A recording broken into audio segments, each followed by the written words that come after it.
get started in about 1 minute. So if we could all take our seats.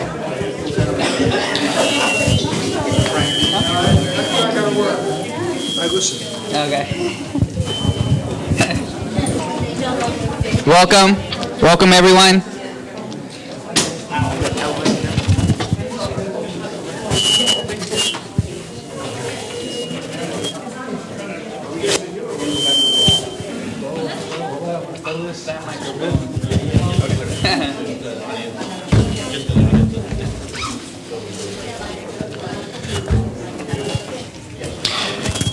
Good afternoon, everyone, to our July 9th City Council meeting.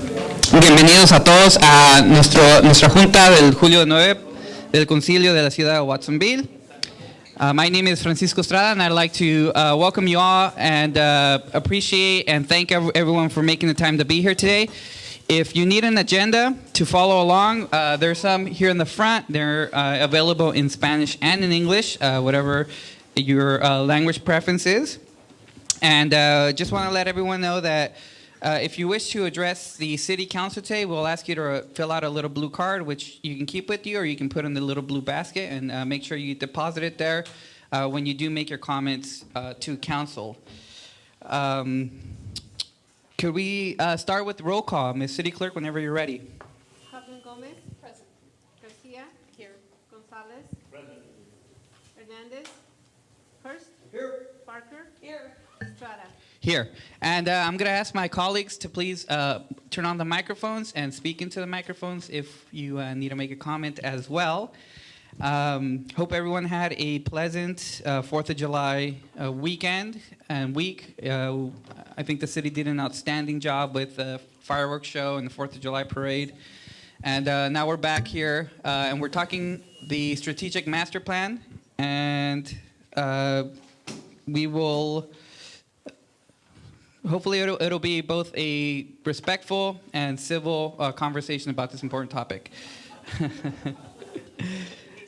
I know, right?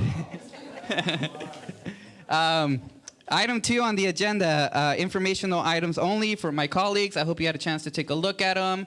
If you have any questions, please feel free to direct your questions to our city manager or to the appropriate member of staff. And we will begin now with item 3, new business, council study session and direction for park master plans for City Plaza, and if we have time, Ramsey Park. Director, whenever you're ready. All right. Is this on? Okay.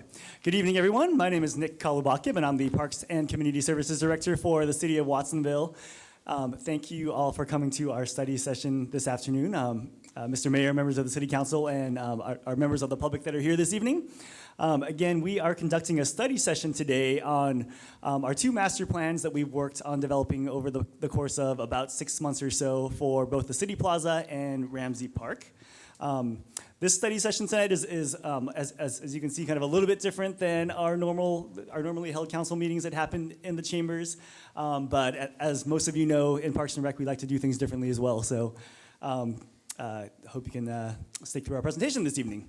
As the mayor mentioned, we're going to get through the City Plaza this evening and hopefully Ramsey Park as well. If we don't get to that item, we will be scheduling that to come back to the council in the form of a study session or at a later date in September. So just to kind of refresh the public and members of the council what we've been working on in terms of our park projects over the past several months. We've really been focusing on 3 major projects since about December of 2018. 2 of which are the first 2 that are listed there, the City Plaza Master Plan and our Ramsey Park Master Plan, which we'll hopefully be discussing both tonight.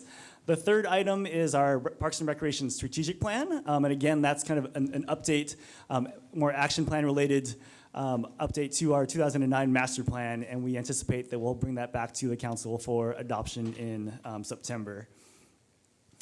So our objectives for our study session this evening are really to help provide an understanding of existing conditions and current uses of both the City Plaza and Ramsey Park, and also to provide you all with a summary of our community engagement efforts and input that we've received so far for both the City Plaza and Ramsey Park master plans. So as a refresher again, as to why we're going through this process in the first place, the first is really to engage the community to help develop strategic direction for the development, the expansion, and rehabilitation of all of our parks and recreation facilities, parks, programs, services, and facilities. The second kind of underlying reason for this is also to take advantage of what folks at the state level are calling once-in-a-lifetime grant opportunities through Proposition 68. Prop 68 is a $4 billion bond that was adopted by the voters in California in June of last year. And the first big opportunity for these grants is due on August 5th. And so what we're looking for the council to help us out with tonight is to provide us direction on where we should be headed in terms of developing our final master plan for the plaza, so that we can align things to be able to apply for a grant to make that work happen on August 5th. So why master plans? So master plans really help to kind of guide city planners and folks in the parks and recreation profession for kind of what the future vision is for individual park sites. So what they're really meant to be is kind of future visions for these spaces that are driven by the needs of the community and input from the community for these significant assets. They're really kind of designs that incorporate the entirety of the park space together, really with the thought that, you know, when you kind of decide what amenities you want in a park space, they all kind of fit together and are located in ways that allow you to maximize the use of the space. And again, like I mentioned just previously, they really help to position the city for funding opportunities. Most grants, including our state grants, such as the ones through Prop 68, really like to see communities be at what they call kind of the 30% design level, which is what these master plans will take us to in order to be eligible for those grants. But really, kind of, if we can kind of sum things up in totality, that they're really kind of an opportunity to reimagine how existing uses and history can be woven together to ensure that these spaces remain relevant now and into the future with future generations. So the recommendation for this study session is really that the council help to provide input and recommend direction to staff and our consultants to prepare a final master plan for both the City Plaza and Ramsey Park. And with that said, I'm going to hand this over to Corbin from Verity Design Incorporated, who's going to walk us through the rest of the presentation here. Thank you, Nick. Good afternoon. My voice is a little rough here, but we'll get through it. So first of all, we're going to just kind of do a linear presentation tonight, and to get to the discussion part of the day. We're going to look at the strategic plan very quickly and then focus in on City Plaza, have a break, and then we'll go to Ramsey Park. The strategic plan for 2019 incorporates the whole city. There's three parts of it. We were looking at the parks and trails system and what exists today as well as what's proposed. And so that will be something that we will take a look at the next city council meeting. But looking at that, we looked at all the parks, and then we're focusing on the Plaza and Ramsey Park for tonight. We've gone through a very long process of many meetings, and the red is where we are tonight. City council presentation is a study session to really go through and hear the public and get those decisions that Nick is looking for. And then we'll be coming back to you in August. So community input, as I mentioned, we've had many, many meetings, and you can see the number of people who came to the meetings. We had an average of 25 people per meeting. Even the meetings that had 15 or 16, very active, a lot of input,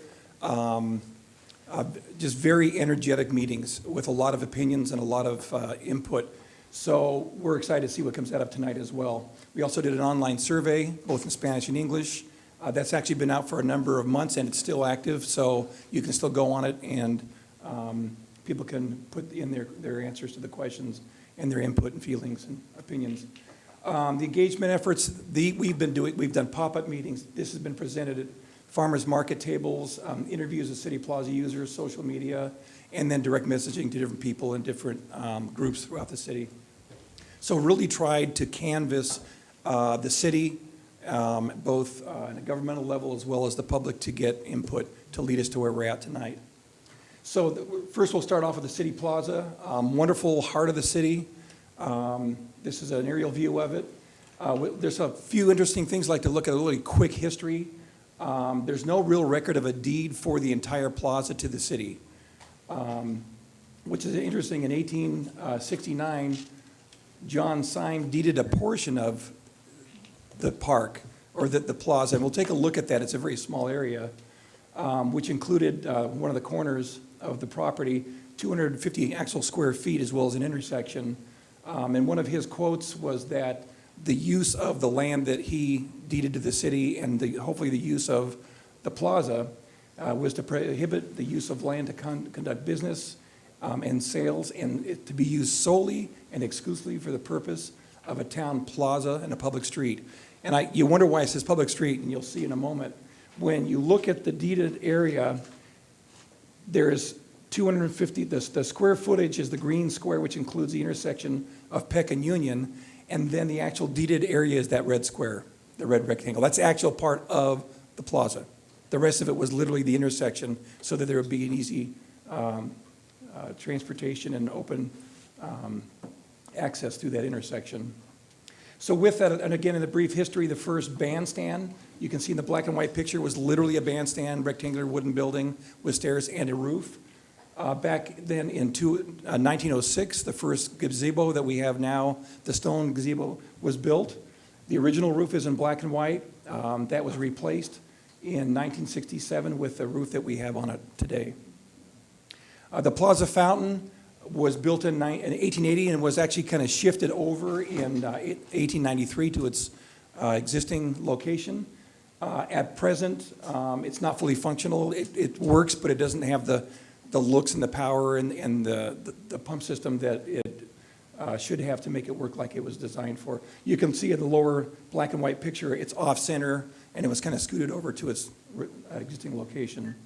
The drinking fountain, again, very historical. It was donated in 1893 by the Women's Christian Temperance Union at the time of Prohibition to give the people who came to the plaza somewhere to drink fresh water besides alcohol. Very interesting.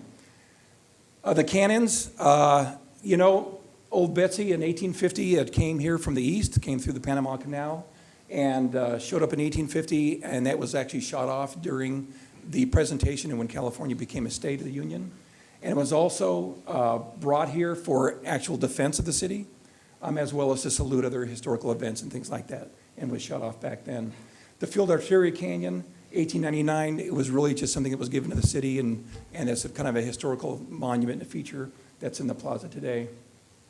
So as you know, being from Watsonville, the current use, over 20 special events. It's a wonderful location in the center of the city for the Strawberry Festival, weekly farmers markets. It's a wonderful location, and I think that's where the city's looking at saying, what can we do to give a facelift, to improve it, to continue it being that heart of the city that it is today, and even in a better sense.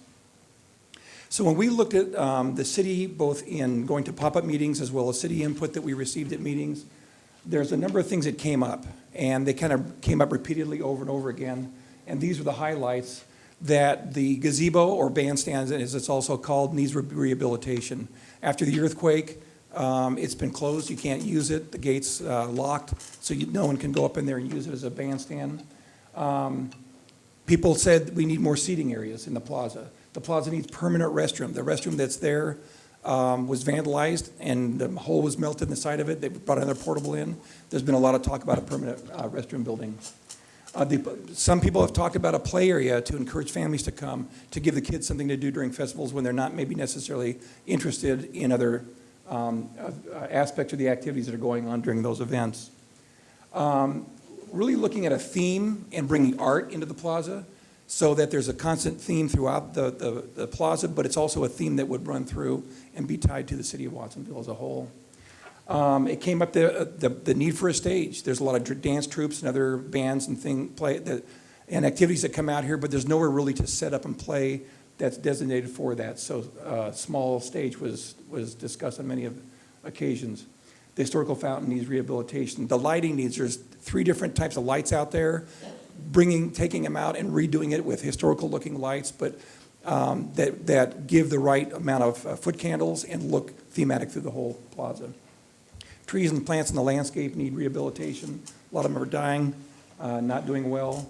Inconsistent materials, we'll talk about that. The city sidewalks have the specialty paving of the bricks, and we're looking at bringing those into the plaza and making it like it's part of the downtown and some of the main streets. So looking at that, we want to show you the two concepts, and then where we've come to it is a preferred concept. The first concept from above, Main Street's on the left-hand side. You'll see the kind of prism or the oval area. That's the existing flagpole. So you're looking into the plaza. Gazebo's in the center where it's located now. Blue is a stage area.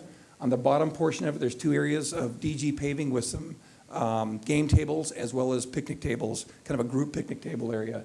You'll notice a lot of these trees are these are the existing trees. Some of the trees that are not doing well, they're just not healthy and could be a liability, have been taken out.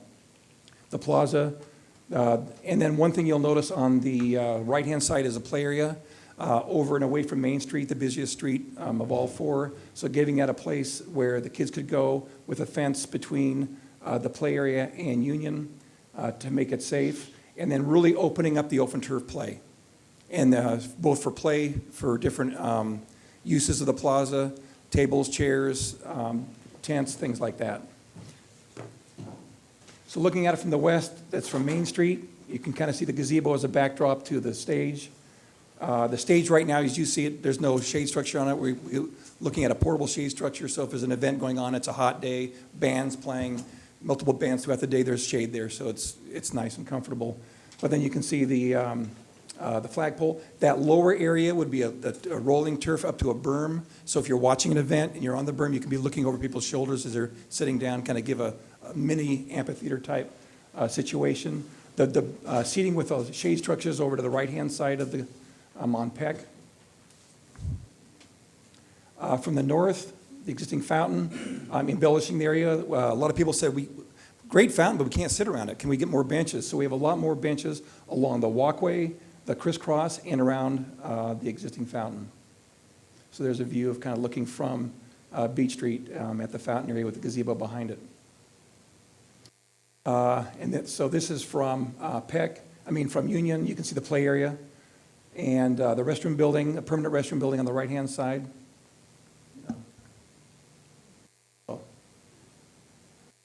Yeah. So the permanent restroom building here. One of the original ideas was to have the cannons as part of the play area. Those have since been taken out and moved over towards Main Street. You can see the gazebo in the background with the stairs. And looking from Peck with the shade. So this is the area where closing off Peck, and then a wide open area here for Strawberry Festival, different farmers markets and tables and chairs and picnic, but including these areas to increase the ability for picnic areas.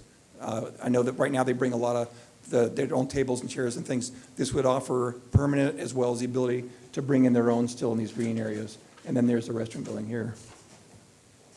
So concept 2 is a little bit different. And when we talk to people, they say, well, we'd like to have a walk around. And so we looked at something a little more rectilinear, something to change things up. And having the gazebo moved over to the side over here towards Main Street. And there's the flagpole still. There are the cannons. But opening this up, people said we don't have anywhere to perform with the dance troupe, or we're performing around the gazebo. How about a place in the middle where we can actually, perform? People can watch it from a terrace seating. Each of these terraces is 12 inches high. There's enough room to lay out with blankets or chairs or whatever. And then the stage of the band would be right behind it with things happening here. And there's a fountain back here. So this did cause a little controversy with the gazebo on this side. But again, this is one of the concepts that was looked at again from Main Street, looking up through the gazebo area. There's the fountain. These plans do have fencing on here. Those were all removed based on comments. There's the open area with the terrace seating towards Peck. This is a view in looking at the fountain. It's a little more rectilinear, benches around the fountain. Here we have the area off of Union with game tables permanent restroom building, embellishments of the corners, and both in paving as well as the feature areas. There's from the PEC. So this is very rudimentary, but something where you'd have a stage with some nice paving, and that would be the open area with the fencing in the background, which is not there anymore.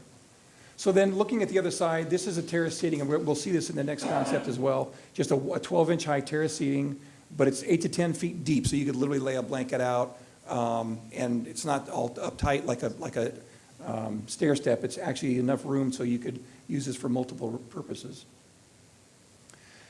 So looking at the three concepts, the first two concepts, this concept has got the open turf area here, it's got the stage here, the seating, and overall for demolition and everything else, as well as taking PEC and the parking of Union and creating a pedestrian areas by materials only. So it would be open to access with removable bollards that would be in place during Strawberry Festival and times where we want to extend the plaza actually into PEC and use that. So this just makes it feel more like part of the overall plaza. Concept two, during feedback, they said they didn't like the rectilinear. Can you make it round? We like to saunter and talk. So this was, you can see the loop was finished off all the way around, but it's more of the circular, and we're looking at about $3.5 million for that. So with that, these were the main topics that came up. The gazebo, should it remain in place, or how would you feel about it shifting off center as in option 2? These are the numbers that responded, and so here's the percentages of how, if you will, how it was voted on. Stage seating, should it be terraced or sloped open turf lawn? 40 to 24, they like the terrace seating. That's why it showed up in there. The play area, should we include a play area or no play at all? Leave it the way it is, just a grass area with the shade from the beech tree and those larger mature trees in that area. 60-40 wanted the play area. Seating, do we want group picnic areas, or do we want some picnic areas with some smaller groups but spread out around the plaza? Pretty evenly matched here, so they like both. Parking on Peck and Union, making that more of a pedestrian type area. 88% said, boy, if you could make it a really nice area so it feels like more of the plaza during those special events and then it's usable for parking the rest of the time, that'd be fantastic. So you can see that was popular and came right through. So the concept 3, which is a blended concept, you can see the circular here, and then it's got the play area still here. We shifted the terrace seating over here to maintain the gazebo in the middle, and then this is the stage with ADA compliant area here for people with wheelchairs. So then you've got everything else remains the same, but the special paving all the way around. So this was the concept 3 that came out of it. And again, we came to PRC last week, and here were the comments. I mean, here are the questions we asked them. Gazebo, remain in place, be shifted. The same questions we asked to the public. This is how they recommended by the end of the meeting was that the gazebo remain in place, don't move it. Stage, a built stage versus a portable stage or no stage at all. Seating, 50 to 50, and literally a split down the middle. Should we have terrace seating or just open turf? The play area, they wanted the play area. Picnic and game tables, it really came out that they want to group areas, but then take some game tables and some picnic tables and put them out elsewhere. If people don't want to be in a group, they can picnic by themselves as a family. And the pedestrian paving, everybody said both on Peck and Union. So with modifications, they wanted the seating, brought more seating group here versus just spattered around. The two main changes is this, and they did not want the walkway to get access from the play area to Union. They just felt there's a possibility of danger for the kids. Keep that fence coming along and keep it safer. So that's where we ended up, and that's about $3.4 million for the whole park, the whole plaza, including the specialty pavings. Tonight, what we're looking for is some discussion on the public, well, this is basically what we're looking at, a discussion from City Council, obviously city comments, and then direction from you, as Nick had mentioned prior. Great. Thank you very much for your presentation. And now we will move on to City Council clarifying and technical questions only, okay? So we'll start with Councilwoman Garcia. My first question is, to what extent were Spanish-speaking residents attend the meeting, one, and two, less than 1% did the surveys? And my concern is, in terms of the Spanish-speaking community, is that daily you see the plaza, the majority of people who are at the plaza are Spanish-speaking. And so I wanted to know to what extent there was outreach to that community.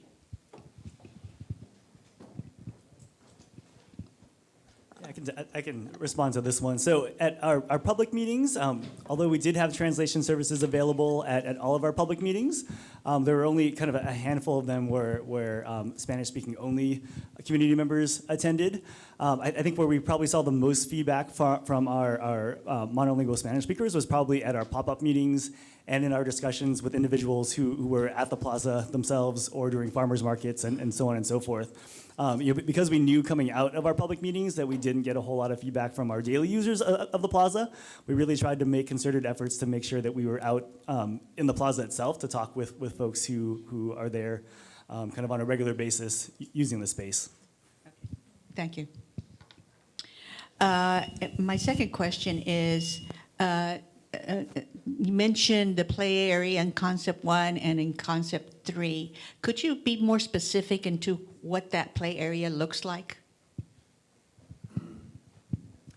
Not a large play area with large structures that would take over the space. It's really, if you look at the square footage, and you can see number 7 right here, it's not real large. So what we're looking at is a place for kids to go with smaller play structures for both tot and then kind of the middle age. More climbing structures, but nothing that's going to look like, it's 15 feet high or anything like that. It's more of a low profile play area. A lot of people said we love going to the public, activities and things in the plaza, but our kids get bored, they've got nowhere to go, and maybe they're not throwing frisbee, they're looking for something to do and they get bored. So this kind of came up as a response to their questions. Can we have somewhere where they can go play? And can it be safe? Can it be fenced? If you take a look, there's a row of picnic benches here. There's also observation benches here for parents. So it's not a place just for the kids to go and be alone. You can have a family picnic there as well, by it. You can just be a parent and watch your child for safety there. But it's a kind of a lower medium profile play area. It's not something that's going to be obtrusive and just kind of take over the park. And my final question is, did the Concept 3 come out as a result of the recommendation of the Planning Commission? Or how did Concept 3 come up? Okay, Concept 3, we had a preferred concept, and what it was kind of the combination of 1 and 2, the original 2 I showed you. That's why you saw even 2 had the round lines versus the rectilinear. So when we had our last meetings with the public, they said, okay, we like these things, but can you change it and bring these 2 together to make it preferred? So we actually came to City Council with 1, 2, and an A preferred. So after we met with PRC, they said we like the preferred, but we want changes. And so the two major changes were adding these versus just the open play turf here, and then getting rid of the walkway here. When it came to it, that was really those are the major changes. So what you're seeing tonight is in response to PRC. Okay, thank you. Okay. Thank you, Councilwoman Garcia. I will just go down the line. Councilwoman Kaufman-Gomez. No, I'm going to go ahead and defer to the last since All I right, have several sounds good. more and they may be asked already. All right. Councilman Gonzalez. Question. The staging on the front of Main Street, what was the thought of that? I mean, for doing the terrace there? Of the stage itself or the terrace seating? No, the seating. Was basically to give the ability for people to sit, lay, whatever, and have an opportunity to 12 inches isn't a lot, but to look over people's shoulders and to be able to see what's going on the stage. Now, I will tell you, we're only looking at the stage being 18 inches high itself. So it's not a raised stage. So, and what we tried to do in keeping it 12 inches per each one of these lines is, so for surveillance of driving down Main Street, you could look into the plaza and not have your view obstructed. So they're just 12-inch steps up, 3 of them. Is there going to be any type of flowering or any other type of color put in there besides grass area behind it, facing Main Street? Right, well, on the original plan that we had it down, well, actually, it's over right here. These here, we had a hedge on the back side of it, because even at 3 feet, you've got a short fence just to keep people safe. We had a short hedge behind there. There was a lot of talk on this about, don't take away all that turf, maintain as much turf as possible. So we really, at this point, this turf then would gently roll up to the back side of this, so you don't need, there's not a retaining wall in here. It's a nice, gentle, open area. So walking back, access, it's still available. And the reason I'm asking that is because, we are trying to conserve water to a certain Right. extent, and so, turf really consumes a lot of water, and in that area, we could add a lot more color and more plant vegetation. And what was interesting is we had some of the older plans, which these have changed. We had landscaping along the edges, and I told you about the fence that's not there anymore. We also had landscaping, and they said, you don't understand, we really want access to all streets from the sidewalk. We don't want to have to walk around and enter in, walk down and enter in. We literally want to come from our place of business, come right into the plaza. We want to park our cars, come in the plaza. We want to park our trucks, things, and where we're setting up for Strawberry Festival or Farmers Market, we want to come right in. So that landscaping along those edges, that's 2 iterations ago, that went away. So the landscaping in here, I see what you're saying is you could do a buffer system and have a single row of shrubs in there and it could look real nice. That's always an option too. And then what would happen there is this turf area would be at more of a level plane with that hedge along the back side of it. But they really, even Main Street, as busy as it is, the public comment is coming back and back. We want access. So right now, the flagpole, the 2 canyons, this area in here with the drinking fountain, this area in here, it does have landscaping in it. The corners does have embellished landscaping around the back of the paved areas, but really trying to keep this open even to Main Street. Again, that was based on comment. And just so there's a good understanding on the bathroom, a few meetings ago, we approved the bathroom. So that project is going to go ahead on putting that permanent bathroom on the location of that corner? Correct, yes. So through 2 years of CDBG funding, or Community Development Block Grant funding, we have about $400,000 set aside for the installation of a permanent restroom there. So that is the one piece of this master plan that there is funding for today, short of receiving a Prop 68 grant to help fund the remainder. A question on the infrastructure of our plaza. We like our Christmas and our lights events. What are we going to do for our infrastructure, for our electrical outlets and all that? Because I know currently, we have cords running around different places, and it becomes a real hazard for the community and for our employees installing this. It's maintenance personnel in their time out there, correct. So when you look at this, one of the things we did when we walk out there, you've got a lot of planting areas that have just kind of had their day, and they're a lot of times materials dying. Or it's just not healthy, and there's areas that were put in kind of ad hoc, and they're in ways of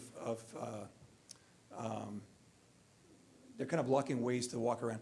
So what we're looking at is literally going through and redoing the entire infrastructure. Question, came up a lot about lighting. What about safety and security? The lighting in here would be at a security level as well as the ability to be at full lighting level. But in that, the infrastructure would be redone, the irrigation. We're really looking at redoing the whole thing so that it's up to date, the maintenance cost and the maintenance time goes down, the efficiency and the sustainability goes up with LED, but making provisions for Christmas and not just Christmas, but the need for electricity for different activities, but having it available so you don't have a few here and there, and to get to these booths, you've got cords and people are tripping on them all over. They would be in place, part of the infrastructure, and permanent. Thank you, Councilman Gonzalez. Councilman Hernandez? So I got 2 questions. The first one is, and one of them was the electrical system there, but the second one is, I think what got this whole thing started was the ADA compliance, and we're not talking about that. What are we going to do to address the ADA compliance of the actual plaza itself, the kiosk, sorry, itself? And my second question, you guys were talking about this being sort of creating an open space or a park space for young people, but I think that it's not the infrastructure of the plaza or the design of the plaza that's kind of blocking that. I think it's the built environment around it, you know. Literally, we got a highway there and almost a highway there. People don't want to play catch, like you said, or, you know, throw the ball or even, you know, let their pets loose there or anything like that. Or heaven forbid they let their pets loose there. But Councilman Hernandez, questions. they don't want to do that. What are we doing to address, you know, that issue as well? Because it doesn't make sense to make it open space without addressing the elephant in the room, right? The highway there. Well, okay, first things first, ADA. So when you look at this plaza and going in, you'll notice it's a little bit dark, but we've got like the brick paving here, and then you'll notice there's brick pavers along the edge and new paving in here. If you even look at the walkways they are now, the 2% maximum cross slope, some of those areas are beyond 2%. We would be taking a look at all of this and redoing it so that everything is ADA compliant. Now, you mentioned the bandstand. It's got stairs to it now, and I'll let you talk a little bit to this, Nick, as well.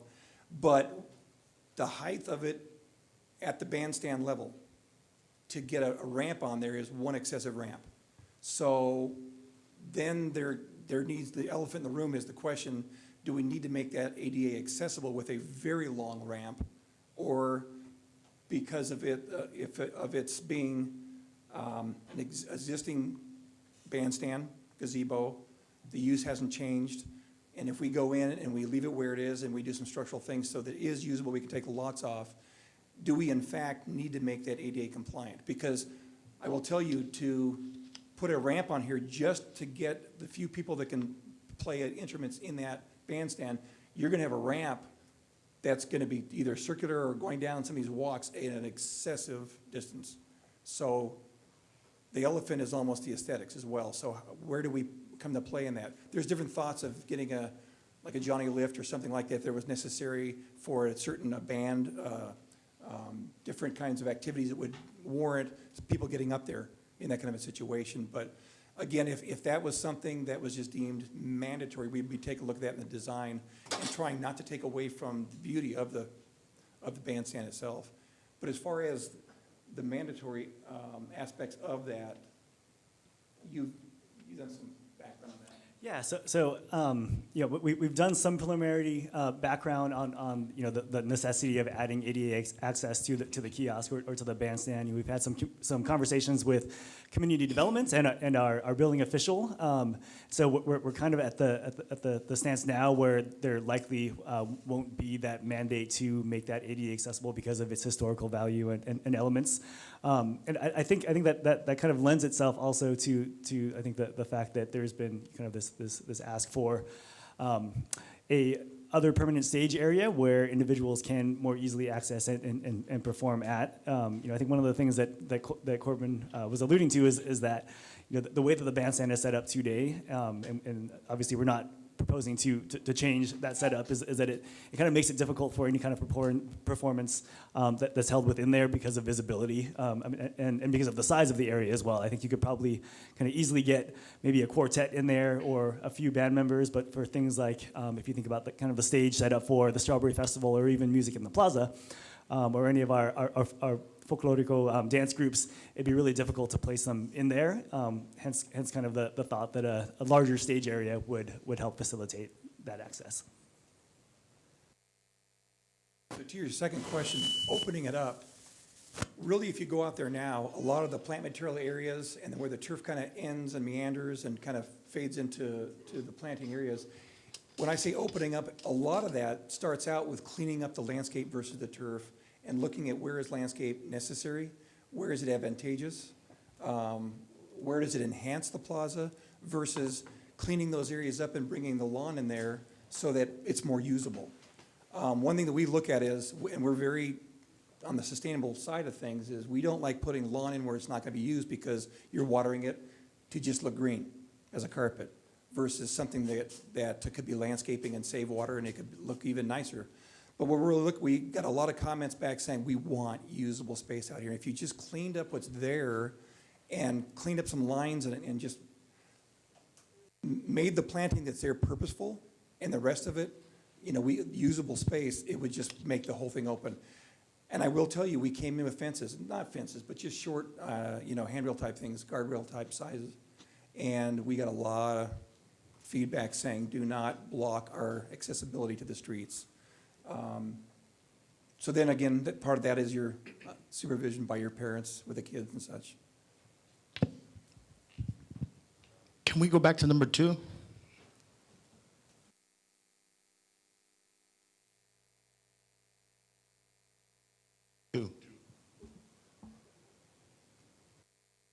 So where are we looking at? Are we looking at the park bonds for the funding for this, the 3.5 million? Correct, yeah. So as I mentioned previously, there's a grant application that's due on August 5th. And so what we are hoping to do tonight is really kind of get direction from the council for our final design so that we can apply for that grant before it's due.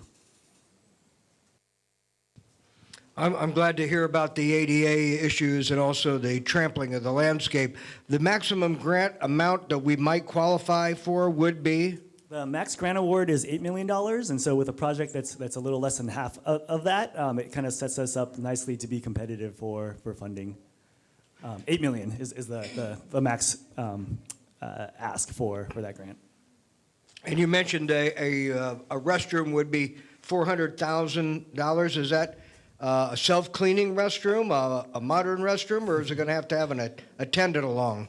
That is what we're speccing currently. We're looking at one of those new, as you say, kind of modern restrooms that does self-clean and kind of self-opens on a timer as well to help kind of avoid some of those negative activities that we sometimes see in our current restroom.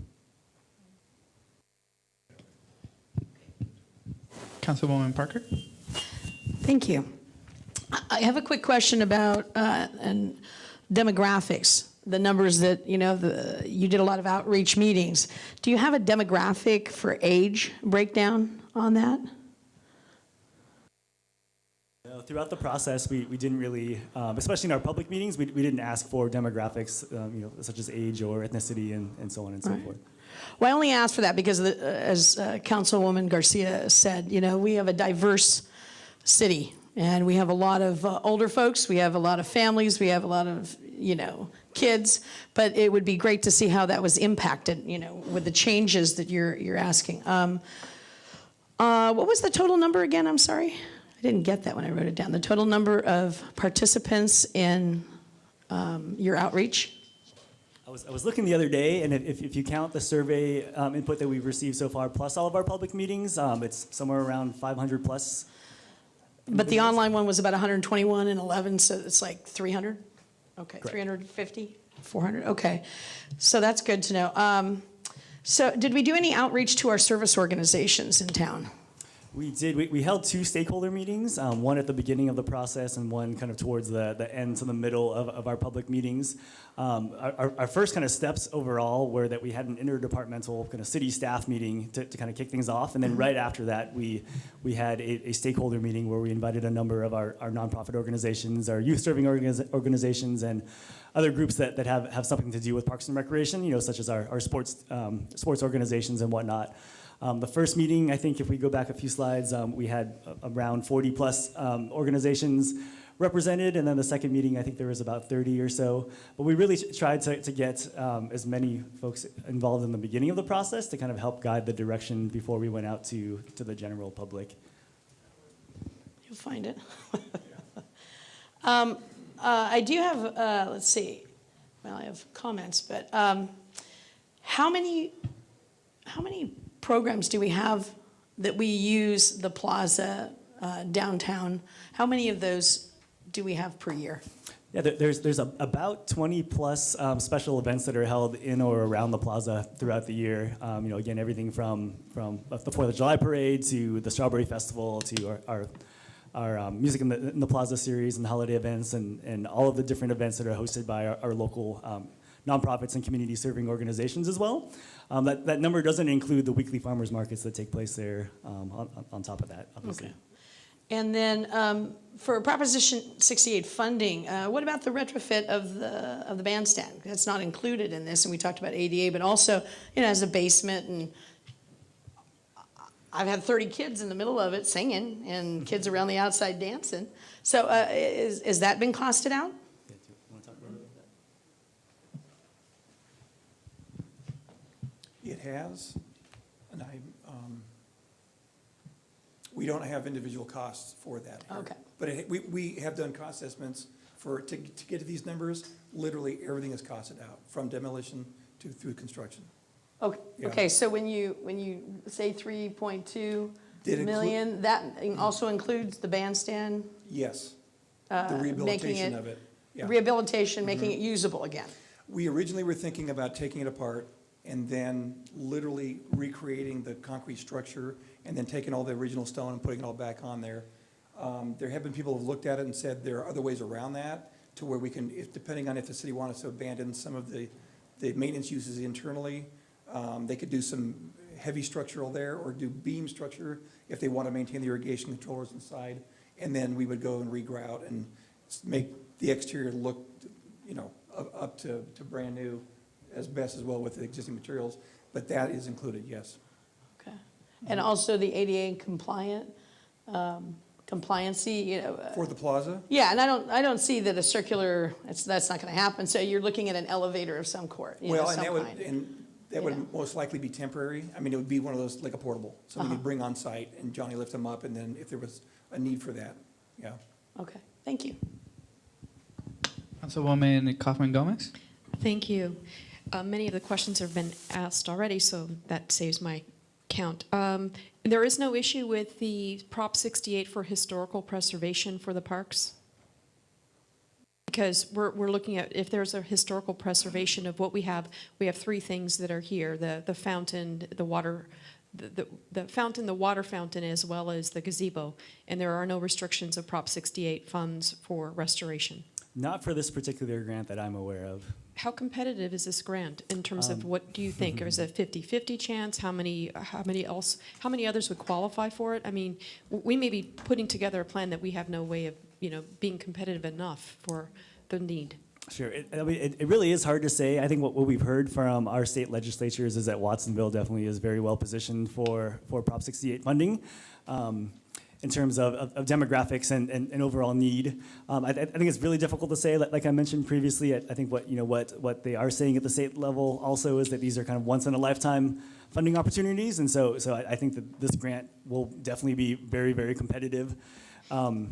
But again, the other piece to this is that without these type of plans in place, it's really difficult to even be in the running for these types of grant opportunities in the first place, because they really like to see you at that 30% design level for these opportunities, or even other types of funding opportunities as well. Whether it's state Prop 68 funds or private funding or other means, having a direction and having kind of this community engaged vision of what these spaces should look like really help us get to what that dollar amount is, so that we can even make the ask in the first place.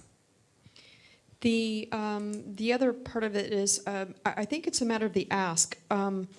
Obviously, you've done a lot of the interests of those that are there, but I think one of the questions, and I don't believe that I've heard it been asked, is, are you actually looking to attract new users, which, if everything's done in the plaza, wouldn't necessarily be new users, or just those that are currently using the plaza? I mean, if we're trying to bring more people downtown, and those are responding that are already here, how is this going to get more people downtown if you're not going out and reaching those folks? Yeah, I think that the answer really is somewhere in the middle. It's really kind of a blend of both, because we want to make sure that our existing users still see this as a space where they're welcomed, but that also the entire community feels welcome in this space as well. I definitely can say that at our public meetings, a lot of the individuals that came and attended those, weren't necessarily the folks that come to the plaza every day and hang out there. So I think we got a lot of input from that aspect.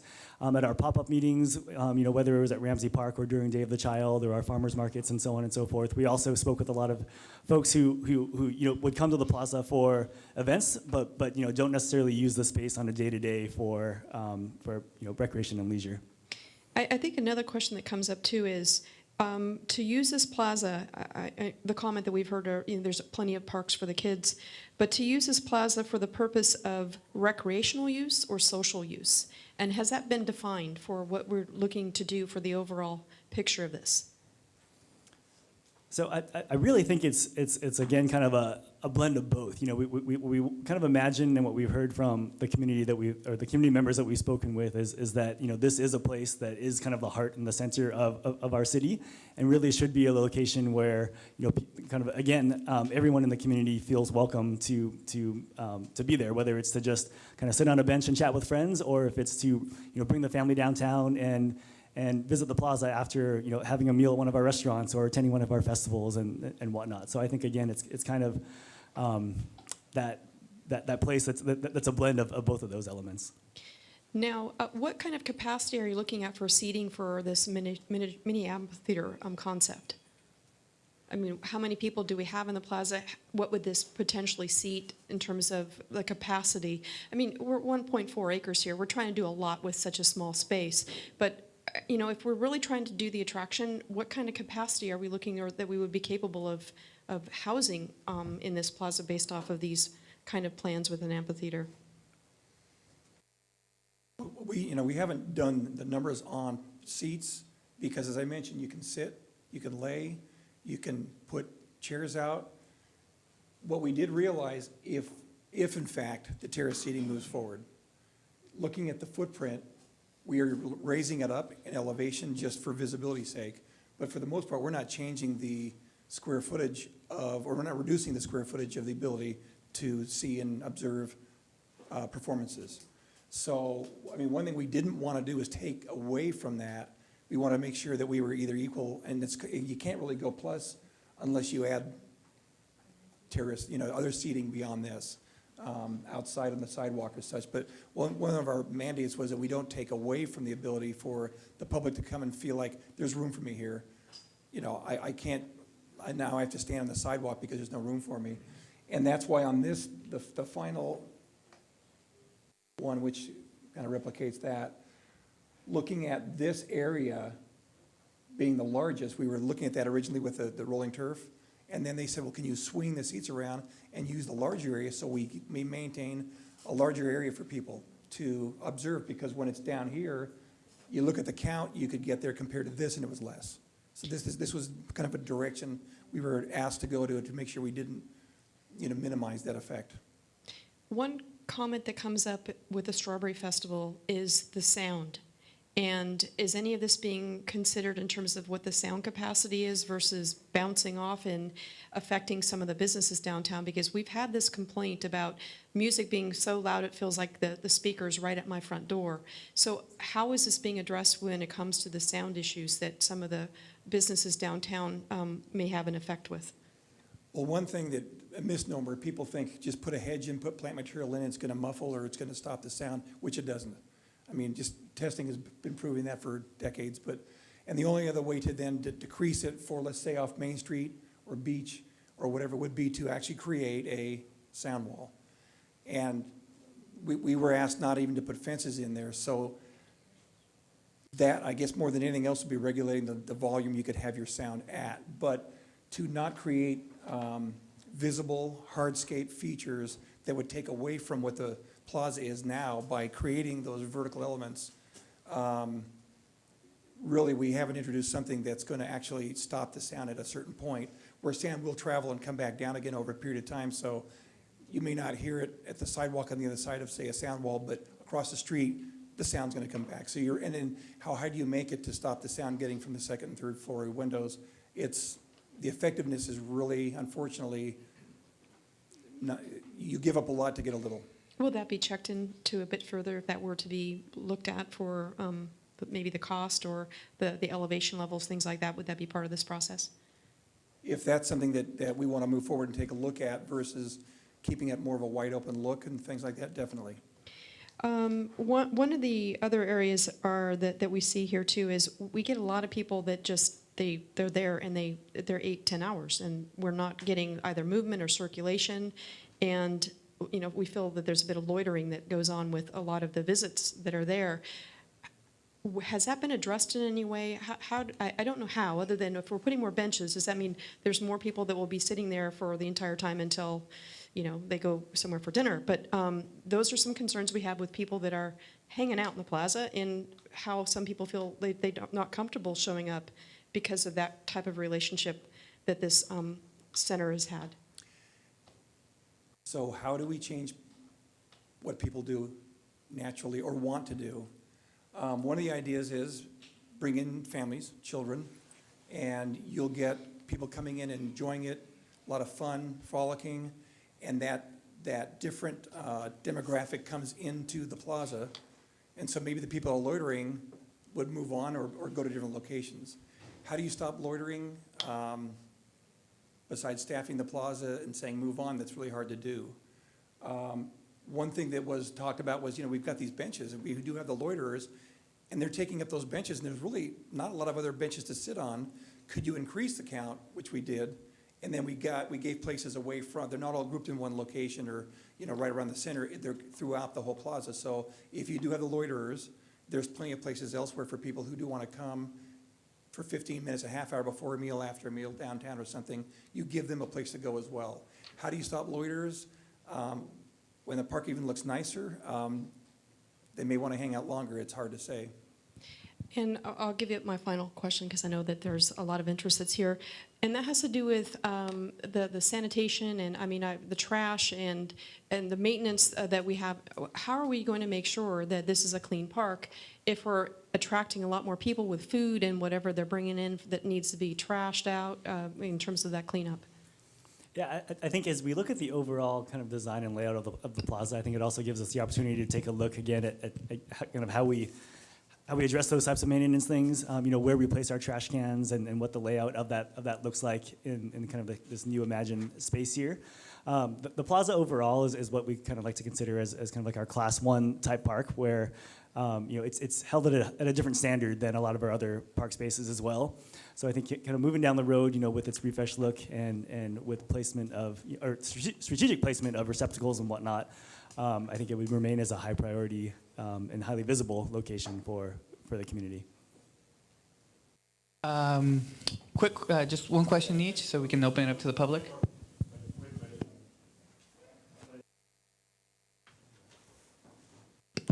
Okay, there we go.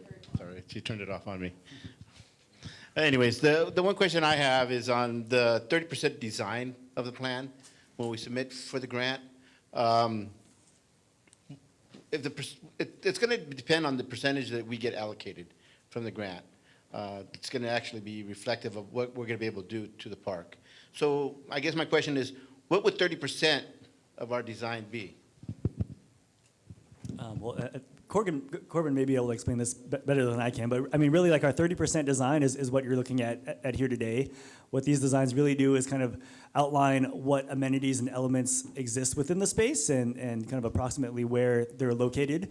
What it doesn't get into the details of is kind of like the minutia of what color the pavers are, or what the light fixtures exactly look like, or what type of benches we select. Again, it's really just what the amenities and elements are of the space and kind of where they're located within the plaza. Last question, Councilman Hernandez, and we'll open it up to the public.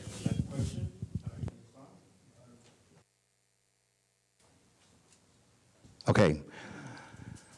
I got, my last question is, there's two historic things there, and I wanted to ask, are we gonna preserve all the historic and plaqued trees? There's some that are very near and dear, and of course all the historic monuments. Not all are near and dear, but they've all grown on me, and so I'd like to make sure that they're preserved as well. Yes, the intent would be definitely to preserve all of the monumental trees, along with the any plaque memorials and whatnot that live in the plaza today. Yep. Yes. All right, thank you. I'd like to now open it up to the public for comments. If you could please approach the podium right here, tell us your name, tell us what district you live in, and whenever you're ready, please feel free to share your thoughts.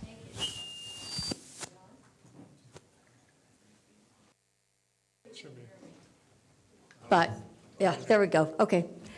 Name, Judy Doring Nielsen, and I live in the 95076 area code, but I do live in Corralitos now. But I was born and raised in Watsonville, and I have a deep regard, respect, and love for the downtown and the plaza, having lived here most of my life. And also, I am president of the Pajaro Valley Historical Association. I would like to make a comment, first of all, and ask why on earth the Park and Recreation Department did not bring this to the attention of the Pajaro Valley Historical Association, considering you started this process 6 months ago, and we just recently heard about it. So, yeah, I really am surprised that that was overlooked. I'm not sure. The second thing is if you call it a Class 1, quote-unquote, park, as far as maintenance goes, when you have a fountain that hasn't worked for quite some time, when you have a broken water faucet that has been there since the 1880s, and I know when I was on the city council and mayor that we did use the bandstand, and that is, by the way, a William Weeks designed bandstand. It is historic, and it is part of the historic registry. But so it is usable, but yes, it does need some infrastructure. And so these are the types of things that should have already been done, quite frankly. So let's not go into those. But the real objection that we have is the fact that this is on the National Registry of Historic Places. All three concepts that we are looking at right now and the changes being made are turning a historic downtown city plaza or town square into a modern park. And you can't get around that because all of these have you're taking away the historic concept here. The city has spent a lot of money over a lot of years having a historic downtown. There's actually pamphlets and brochures and walking tours that show the historic downtown Watsonville. And what you are doing is taking away from that concept. The historic registration of National Registration of Historic Places outlines both infrastructure and grounds. At Pajaro Valley Historical Association, we have a 1-acre parcel there. We cannot change and take out the hedges. We have to maintain them. If we have gutters that start leaking, we can't put galvanized gutters up. We have to put the old wooden gutters up. Whatever we do in that house and in those yards, we are taking care of 125-year-old oak trees, and we're spending a lot of money to do it, but we do it because it's historic. And if you want to maintain a historic presence in the town of Watsonville, then for heaven's sakes, do not take on these structures. And whatever you do, please start including Pajaro Valley Historical Association in your discussions.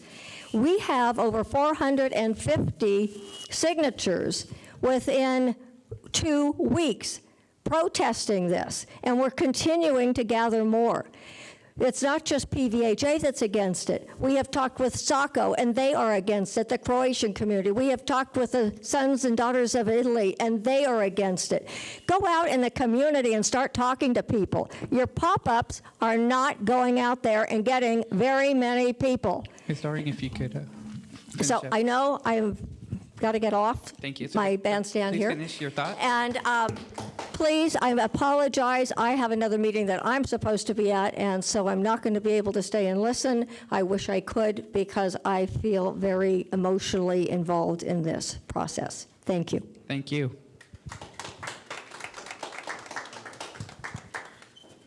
Would anyone else like to address the council on this issue? Welcome. Thank you. My name is Jerry Martin. All of you have received a letter from me. I, too, share some of Judy's concerns about the Historical Association. I think the Historical Association needs to be an ally, not an enemy. But that aside, I think my major concern, as I expressed in my letter to you, is are we creating a performance venue? Is this the reason that we're doing this? We have, we have a theater, we have the Mellow Center, we have other large parks, other grassy areas. I really am quite concerned that I think the thing that really got my attention, because I figured nobody would be foolish enough to move the bandstand because we'd find ourselves chained to it or something. But the thing that concerns me is that terraced area. What are you thinking about? I've spoken with the designer about this. I feel, as one of the senior citizens, you have pretty well locked me out of that area. I will not go there. I mean, I will not. I'll take my chances walking across a flat area, but I'm not going to go up and down there. And there are a lot of senior citizens that feel the same way. And then as I thought about it, I thought, what if I'm a young mother with a stroller? Well, how am I going to manage that? To take away the level part where I ran as a child across probably that same grass, to take that away, I think, ruins the ambiance and the reason for that plaza being there. I'm not so concerned about a small play area. I've had little children. I know that kids need something to do. I'm looking forward to some public bathrooms there. We definitely need that. ADA compliance, some kind of lift, whatever for the bandstand, please. Don't think about taking it out. Thank you very much. Thank you. And I do you all have a letter from me. Thank you. Anyone else looking to address City Council on this issue, we invite you to come up. And remember your name and tell us where you're visiting us from. Jim Stevenson, and I live on Beach Street, 400 block. And I was born here in Watsonville in 1939, so I've known the plaza for a long, long time. And I'd hate to see it change in any way other than an upgrade on maybe the landscaping and a better care of the bandstand. I just can't go along with all the other improvements. They don't seem to be improvements to me. Okay, thank you. Thank you. Anyone else looking to address council on this issue? Welcome. I'm Gina Galucci. I live in La Selva Beach, but I do come to a lot of activities and events that are down in the Plasma, either with my organizations or with, just fun things that are going on down there. And I participated in the parade this last week. There was 8 people thick on the streets. You're talking one little bathroom in the plaza? I didn't see any portable potties all over when I was in the parade. I didn't see places where people could go. It was a holiday. All the stores were closed. You're thinking one bathroom with 2 women's stalls and 2 men's stalls? When you could have several hundred or more people in the plaza at one time for a musical event of some sort? The other issue is parking downtown. I'm young. I can walk blocks. That's no problem. A lot of people can't. And if the event is held during the week when the stores are open, there's no real parking downtown for people to use. You want to take away Beck Street and make it more parking there? Who's going to organize that parking there so people don't fight over the spots? And if you have big events there too, how are you going to, big events always bring vendors of some sort. People want to eat too while they're there or get something to drink. So there's going to be the trucks and the food vendors and things like this. If you take away Beck Street for parking, where are you going to put all those people? You're going to close other streets? And then you have the main freeway going through down there too. So traffic is a big issue downtown. I go to the library a lot, I'm downtown a lot, so, parking is a big issue. There is not a lot of spaces there that are available when the businesses are open. So think about that. Thank you. Anyone else looking to address council? We invite you.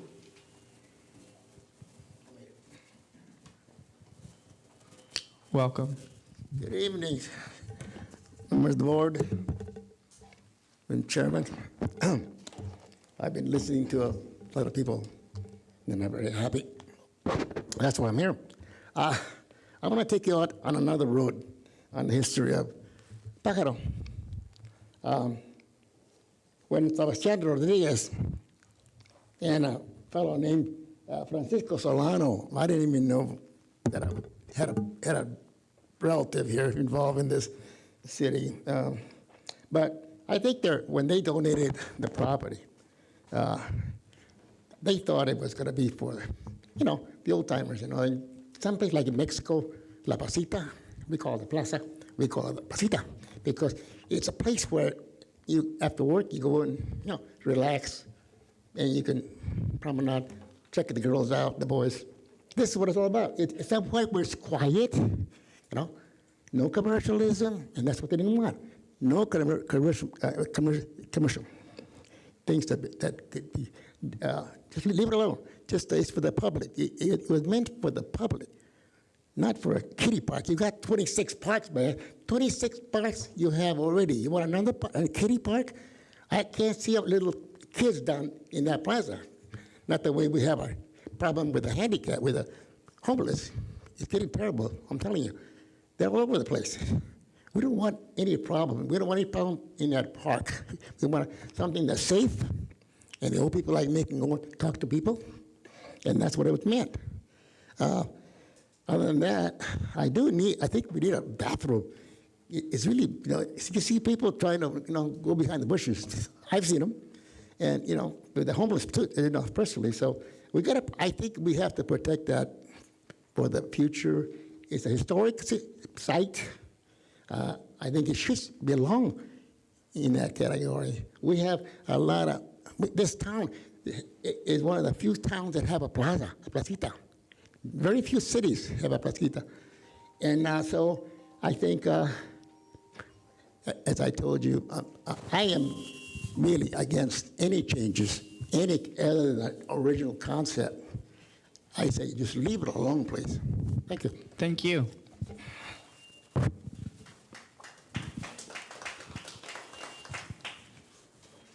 Welcome.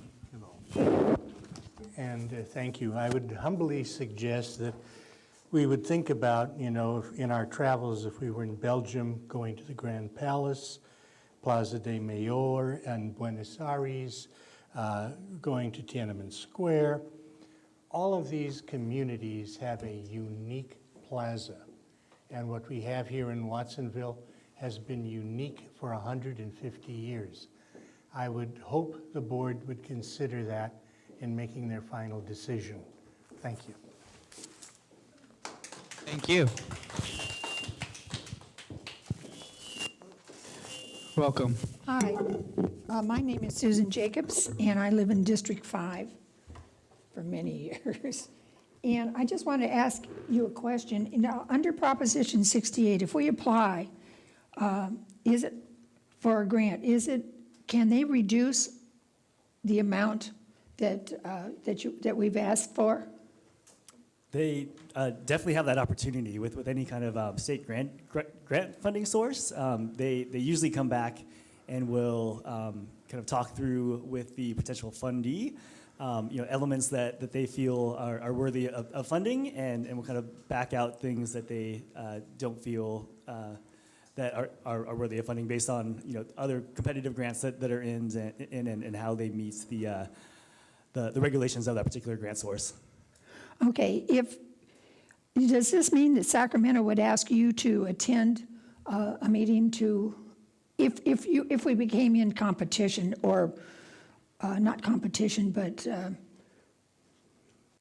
perhaps that we might get a grant? Would they ask you to make a presentation again? Correct. What they typically do is conduct what they call a site visit. So they'll send folks from Sacramento down here to walk the site and kind of talk through the potential project and so on and so forth.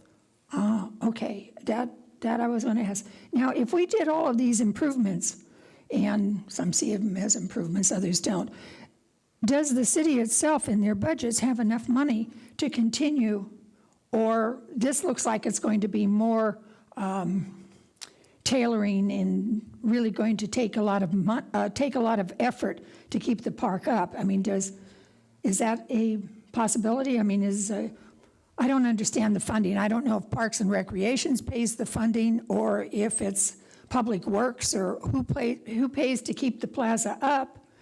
And there are some things in the plaza that have already been done. The Magnolia Fountain is different. I wish you had spoken to us before. Thank you. Thank you. So just real quickly on maintenance, the Parks and Community Services Department is responsible for maintenance of the plaza. Typically, funding for those efforts are funded through the general fund, the city's general fund, and we do dedicate staff hours, material costs, and so on and so forth to its current maintenance, and we'll continue that down the road if and when we receive funding to make these improvements. Thank you. Any other questions or One comments? quick thing. Sure. I didn't really hear about this until about a week and a half ago. My name is Sharon Stevenson. I live in the 400 block of East Beach Street. I've lived here all my life except for 2 years. Growing up, the plaza was the greatest thing in the whole world. They used the bandstand, they did all that. I also have a 20-year-old granddaughter that at Christmas time, when she was 2 years old, we took her down there. It was night. She stood in front of those lights at the entrance and she started singing Somewhere Over the Rainbow. And the people in line behind us thought that was wonderful. So it was a magic place. To me, what you're doing now is you're getting an outside entertainment venue. And you really don't care about anything else. This is for everybody. I drive down Main Street, turn left on East Beach every single day. It really warms my heart to see the older people. There are a lot of Hispanic men there. There are people of all ages. And it warms my heart because they are sitting there and they're enjoying the park. Peace and quiet, the kids are playing, all that. You do this and you change all that, you're not going to have the beautiful park you had, because right now the city does not keep it up like they used to. You used to drive down Main Street and the flowers and everything were beautiful. It was a masterpiece. It's not that anymore. So if they can't maintain it now, I don't see how they can maintain it any other way. And looking at this is just a plot of land that you're going to have more and more entertainment, and you're going to have a mess.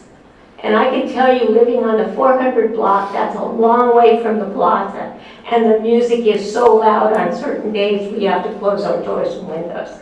So actually the sound is an issue too. But you need to have it for everybody, not just for entertainment. Thank you. Thank you.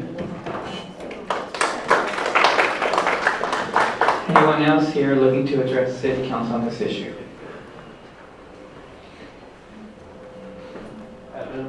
Good afternoon, welcome. My name is Jim Noble, live in South Watsonville. I just stepped in and know that you're doing some renovations in the home, and that you want to take away some of the historic items here.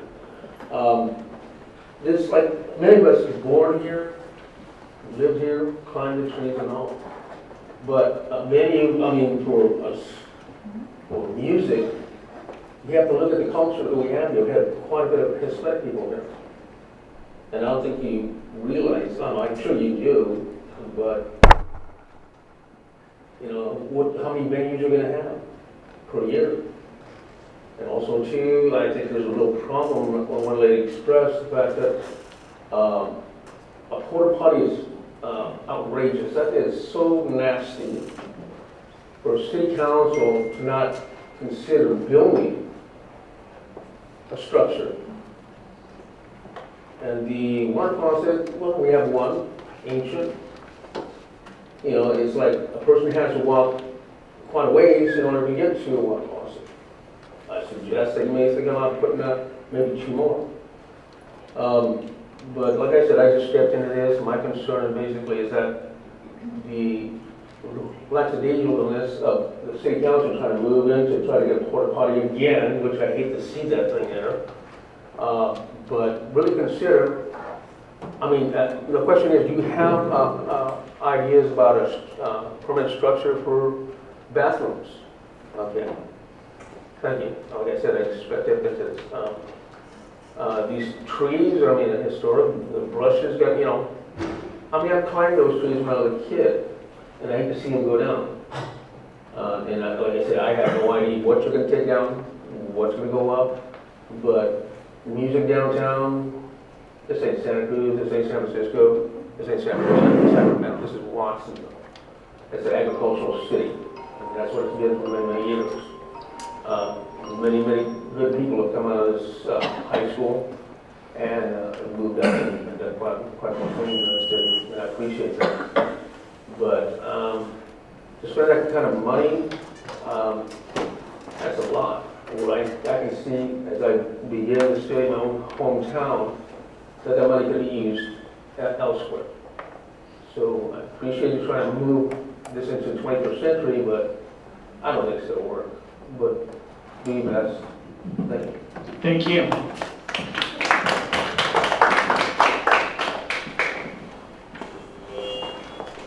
Welcome. Hey, good evening, council and staff. I'm Marielena de la Garza, and I am born and raised in Watsonville, and I live on the 400 block of East Lakes, and so many of you are my neighbors. And I come up with all the respect for the Historical Society and all the respect for the work and effort that's been put in. But I just want to share a different perspective, if that's okay. I'm really happy that the gazebo is staying in the center, the proposed. But what I have seen in the last few years in Watsonville, based on this city council and maybe 2 city councils in the past, is the effort to create the sense of community around the plaza. Yes, in my home we call it Old Man Plaza, and we say that with love and respect. Because yeah, people hang out at the plaza. And older guys, the señores, hang out at the plaza, and there's nothing wrong with that. And at the same time, I've seen the effort of bringing music to the plaza, and I work in the Letnich building, so I get to look out the window, and I see families come out for movie night, and I see the Watsonville band play, and I see the jazz folks come, and I see the bandas come, and it creates a sense of community for our town that we haven't had in a really, really, really long time. I also want to thank, what I think I heard was the preserving of the historical monuments. That's important. It's important to me. I took pictures on that cannon when I was this big in my mom's arms. That's important to me. As many of us here, I'm sure. And I think the other piece of it that's important to me is the folklore that comes with the plaza that I don't know if you all know, or if you all know. There's a saying that si tomas agua de la placita, nunca te vas de Watsonville. If you drink water from the water fountain, you never leave Watsonville, you keep coming back. That explains a lot. That's the stuff. We have to keep the water fountain, man. We have to keep the gazebo. And as much as I hate change, I hate change. And we have to embrace what creates community in this town. And you have done an amazing job in creating community by the stuff that happens downtown. So thank you. Thank you. Is there anyone else looking to address council at this moment? Welcome. My name is Carlos Campos. I'm born and raised in Watsonville. I like change, and I think there should be change in the plaza. I don't think a lot of people in the community know about these changes. I was at most of these meetings, and I don't think 25 people were the average of these meetings. I think you need to get more input on these changes and by a lot more people. And that's about it. Thanks.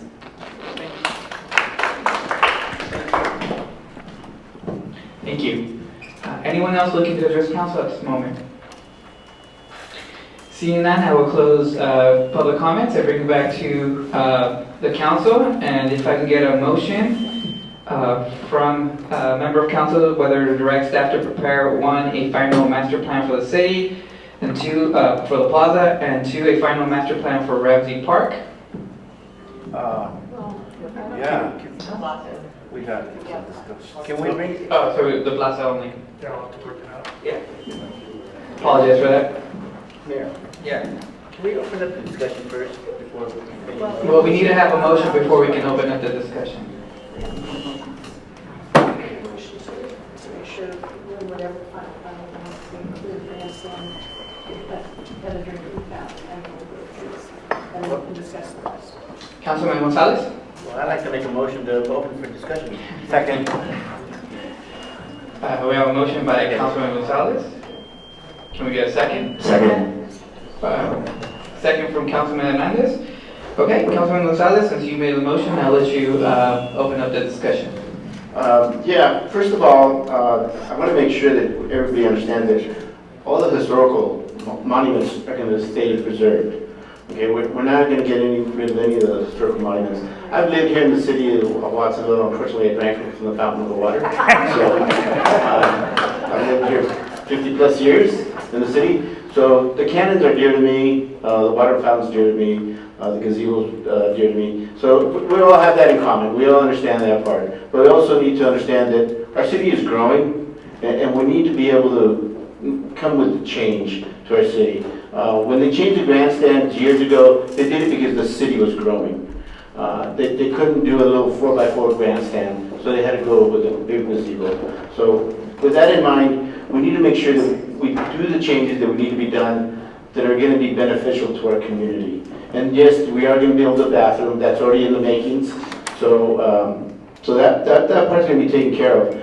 But for the reaching out part of the community, that's always the difficult part for any agency or any groups. Because when we add things, nobody really notices. But once something's taken away, is when the rooms get filled up. So with that said, I'm glad you're here. I appreciate hearing you. But the thing is, I don't like the terrace part. I like the knoll. I like that for it to be open on that concept. And the other concept of the loitering, I'm going to defend the gentlemen that hang out there. Most of them are retirees, and we want to move on these what we call loiterers to bring in other folks. I think they occupy our park. They're the ones that are using our park on a daily basis. And to try to push them out is incorrect. I think we need to bring amenities to them, and I think we need to bring the community to them.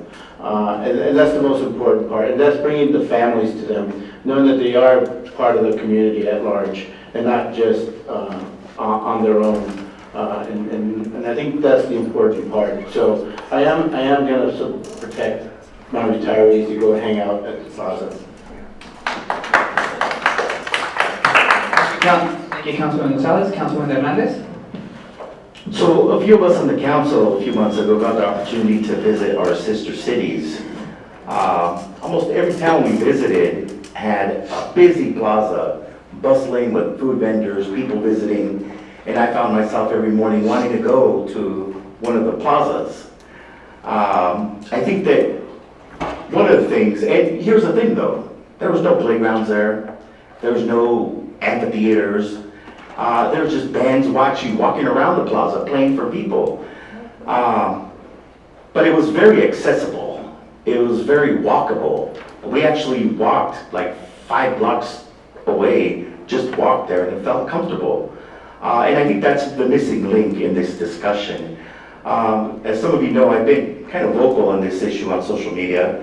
And as a council member, I speak to a lot of different council members at conferences and at different events, some from Southern California, and they mentioned to me, I know Watsonville, and they tell me, you guys have a beautiful plaza, you guys have a beautiful kiosk there. I wish our city had one. We're trying to do something, a town square somewhere in town. You got Morgan Hill trying to do a town square.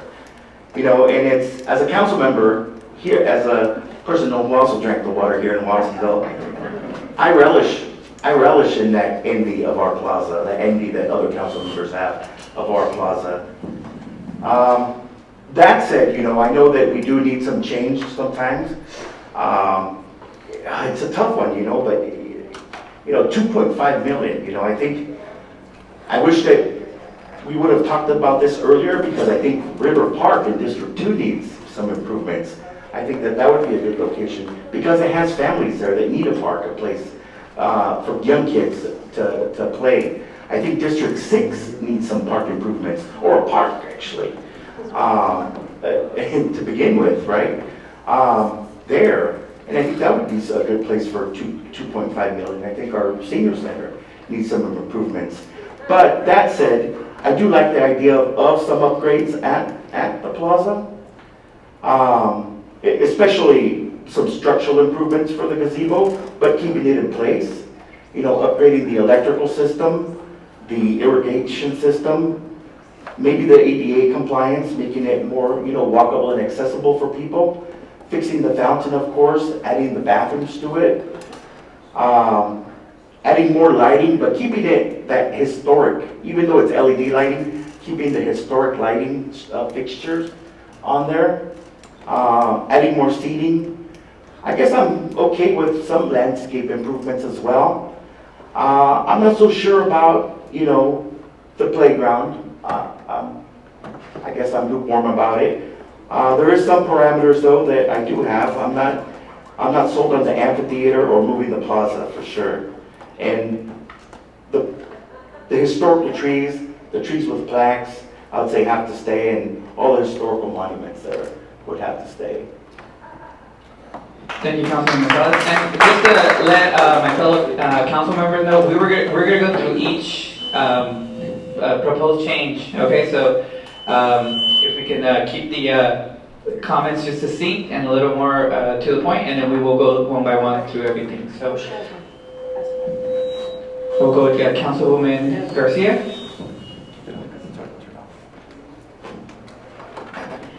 I'm going to say, I don't know if it gives me more,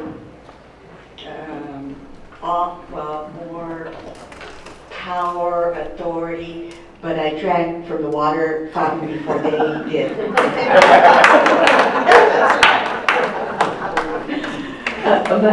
It's a question actually that I have. Did any of the three concepts have, in front of the stage, just have the lawn area flat?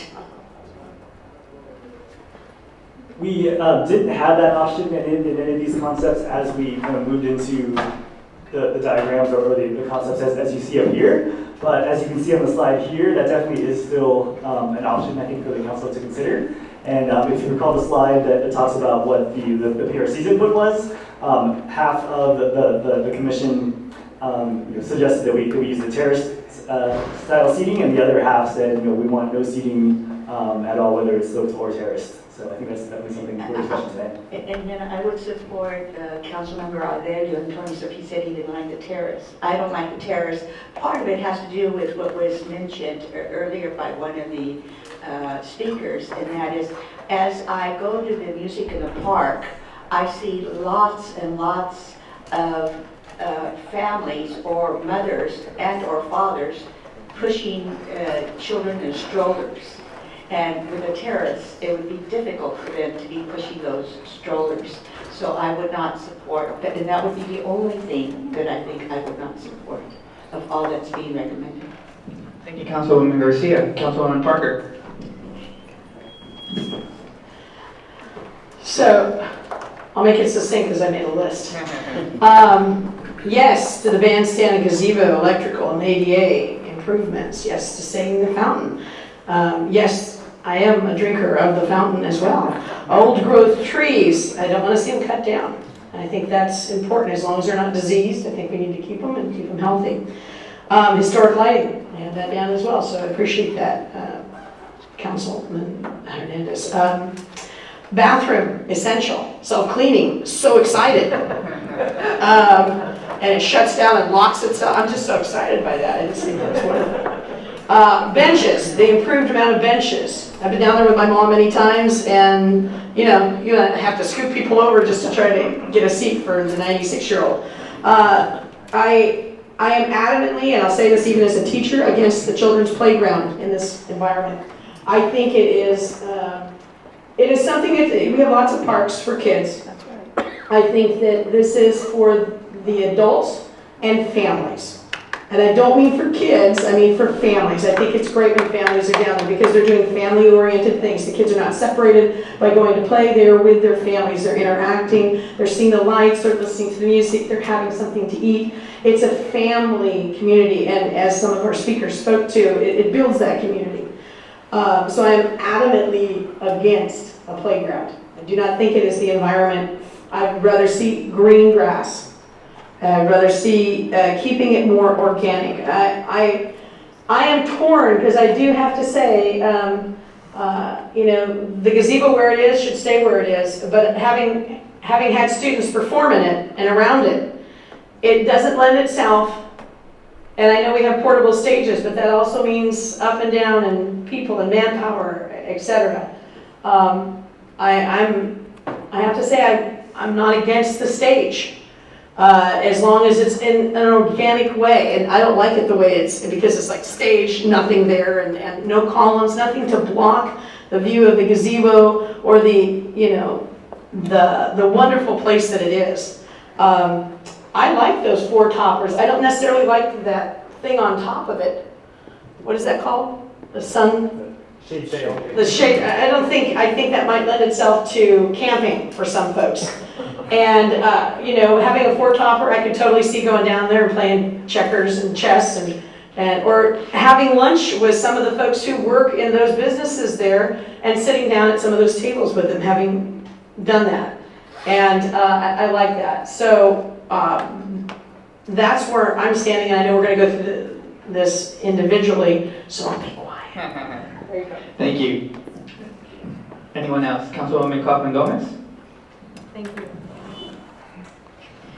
I certainly hear that there's a lot of agreement from what we're getting from the public to what the discussion is here on many of the elements that have had such deferred maintenance for such a long time. And that's what really the heart of this is here. We're not overlooking our history. What we're doing is we're making sure that that history lasts for generations to see what Watsonville was like, you know, 100 years ago and then some. So what we're doing here is to make sure that we can keep that history alive and to make it open and encouraging for the next generation to come and to enjoy it, just like as we're hearing our community members have enjoyed that area for decades. So I don't think that we're in disagreement with what we're hearing from our audience. Will we have some vegetative changes? Probably so. Will we have any changes with anything that's of historical value? I don't believe so. I think we're going to be there. We're going to be on the same page there. And I think that if we decide to keep everything pretty well level and not bring in any of that other stuff, I think that we can figure a way that maybe some sound barriers to help out a little bit more effectively that could be on a portable basis. I don't think it's too difficult to try and figure out what that can be, that we can still enhance it when we need to, when we have those big events that do happen downtown. And then it can be removed pretty easily so that we can then have that plaza pretty well intact to the way the community has enjoyed it for such a long time. And I don't think it's going to be putting us over budget and doing something like that. And I also concur that we do have some parks that have been neglected outside of this particular one, and we're hoping that with this reputation of doing something here, local, that we'll start to see that work through our neighborhoods, especially those districts that have like an acre park for their entire district. Because we're missing out, and it's frustrating for those of us that have to come to Ramsey Park or across town to even enjoy that, because we don't have that in our neighborhoods. So I don't think you're going to find anything that you're going to be unhappy about when we do make this decision and the vote for this afternoon. And I know that we're on a time crunch. I don't know what our risk is in getting the money or our success rate. I mean, this is all new to us. We may find that it's going to be revised based on what the state's going to allow us to have for funding. So until we ask, we don't know what we're going to get in return that we have to work with. So we're all going to be here. What I will find that has been frustrated as a council member is the type of communication and the process for our communication. This, as well as other major projects that we have, and we get a week's notice from many people, we have to find a better way of getting out to our community so that we can get more proactive and more feedback and more responses as we develop. We're really missing the boat on that for these projects. And having everything, because it's a farmer's market that's convenient for a block away from City Plaza, it's not okay with me that that's where our outreach goes. We have a lot of this community that doesn't come downtown, and if they don't know what they don't know, and they feel like they're being overlooked. So this information should be available to the public locations. Put it in the libraries. Put it in the post office. People have to go to the post office to get their mail, and I think it's important that we put this better PR out there than what we're doing, and I think then we're going to get a little bit more robust and organic movement for the community to know what's going on. Thank you. Thank you. Councilman Hurst, would you like to say a few? Oh, sure, but very few.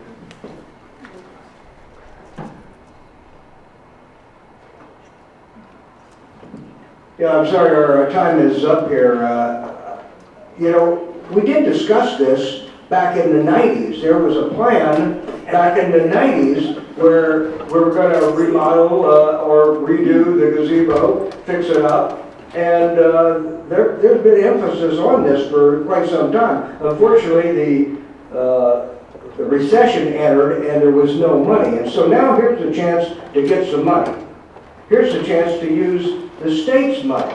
And so we've got to pick out something here that staff can write a grant about and put it together so that we can be successful in improving our historic plaza. No one wants to see any historic part of it go away. Everyone wants great visibility in the plaza. Everyone wants safety and lighting and a restroom that's clean. And everyone wants access to it too. So let's decide on what looks the best so that staff can get busy and the time is ticking. We need to move forward. Thank you. Nick, I just have a few questions. I want to make sure we're clear and that everyone's clear here. Regardless of what option we pick, will that affect the historical status of the gazebo, the cannons, or anything, the fountain, anything on the premise? No, so all of these plans, as they stand today, take into account the historical designation of the plaza itself and all of the historical elements that will all remain the same. Except that you know, in the plan and in the costing here, we have that they are refurbished and brought back to usable state. Thank you. And so I just want to echo a little bit of what Maria Elena had mentioned about building community, and that's really the purpose of a plaza, I think, is a center point, a focal point for the community to come together. I actually wouldn't mind having a multi-generational plaza, you know, where we have the wisdom of our older generations, you know, with our Cabrillo students, with the students that are coming from Watsonville High, people coming in shopping, just community, you know, and I think that's been missing for a little bit because if there's no farmer's market, if there's no event, you pass by La Plaza and it's, as we said, the gentleman just hanging out there. And my grandfather just recently passed away, and he sat there for many, many years on La Plaza, and every time he took me to La Plaza, which was very, very lit, like not often, it was a treat. And so I sort of want to bring that back a little bit. I think we can do this. I think we can honor our history. I think we can do all these things. We can honor our history, we can preserve our history, we can leave our stamp for future generations. And so I'm sort of just ready to vote on this as well. And so, Councilman Gonzalez? Yeah, can I make a motion? Yeah. Can I make a motion that we make a concept floor of this design? And that would be to keep the gazebo where it's at, refurbish it, install a stage, do no seating, no play area. So we're actually going to take a vote on each specific element. We are? Yeah, we are. So withdraw your motion. Yeah. Okay, I'll withdraw my motion. And Council, if I may, just so we're keeping track on our motions here, there is already a motion on the floor that was made, right, but it was based on the actions that were on the agenda. Right. So, but having said that, if the council can work through the questions that are on the slide, I think that will lead to what Councilmember Gonzalez is moving towards, which is an option 4 or a concept 4. Agreed. And so would our city clerk do a roll call for each item? Okay, so. Okay, so what do we do? Let me go first then. Can I turn this off? Well, can I make the first motion? We're gonna go down the list. So that's what we're trying to figure out. I was trying to. Staff needs direction. Staff, do a roll call of the items. It's not just a stage, a stage that doesn't walk, it's a flat 18-inch stage. You know, that's the 3%. No, I was just looking at the same other ones.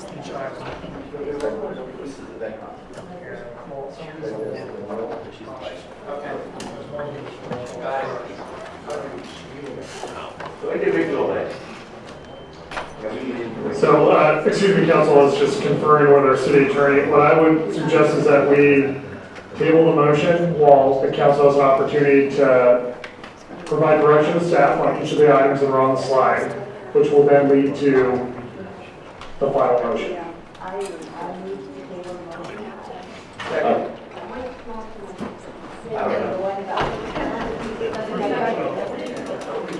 The only motion that was on the table, the motion for discussion, that's the only thing that was on there.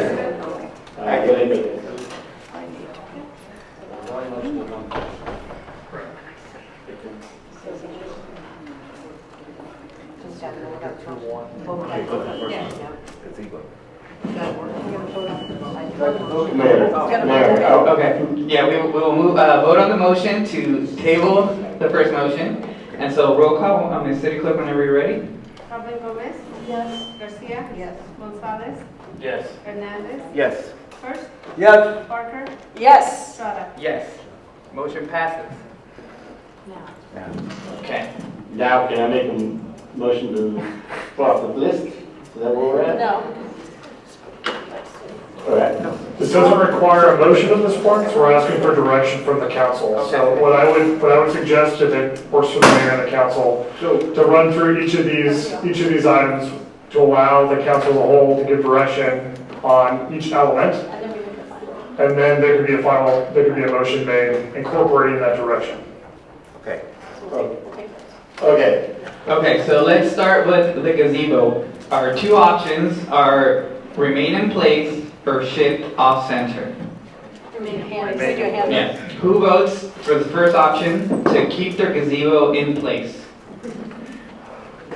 Okay. Unanimous. Now we will go on to the stage. Who here is in favor for the first option, a built stage? Raise your hand. Well, built stage. Some parameters, right? Yes, that's what I have a question for parameters. A build stage of just that 18-inch straight across, nothing sticking up, obscuring any view. No, the plaza. On the plaza. You want to put holes in that, where you can bring stuff, put it up, you know, that's something else, but just a straight. So if I may clarify, I think Councilmember Parker's direction is to incorporate a stage that does not obstruct the gazebo. Absolutely. Exactly, yeah. Yes. Yes. And has foliage and everything, so it's not. Well, There you go.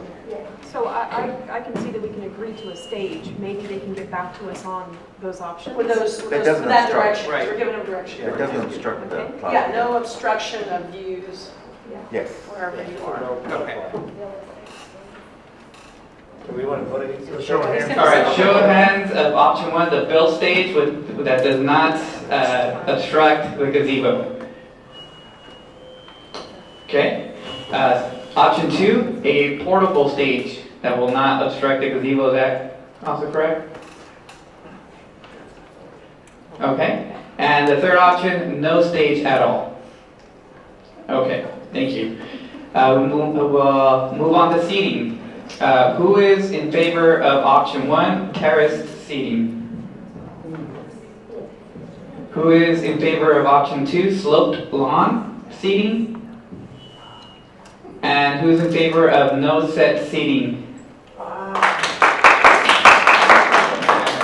Thank you. Play area. Who is in favor for option one to add a play area to La Plaza?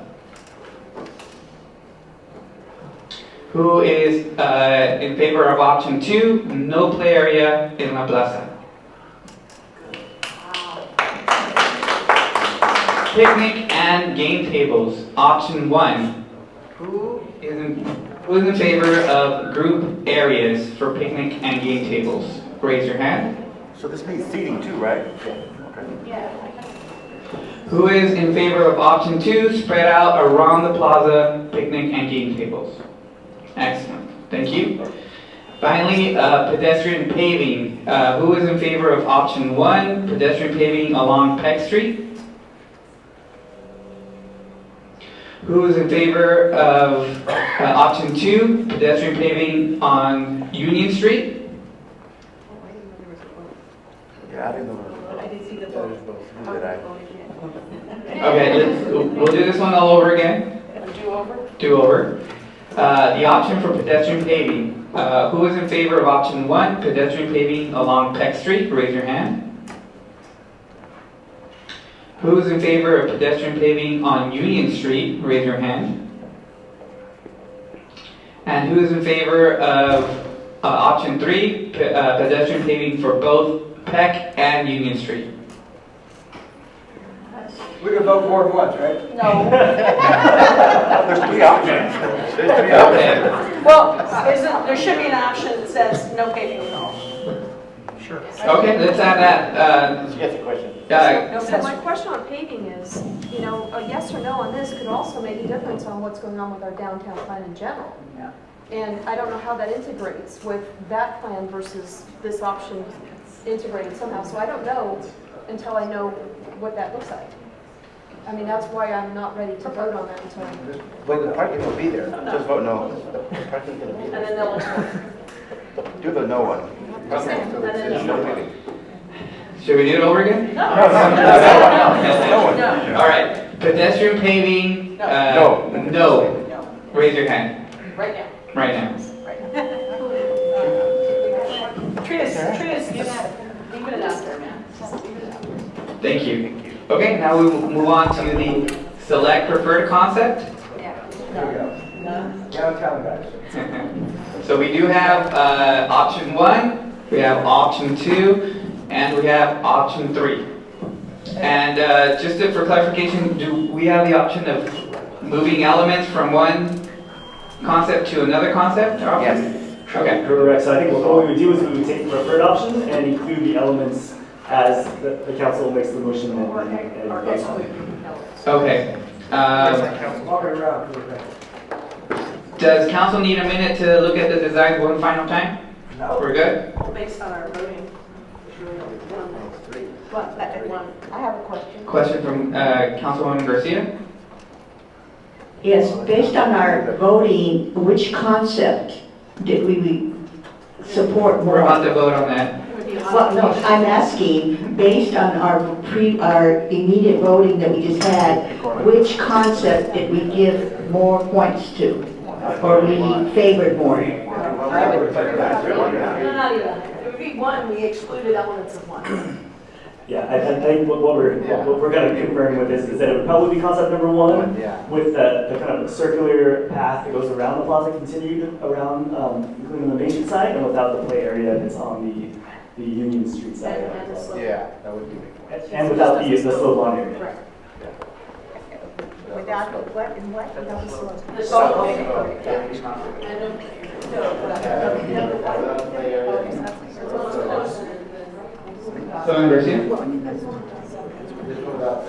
I would like to make a motion to approve concept number 1 without the slope area, without the children's area, and without, what else?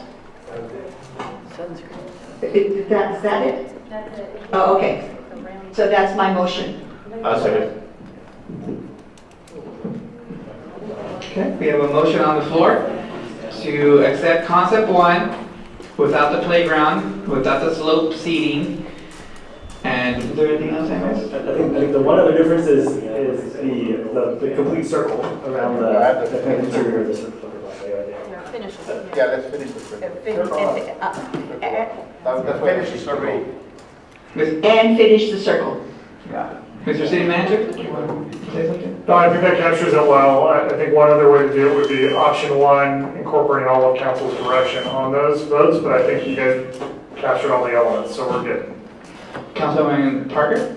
Just wanted to talk about keeping any old growth trees and maintaining that and working around it rather than moving things. And we didn't talk, and I did, about that, what is it called, the sun things over the tables?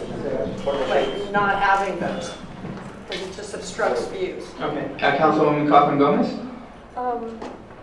From this particular diagram, From this particular diagram, have you already removed the vegetation? It's either root bound, damaged, will be, obviously there's some trees there that we know have historical value that are on this concept, but everything else has been removed that is of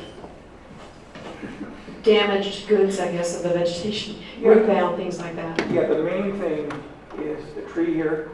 If you look at it, it's struggled for years. So there's this one tree here, and then there's just two evergreens right there and there that obstruct view, surveillance, and circulation. So we're telling the public there will be 3 trees essentially removed from the project? But if we're not doing the play area? Yeah, and there's a palm tree that's got like 3 farms on it.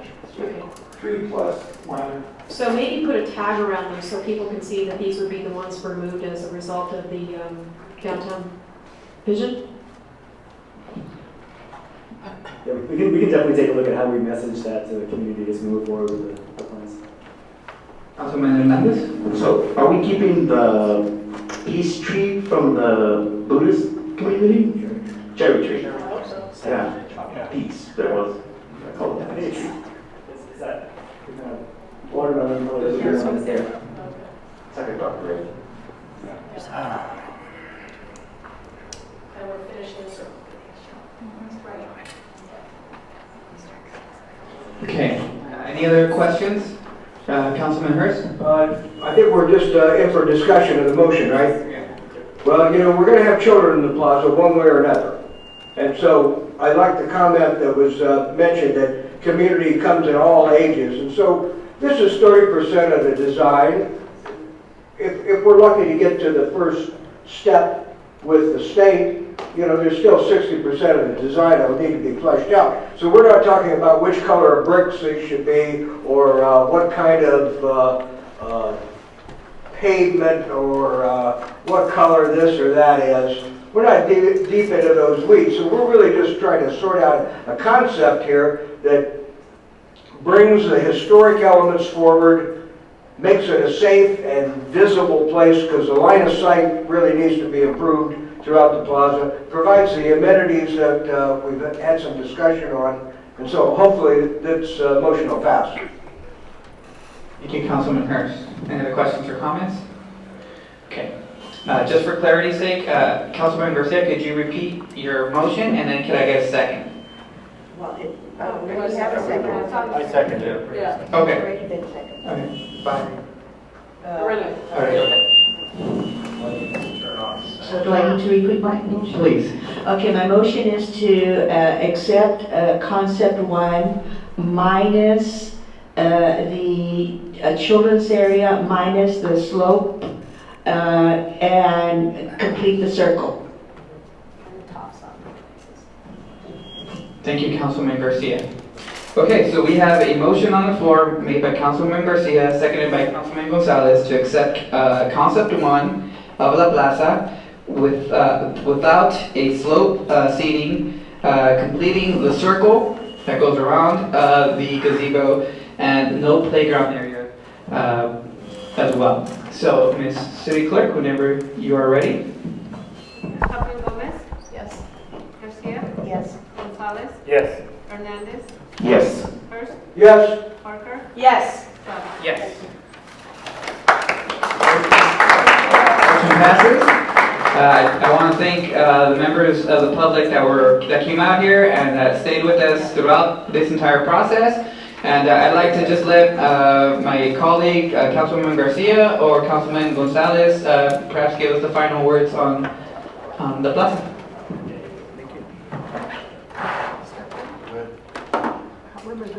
I really believe that we are going to be as said by several speakers, a community that is going to be very inclusive and diverse.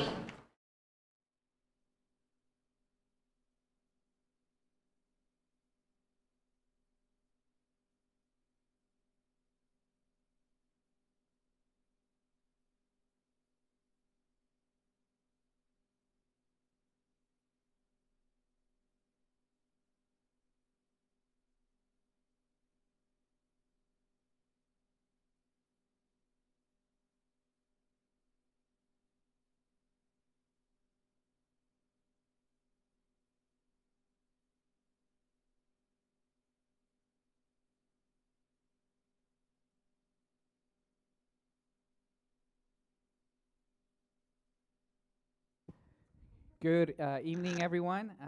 We forgot the gavel in the community room, so that's the gavel for tonight. I'd like to welcome the public to our July 9th City Council meeting. I hope your 4th of July was restful. I hope you had some time to spend with family and friends, and I hope you enjoyed some of the events and activities that we had throughout the city, specifically the Fire in the Sky over at the airport, which was fantastic. And the parade, 4th of July parade, which is also great. And I just wanted to give a shout out to Parks and Community Services for all that they did for those two events. And so before we begin, I just want to remind everyone that if you need translation services, we have devices here to my left. If you would like to follow along, feel free to grab a device, put it around your neck, put it on channel 0, and you'll be able to follow the meeting. Para los que nos acompañan hoy y gustarían servicios, un aparato para traducir, aquí tenemos aparatos a mi mano izquierda. Por favor, con toda la confianza del mundo, vayan, recojan uno, se lo ponen alrededor, lo ponen en el canal 0 y pueden seguir la junta. The other thing you can do as well, if you'd like to follow along, is we have agendas outside. They are available in English and in Spanish. And so we invite everyone to go and pick one up if you need one. And also, before we begin, we would like to just have a moment of silence for Nancy Lockwood, who passed away this past week. She was a member of our solid waste division, and she gave many years to the city of Watsonville and was a faithful public servant. And we send our condolences to her family. And we're just a moment of silence in her memory, please.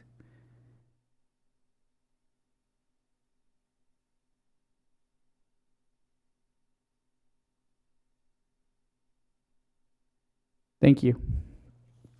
And so, as always, I'd like to begin with introductions, and we'll start off with Councilwoman Ari Parker. If you could all please let the public know who you are, what part of the city you represent, and we'll also have staff tell the public what they do as well.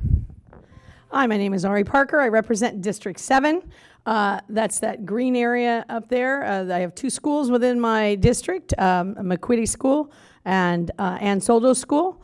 I encompass all 3 of the senior HOAs, as well as family and mixed use with apartments, and as well as the gateway to Watsonville from the East Lake Shopping Center, which we're all looking forward to some more grand openings there too. Thank you.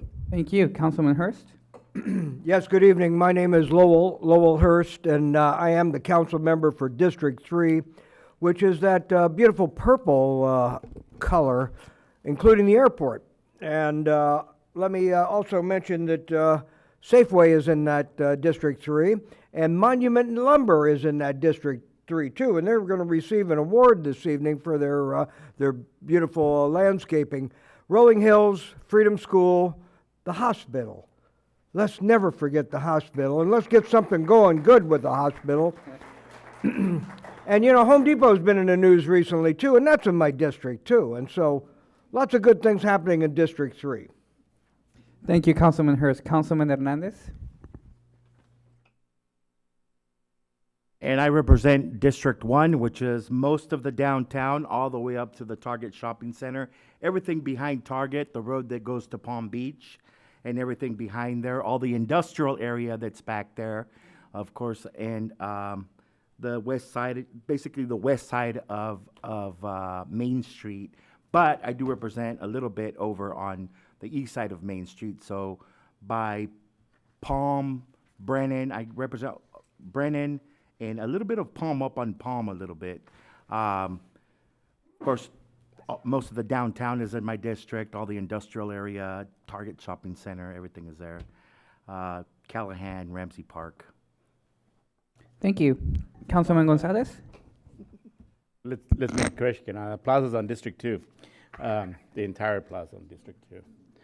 But yes, I'm Councilman Gonzalez Aurelio. I represent District 2, and I am the yellow area. I go up to River Park by the levee, and I go north, north to the plaza, and I come back up. I got the Buddhist Temple, I got Watsonville High School, Lynn Scott School, the YMCA, the YWCA, and the Buddhist Temple also is in my district. Thank you, Councilman Gonzalez. Councilwoman Kaufman-Gomez? Yes, hello. I'm representing District 6, and District 6 will be the H.A. Hyde School is my only school. Floodberg Park, which is behind the First United Methodist Church, which will be the location that we'll be doing our National Night Out, which is the first Tuesday of August. That will be happening there. I go down to California Street and I go all the way over to the Towers, which is where the old hospital is located. So I go all the way down that Freedom Boulevard corridor on that end of town there. So thank you. Thank you. Councilwoman Garcia? Rebecca Garcia, I represent District 5. District 5 has 4 schools. It has Starlight, Cesar Chavez, Minty White, and E. Hall. And this is a complaint. I don't have any parks in District 5. Either. Noted. Thank you. My name is Francisco Estrada. I'm the representative for District 4, and I'm also the mayor for the city of Watsonville. And I have probably the most beautiful district in the city. I have the wetlands. I have PV High School in the house. All right. I have a number of great restaurants, Ohlone Parkway, Green Valley Road, parts of Freedom, Clifford, and Food Bank as well. And if Food Bank's not in my district, I claim it. So that is my district. And now we have city staff here, and we could please introduce yourself. Tell us what you do for the city. Good evening, everyone. My name is Matt Huffaker. I'm the city manager. I serve all the council and all the districts equally, and oversee the administration of the city. Thank you. My name is Alan Smith. I'm the city attorney. I advise the council and staff on legal matters. Thank you. I'm Beatrice Flores. I'm the city clerk. I'm appointed by the council, and I help in the execution of the legislative process. Thank you, Ms. City Clerk. And Ms. City Clerk, whenever you're ready for a roll call. Kaufman Gomez. Present. Garcia. Here. Gonzalez. Present. Hernandez. Here. Hurst. Here. Parker. Here. Estrada. Here. Thank you. We'll move on to item 6 on the agenda, the Pledge of Allegiance. And seeing that Rex is here, it's an honor to have you here. If you could lead us in the Pledge of Allegiance, we would greatly appreciate it.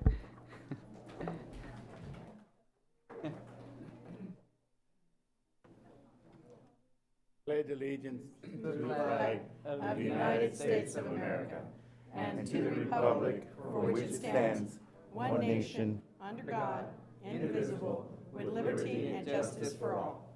I heard him. Thank you. We will move on to item 7, presentations and oral communications. This time is set aside for members of the general public to address the council on items that are not on the agenda, which is the subject matter jurisdiction of the city council. No action or discussion shall be taken on any item presented except that any member of council may respond to statements made or questions asked, or may ask questions for clarification. All matters of an administrative nature will be referred to staff. All matters relating to council will be noted in the minutes and may be scheduled for discussion at a future meeting or referred to staff for clarification and report. All speakers are asked to fill out a blue card and leave it at the table designated near the podium. And when you do address the city council, we ask each of you to please tell us your name, your address, to obtain a better record for the minutes. And so at this moment, I would like to open it up to public comments.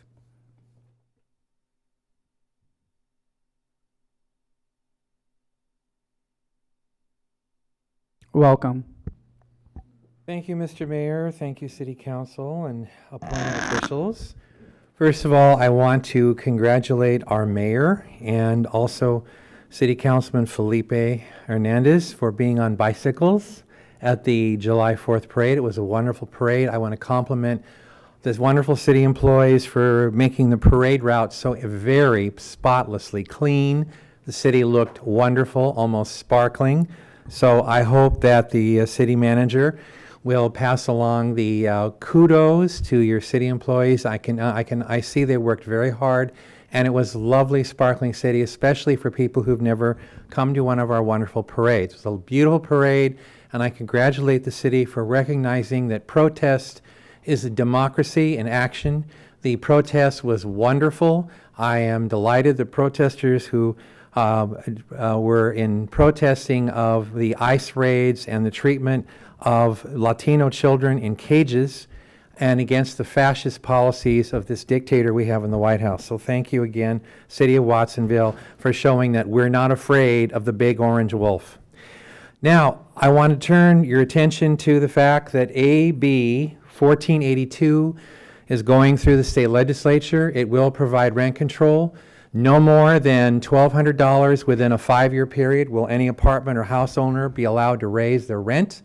And there will be a list of at least 12 different just cause reasons for evictions. It passed its first committee today, and it goes on to its next committee assignment in the State Assembly tomorrow. I would advise all of you here listening and watching at home to contact State Senator Bill Monning and State Assemblyman, my good friend, Robert Rivas, your feelings on this bill. I heartily support it. It is time to put the brakes on the endless increases in rent in this community. People are losing their homes simply because of a rent increase because they can't afford to pay the rent. It's essential we do this. And for those of you who say, oh, this is socialism. Well, folks, we have a pragmatic approach to our economy. When FDR introduced Social Security, that was socialism. This is a combined mixed economy, neither capitalist nor communist nor socialist, but we need to do what works, what is for the best of what we can do for all of the people. We need rent control. Thank you very much. Thank you. Welcome. Thank you for those comments. I think we have corporate socialism where our tax money is going to the corporations. My name's Marilyn Garrett. The tremors I have, I think, are related to working by fields of pesticides. When I taught here in Watsonville, Mesty and Calabasas schools, and microwave radiation causes that. I come because I advocate for the well-being and public health of the community and to alert people to the dangers of wireless microwave radiation, which is increasing tremendously. One figure I heard is we're getting 1 quintillion times the radiation in the environment than is natural. That's 1 with 18 zeros. The latest onslaught is 5G. And 5G Apocalypse, the extinction event, I'll leave you with a DVD. It starts out, it's important to understand what the 5G is doing and what they say it's doing. We're told on the IEEE beamforming doctrine, that stands for Institute of Electrical and Electronic Engineers, that this technology cooks your eyes like eggs in World War II. We all need to understand these are military weapons. These are assault frequencies. If you know nothing more than that, that's what you need to know. It's microwave radiation warfare. That's what it is, touted to be beneficial. And I want to refer you to a colleague of yours in Nevada City, City Council member, and I think she's vice mayor now, Renette Senham. And I have her contact here. She did a presentation, and I think all elected representatives need to do this to stop this radiation, this onslaught. And it's estimated that if this goes through, not only will there be 1 out of 2 men contracting cancer and 1 out of 3 women, and diabetes increasing, but we'll all have cancer and diabetes. She did a presentation, and I think you would do well to see it and to do all you can to stop 5G. Why the rush for 5G? Renette Senham, a presentation before the California Progressive Alliance. 5G concerns. And they'll be building, if they do this, 800,000 cell sites. Anyway, I'll leave you with this. This is extremely hazardous, and it needs to be stopped by all elected representatives. You are to protect the well-being of the community. Thank you. And thank you for the way you had the city council member introduce themselves and all the supporting staff here. That's really helpful. Thank you for that. Thank you. Welcome. Thank you. Good evening. My name's Roseanne Ferris, and my address is on the blue card. I'm here to speak on behalf of the nurses, and we just wanted to come out and thank the Watsonville City Council for meeting. Each and every one of you have met with the nurses to discuss your concerns and our shared concerns about the sale of the hospital. And so we've been working diligently to get a lot of people in this community to come together and have a town hall, and we're very excited about it. We're here to invite the community and also all of you. It's July 14th, 2 to 4 p.m., right here in the community room this Sunday, and we really need to hear from the community, and we really would like to share what we have to say also. And so we're really grateful for everyone that has supported this, and we're looking forward to seeing you there. Thank you. Thank you. Thank you. And we hope members of the public will be there too as well, supporting. Thank you. Welcome. Welcome. Thank you. Hello, City Council. I wanted to give you an update. Over the 4th of July weekend, my husband and I spent almost all 4 days in the museo getting it set up. We had our first delivery of tile today. Trina, we don't need help. We got it all done because some neighborhood teens came over and helped us load in tile. But the real reason I'm here is over the 5 days that I was there for many, many hours, the park is full.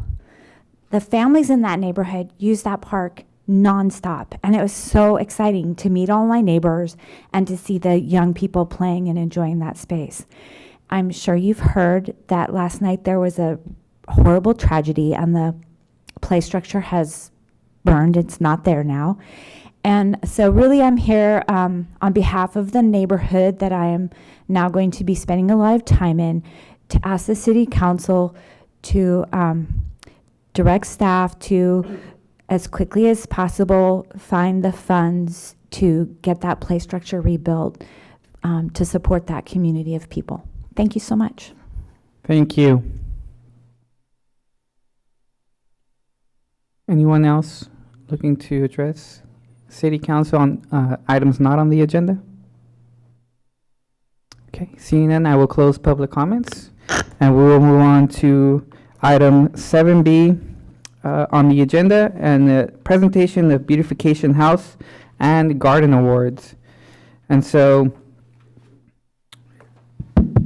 great. So we have a number of recipients that will be honored today. Anybody would you like to join me, Rebecca? Number 5. Okay. All right. Come on, you guys. If you have a member of your district here, follow me.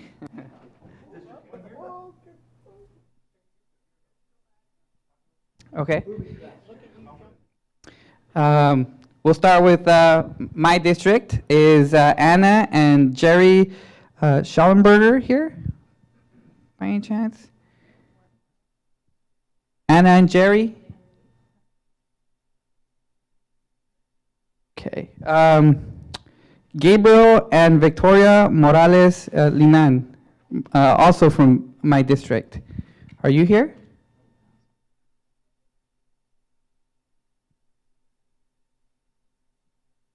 Okay.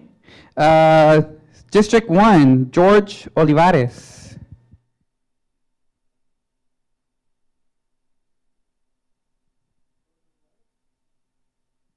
Is that George right there?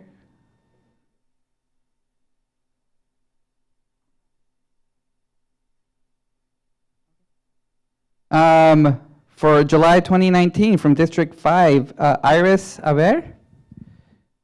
Iris here?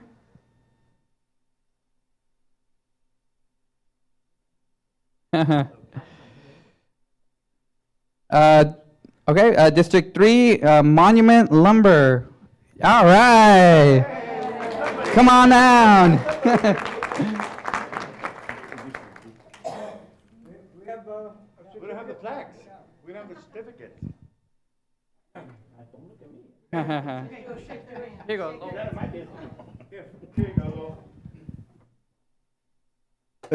That's a good prop, huh? I want to congratulate the Shugart family. You know, they've run Monument Lumber for a long, long time. You're going to tell us a story, I hope. But I'm going to say that at one time, it still is in Freedom, but it's actually in the city limits in Freedom. And the Freedom annexation was really kind of a controversial thing way back in the day. There were a lot of people in Freedom that said, hey, let's just let Freedom be free, and we really don't want anything to do with Watsonville. But they saw that there was some additional police coverage, some additional fire coverage, certainly some additional sewer and water coverage, and the good folks in parts of Freedom, at least, decided to join the city years and years ago, and Monument Lumber was a great supporter of that initiative. And take a look when you go by there at their beautiful landscaping, and they've got a whole host of products and a great local lumber yard, and a big one too. So congratulations, Mr. Shugart. Thank you very much. Would you like to say a few words? Well, One of you? I just want to say, you know, our end of Watsonville needed a little help. You know, we'd kind of let our landscaping go, and so we wanted to beautify it, you know, so people coming in from north to south into Watsonville would see something a little nicer than what we had before. So we appreciate you recognizing that. Thank you very much for attending this evening. Thank you very much for your good work. Would you like to introduce your partner here? This is my wife, Ruth. Ruth, would you like to say a word or two? Thank you. Thank you for coming. You know, I can never get a word in with my wife either. We do have an award for you, but I think it's still in the production stage. Mayor, we'll use this as a fake prop here. Oh, well, it's got somebody else's name inside of it, I think. You can't read it from here. Here, can you hold that for us? There we go. There you go. You can't read it from here, though. Ready? 1, 2, 3. Thank you. Mr. Sugar, thank you very much. Thank you. We'll drop that award by for you, Thank and you. I'll take a new tour of the facility, too. All right. Thank you. There's always some nuts and bolts that I need. Thank you. We will move on to item C on the agenda. B. 7C. B? B. No, we did B. We're on C now. And I would like to now honor 3 students who I've been following for the last couple of months, and their story, their journey has been quite remarkable. And there are 3 students that have been participating in speech and debate competitions. And I'd like to invite their coach up here, Ramiro Medrano. And quite the inspirational story. And Ramiro, if you could please tell the public, what these kids have gone through and why this has been so meaningful to them. Good evening, everyone here, City Council, Mayor, thank you. So tonight, actually, we're, thank you to Mayor Estrada. He has been following the migrant speech and debate team here in Watsonville. Actually, it's part of our district, Region 11. Luis Medina, the director of the migrant program, is also here tonight. So every year, the migrant program sends a group of students from middle school to high school to a statewide tournament. It's a California migrant statewide tournament about speech and debate. And it's a bilingual tournament. We have students who participate English speech and some do speech, some do debate. There are some that do Spanish speech and debate. And this year is the first year, this last school year was the first year that I coordinated the speech and debate migrant program. And I took about 28 students to the tournament, which was held in Ventura, California, the weekend of May 3rd, 4th, and 5th. And we had 3 big winners. We had a student by the name of Eli Romero, who's from EA Hall. He was a 7th grader at the time. He's going to be an 8th grader now. And he won 2nd place in extemporaneous Spanish speech and 2nd place in prepared Spanish speech. So this is Eli Romero. His mom's here and his siblings.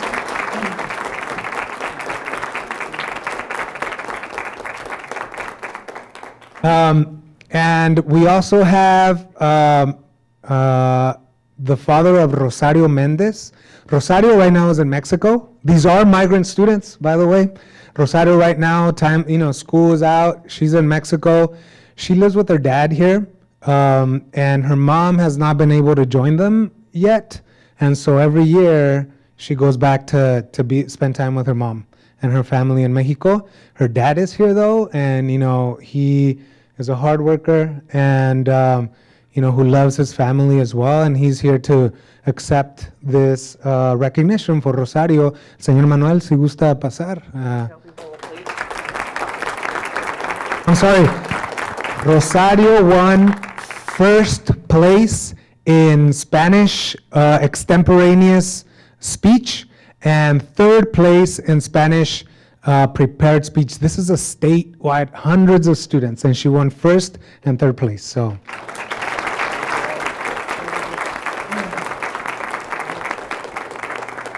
And we also have a 3rd student, Cesar Parra. Cesar Parra, actually today, out of all days, was his orientation at Sacramento State. He will be attending Sac State, and he has a brother and a sister over there. I was told that his parents were going to be here. Or ¿están los papás de Cesar Parra aquí? ¿Sí? Sí, pásale. So his family is here. Cesar Parra is also an exceptional student. He was a senior at Watsonville High School. He will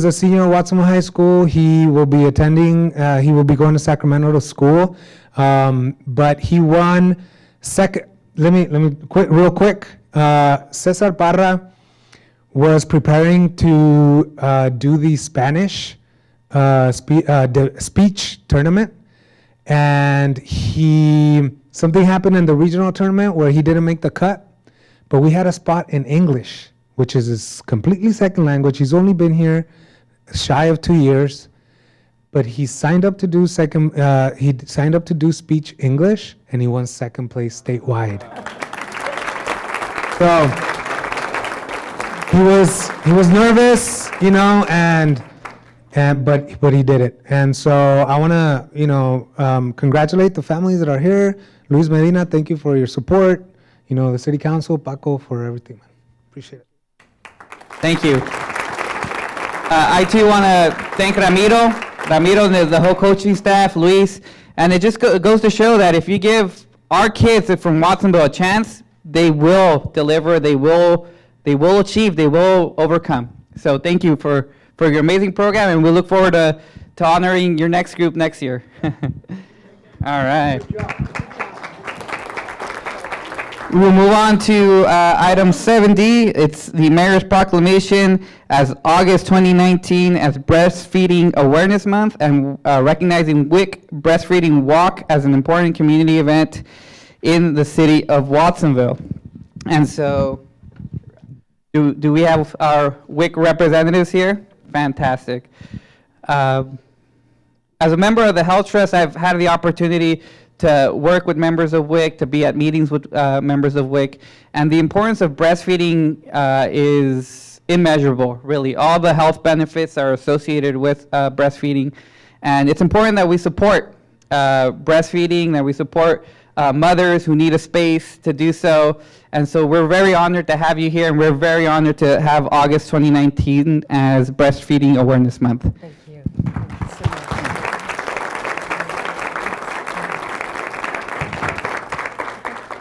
Thank you so much, Mayor Estrada, and to the City Council. Thank you again for this proclamation. There are 3 organizations mentioned in the proclamation. My name is Dana Wagner. I'm the Assistant Director for Community Bridges WIC, and of course WIC is mentioned, but there are 2 others very important organizations, and one of them is very well represented here, and that would be Watsonville Hospital. And I don't know if there's anybody here from Salud para la Gente, but Salud para la Gente is also recognized. These 3 organizations do so much independently and also working in collaboration to help mothers and babies get off to a great start and promote and support breastfeeding. And we're just really grateful for all that work. We're grateful for that collaboration with Watsonville Hospital and with Salud. So I would be remiss without saying that we are holding our 13th annual Breastfeeding Health Fair and Walk on the 23rd of this month. You are all invited. It is a fun event for families, for kids. Lots of great things happening when we do our march down the streets of Watsonville. We had some celebrities, if you can see, who were there in previous years. I know Councilman Hernandez has been there in previous years, and Mayor Hurst, and last year Board Supervisor Caput was there. So please come down. Yes, and Mayor Hurst was there last year. So thank you very, very much, and please come and join us. And I'll let these other folks say something from the Hi, I'm Jessica Thomas. I'm the perinatal director at Watsonville Community Hospital. I'm new to the hospital. I've been there about 2 months, and I am overwhelmed by the dedication of my nursing staff. Some of them are standing up here, some of them are here in the audience, and they're amazing. They are dedicated to breastfeeding and to just supporting moms and babies in our community, regardless of how they choose to feed, but we are baby friendly, something that was not an easy feat. They did it. They're just amazing. Their dedication is overwhelming. So I want to thank them, and this is an amazing thing for our hospital and community. Thank you. Thank you so much. Appreciate it. Sorry.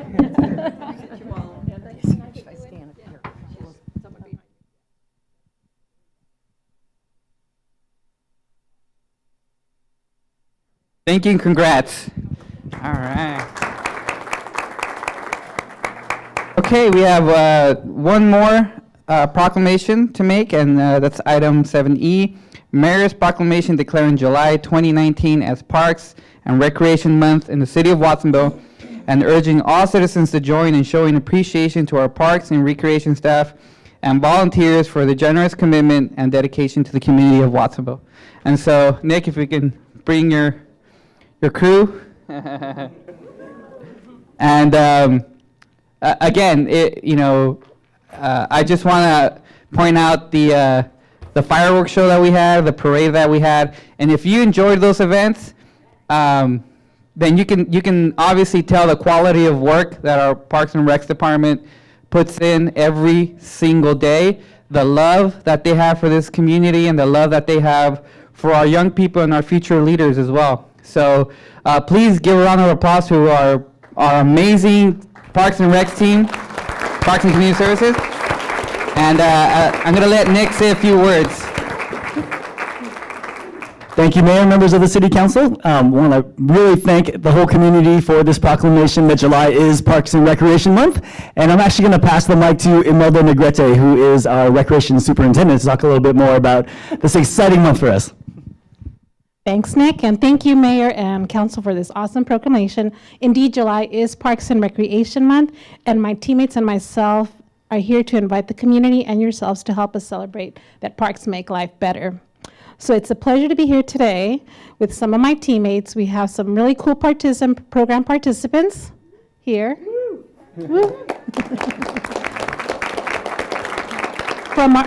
Some of my teammates from the Youth Development Unit, which is from the Youth Center, as well as our Camp Wow. From our sports unit, we have Jenny Vivenci, which is our sports supervisor, our rec specialist, Connie, and during the summer, we have our aquatics program, and we have Daisy and the lifeguards. Daisy is actually our pool manager. And then, of course, our admin, we have our super cool senior admin analyst, Adriana.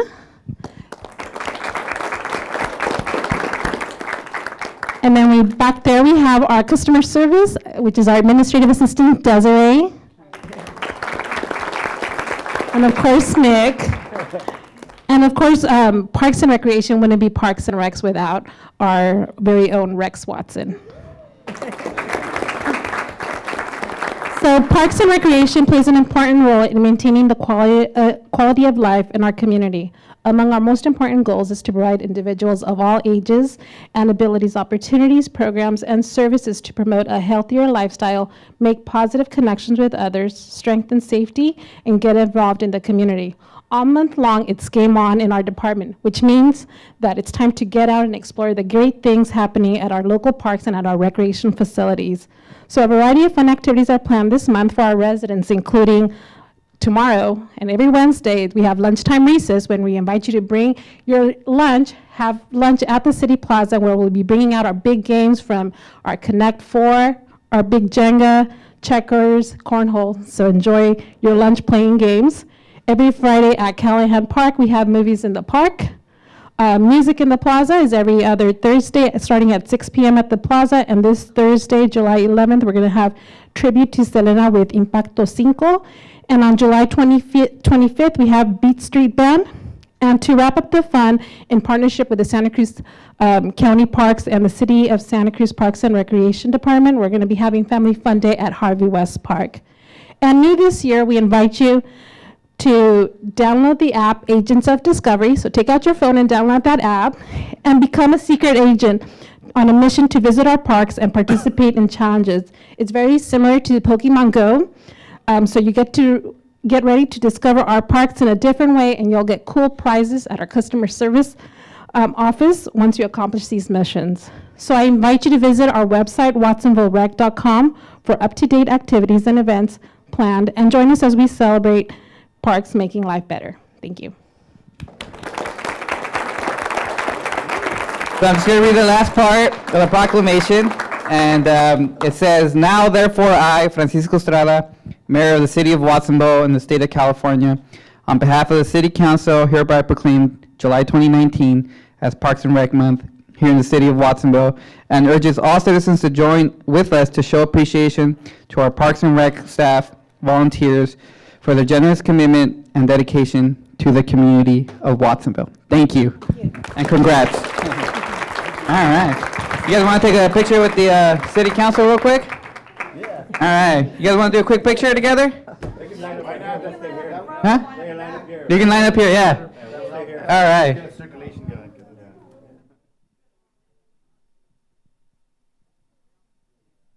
All right. Come on, young people. Follow me. Come on down. A little something, Mr. Mayor. We have a young lady here, Darla Tapia. I know this young man here. Who just graduated my class. Woo! Hey, you want a baseball player? There's a baseball player. Good. Keep it Come on. Keep it going. Come on. Over here. Welcome. All right. Nice to meet you. All right. Nice to meet you. All right. Nice to meet you. to meet you. Nice to meet you. Tall people getting back. Nice to meet you. Tall people in the middle, Over there. Come on, Rex. Yeah, let's do that. Kids in the front. Yeah. Rex next to me. Come closer. I think we're gonna have to move that way, Lo. Squeeze down. Squeeze down. Let's get over here. You can hide behind us. Yes, I can. Get right behind Rex. Got it? Sideways. Hey, cheese. Pose. I don't need it. How does the neck say? Pull the back of the neck.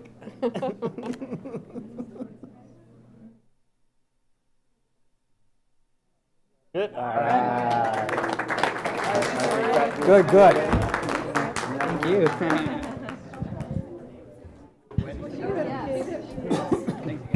Goodbye. Nice to see you, Isaac. Hey, you still playing baseball? Good job. You should. You're good. I see you do. Hey, serious. Hey, that kid can hit the ball.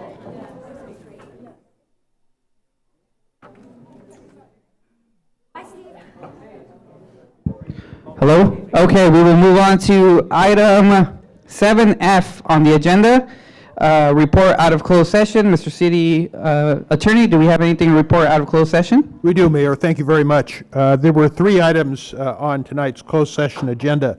First one, A1, was pending litigation, Pedroza versus the City of Watsonville, and the council voted unanimously to authorize the city to file an answer in that complaint. The second item, B1, City of Watsonville versus Ortegon, the council did not receive a report and took no action. The last item, B2, City of Watsonville versus Goich, the city council authorized the city attorney to file take necessary steps to file a complaint in receivership to begin code enforcement against that property at 755 Palm Avenue. That concludes my report. Thank you, Mr. City Attorney. Moving on to item 8, consent agenda. All items appearing on the consent agenda are recommended actions which are considered to be routine and will be acted upon as one consensus motion. Any items removed will be considered immediately after the consensus motion. The mayor will allow public input prior to the approval of the consent agenda, and I'd like to open it up to public input on any item on the consent agenda now.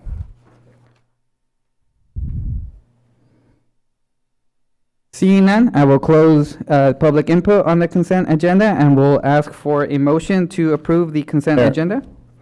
Councilman Gonzalez? I'd like to request if we could pull L, M, N, and O for discussion. Can we leave them on and just discuss them? Okay. Councilman Kaufman Gomez? Councilwoman? Yes, I have some comments also for the item of the affordable housing program, L. which is L. And I also just want to see if staff can pop up about a couple expenditures that are over the 100,000 threshold. We have bids going to the some slurry work, I guess, at the airport, and then we also have which are for vendors that are not from the area, which is item E. And item F, which is another project that's over 650,000, and just making sure of what we're doing, because this is Measure D funds, so that we can identify the funding source and if we're moving money around on those projects for other priorities. Mayor, I'll move the consent agenda. Second. Thank you. Okay, and okay, we can have a discussion on any of the items. So we'll start with Councilman Kaufman Gomez, and we'll go with Councilman Gonzalez, and then anybody else that has any questions or any comments on the consent agenda. Item is first. We're We're going to go what? L? E, F? Oh. E is airport. F is going to be public works. Is the first one. E's first. I'll ask Director Williams to come down. We'll take them one at a time. Welcome. So you're not going to get off lightly. Always a pleasure. Thank you. Rayvon Williams, Director of Municipal Airport. How may I help? Yes, we have money coming in. How much of it was FAA versus, so we have 5% is coming from our own budget on this? Airport Enterprise Fund. And then I noticed that the bids were from out of state. Right. Do we know if there's any vendors that could have qualified that were in the state or that are local in terms of trying to get some local power for some of the local projects? So we bid via e-bid board to all interested parties. In this particular case, the winning bidder was the winning bidder for the previous runway work that was done in March. They have an inside track. They bid last year. The backstory is the projects that are going on now for the primary runway, the signage, the marking, and the crosswind runway were originally applied for in December of 2017, and they were to run over a 2-year period, September 2018 and September 2019. Because of the late award, all of the projects have rolled into this year. This is the contractor that came back to us and said, hey, I can't do it when you plan, but we could do it early, and thus you'll recall the 24-hour work. They were able to come here and mobilize, and so when it came to bidding, they had the inside track. They know the field, they know the setup, they know the employees, they know the resources, and these contractors rented a lot of local equipment. So they rented tons of stuff and bought a number of stuff from Monument Lumber and all of it, and so they came in for this bidding and were able to bid very, very low. They're from Reno, Nevada, and that's why they won. But we did bid out to others, but at the end of the day, they were able to. Well, I'm pleased that we do have some local involved in that in terms of getting some of the money to stay local on this particular project. So. And they do stay local. So they stay at local hotels, they rent local equipment, and. I appreciate that. Thank you. And letting public know. Yeah, one more question. This is public works work. It's all going to be covered with prevailing wage? Yes. We have to go out with prevailing, or the FAA requires that we go with standard. I mean, when we well, I know we know, but is the contractor aware of that, and he's covering his bases and making sure that yes, properly? When we started the first work that first night at midnight, we had union reps and everybody on the deck making sure that we were at prevailing wage. He came to me and he said, hey, this is a union job or prevailing wage, the whole 9 yards. And so okay. I have reason to believe that it's a requirement for the bidding. Okay, thank you. Mr. City Manager? An opportunity to turn my mic on. And also applaud Rayvon's work and the airport's work to secure these grants. As was pointed out, only 5% is coming from the airport. The vast majority is coming through grant funding. This is the second of 2 recent projects to rehabilitate both of the runways, which was a major accomplishment. Thank you. And do we have a study coming up shortly about the volume of flights? I mean, we're doing all of this work, and I'm hoping that we see some. Yeah, I'll get right to that. I'd like to just piggyback on Matt's comment. Sure. And you just approved the in the consent agenda this item for what I believe will be me coming back to you at a certain point in time over the next couple of weeks and saying we just got a $400,000 grant from the FAA, which is the final part of the trifecta. So 1.2 million last year. We spent 700. We're spending 400 right now out at the field. They're installing new signs. I'm expecting in a couple of weeks that'll be another 400,000. 2019 will go down as the year that the airport had more construction effort since 1986. Great. That's a big deal. So now to your point, I just got a text from the Salinas City airport manager, my counterpart. He's coming over here on the 18th, and we're going to sit down with a consultant and begin the 6-month economic impact study for both Watsonville Municipal Airport and Salinas Municipal Airport. And we'll use that data in order to share it with the Watsonville Airport Advisory Commission so that they get a better view of what the true economic impact is for the airport, and also with the citizenry. And then we'll use it with our next consultant effort as we begin to develop operations, investment in the airport, master plan, and working with Susie to ensure that our component of the general plan is fit and T's crossed and I's dotted. Great. I look forward to seeing that information. Other than that, we're not doing much. Well, thank you. Wonderful job there at the airport for the fireworks as well. Thank you. And then I have the Public Works project with Crisp Company, and it's for $654,000 for this bid. And I know we have some state fund, we have some Measure D funds for the pedestrian safety. I think that there was a comment the public had is, we're not putting Measure D in the roads, and since we only have so much Measure D funds to go around, this is one of the projects, and if you can share a few notes on that for me, I would appreciate it. Most definitely. Good evening, this is Maria Esther Rodriguez, Public Works and Utilities Assistant Director. Yes, this is one of our long-awaited projects. It's bicycle safety improvements, and as you mentioned, we did get some grant funding for it, which about $325,000. And in order to augment it, when we came to council to go out for bid, one of the comments we heard is safety is our priority. Can we do additional buffering or something on these projects? Which indeed we took to heart, and we did that. We incorporated some buffered bike lanes, and what that means is additional striping to provide a little bit more room for cyclists, especially on the high traveled roadways that we have, like the Green Valley Road and Walker Street and Harkins Road and those roads. This is indeed, so because of that, we're spending a little bit more money coming out of our Measure D to promote that safety, to promote cycling. And this is grant funded, Measure D funded, and gas tax funded to provide safety on our streets. One question I had here was, does this stop short of the school district at Houlihan and Green Valley? Because I know that there's been some concerns about the pedestrian safety that are at the school that's down there, and I don't know if this stops short of that, or do we get to that intersection? I can't tell from this diagram here. It would actually stop just short of that. We are city limits. I'm sorry. The new school that's out there, Sequoia School? No, I'm talking about the towers. That's within city limits, as well as the PVUSD administration office. The city limits actually are at the bridge that is on Green Valley, right past Thicket Lane. So in front of the towers, Green Valley Road is county roadway. So we would stop short of that.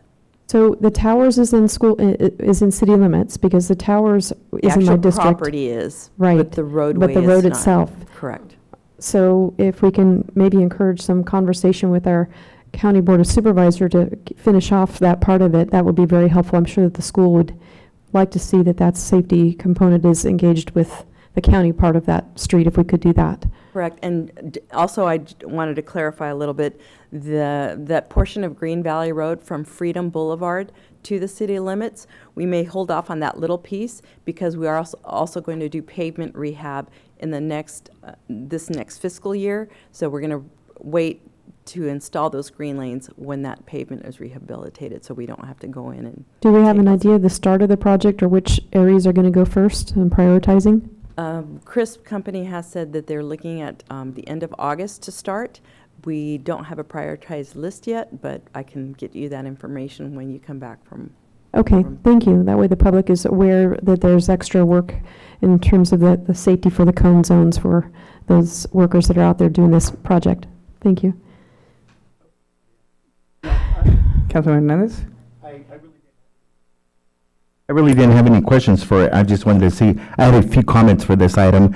I'm glad we have this because it makes it more than symbolic that we pass this item, as we have, because we're also reading the Vision Zero plan today, and it shows that our community, that we're putting our money where our mouth is when we're passing items like this, and that we're not just, that hopefully that Vision Zero is not just going to be another policy that we plan, but we're going to put it to use, and we're going to continue to do things like this to make a safer community for all here in Watsonville. Thank you, Councilman Hernandez. We are moving on to item L. L? L. Okay. Okay, so item L, this particular resolution is a successor housing agency of Watsonville for the affordable program. I know that we're going to get into this further detail, and I've spoken with staff about this. And what's important about this is setting the price limits for the affordable resale, as well as income to qualify for families has gone up, because obviously price points have gone up for properties and income levels need to come up so that they can afford the properties. And we will be working on this diligently. We're working with people that are professionals in this industry and doing some think tank process, finding out what we can do here locally that we can revise that's going to be helpful for us as a community as a whole. And so look forward to seeing a little bit more of that, because that will really help our families, because we have money and we need to be able to get it out there, and we really need to revamp some of the programs and talk on how we can do so, policy setters, in order to have that money available for our community for home ownership. So thanks again for working with me on that one. We look forward to more information for our community here. I was actually just hoping that they could speak on it briefly. That way the public could hear. Welcome. Thank you, Carlos. Thank you. Buenas noches, Carlos Landaverri, your housing manager. Any specific questions on?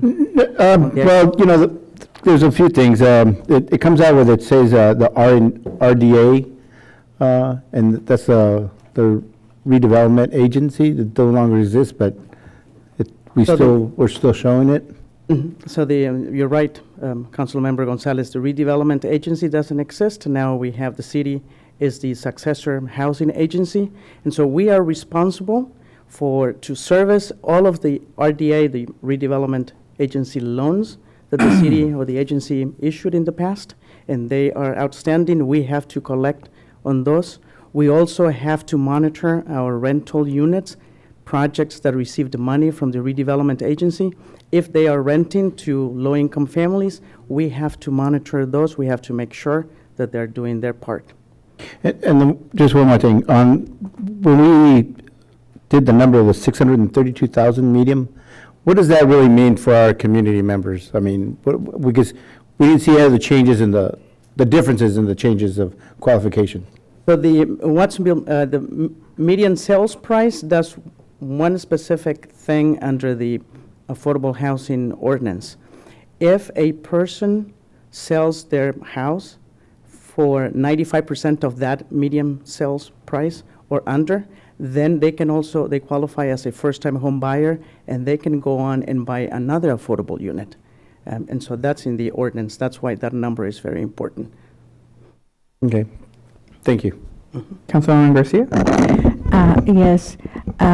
In your report, you have some charts on rent limits, and I needed some clarification. What is the purpose of rent limits when we have no rent control? Well, in projects that we monitor, those would be the rent limits. So the landlords cannot rent for more than that the council approves. So the ones that you monitor is the ones that have RDA and the ones that have other community development funds? Correct. Okay, so those are the ones that we can tell them you can only charge this much for rent? That's correct. Very good. Okay, thank you. Okay.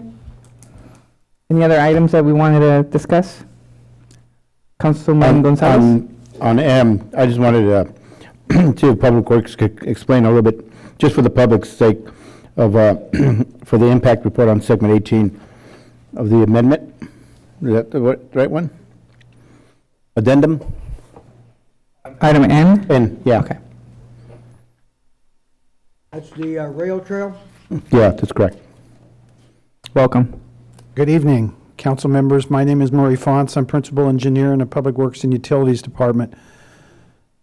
The city is preparing to request construction funding for a segment of the rail trail.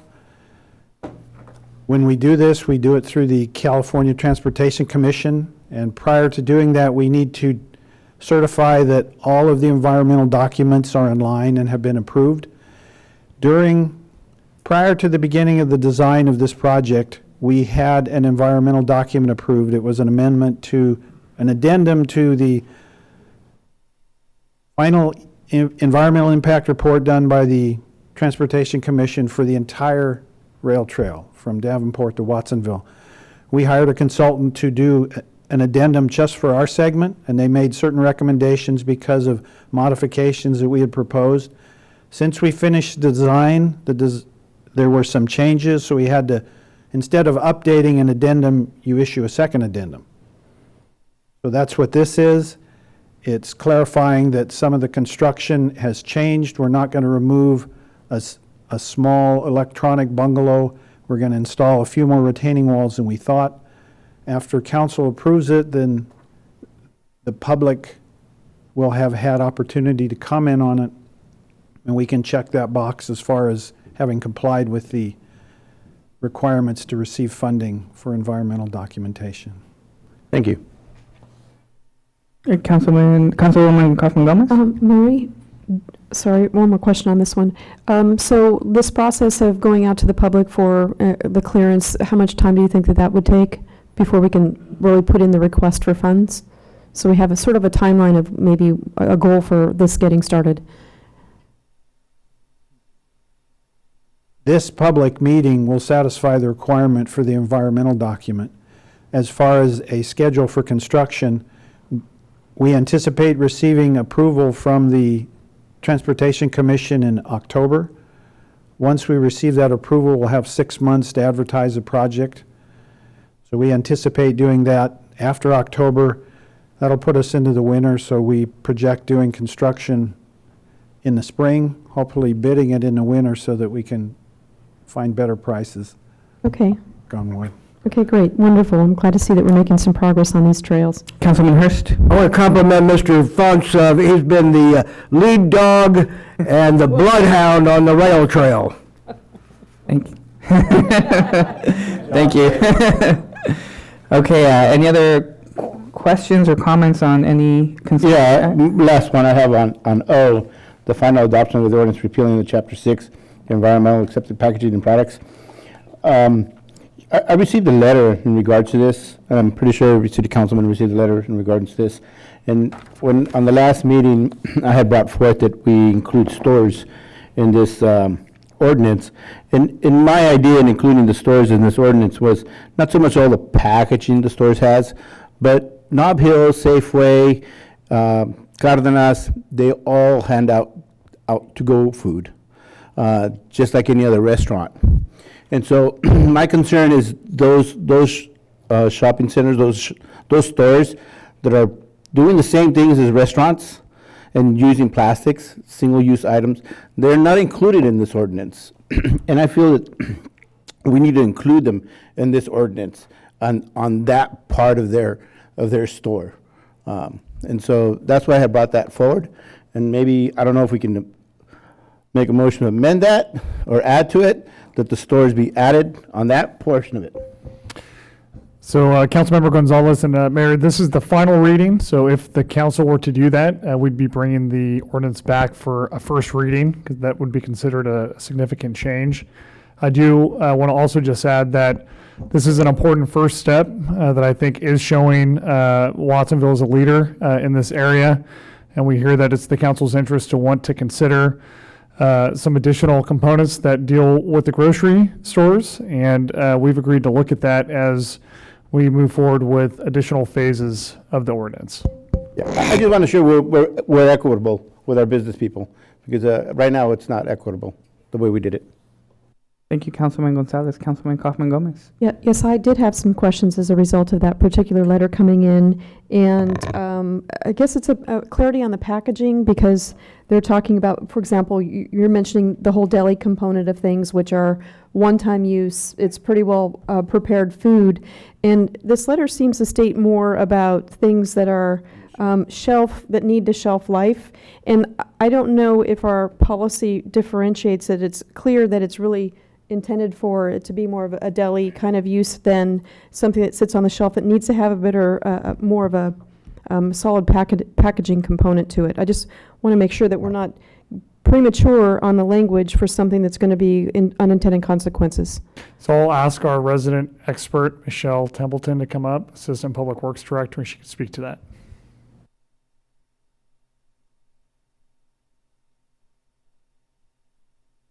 Welcome.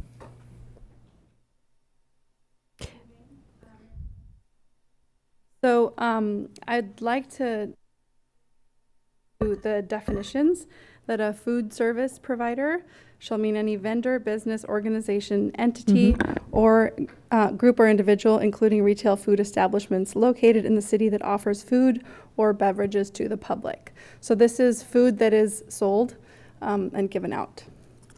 So let's say somebody has a TV dinner or something that's on the shelf that needs, yeah, the lunch. So I'm just wanting to make sure that we're very clear on that, that we're not penalizing something that needs to have more packaging or solid packaging that has a longer shelf life.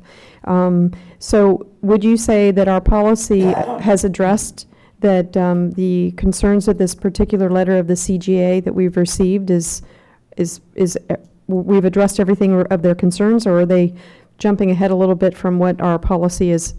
I just want to be sure, because I don't want to have, again, unintended consequences of the Lunchables versus the deli items. There is a difference, and I can see that, so I just want to make sure that we're not hitting both of them with the same policy that may have problems with shelf life food. From what I can see from the letter, this is addressing things that are sold on the shelves and in the freezer. So yes, that distinction is correct. The deli section, where you're getting a sandwich or soup, things like that, that is different than anything that you're purchasing on the shelves. So if there is a food service provider in a store, that is separate. I think the concern may have come from the request to go further with the stores, which is not what this is addressing at this point. Okay, yeah, because it's all prepared food services items the same, and then indicating if there's any of the shelf life policy. So I just want to be sure that we're protecting the quality of the food, that we don't have any problems with it being on the shelf for too long, that because of the compostables and the biodegradables. So if that's been addressed, then I'm okay with this policy. Yeah, this does not include on shelf from grocery stores. Thank you. Thank you. Okay, any other questions or comments on any items on the consent agenda? Okay, seeing none, we will move to vote. And we have a motion on the floor made by Councilman Hurst, seconded by Councilman Hernandez. Ms. City Clerk, whenever you're ready. Kaufman Gomez, Yes on all but J and K. Garcia, Yes. Gonzalez, Yes. Hernandez, Yes. Hurst, Yes. Parker, Yes. Estrada. Yes, motion passes. We will move on to item 9, items removed from the consent agenda. There were none for today's meeting, so we'll move on to item 10, public hearings, ordinances, and appeals. Item 10A, consideration of 2018 drinking water quality report and operations update. And we will welcome Public Works and Utilities Director Paul Mazzano. And whenever you are ready, feel free to begin.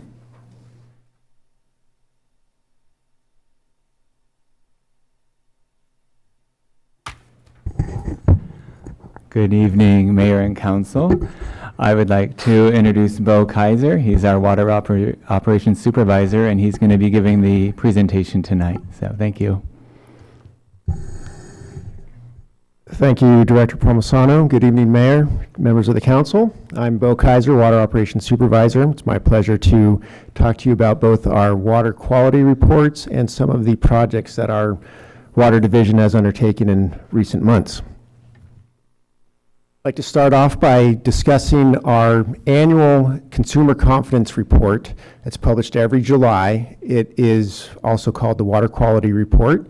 It is something that summarizes the previous calendar year's water monitoring and sampling that our water operators undertake. I'm proud to report that, again, we meet all state and federal drinking water requirements.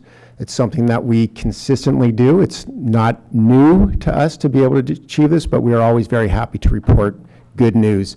And again, 2018 was another year. We've maintained this excellent record for several years, and it's that reliability of our water sources and our water system that allows us to continue to do this.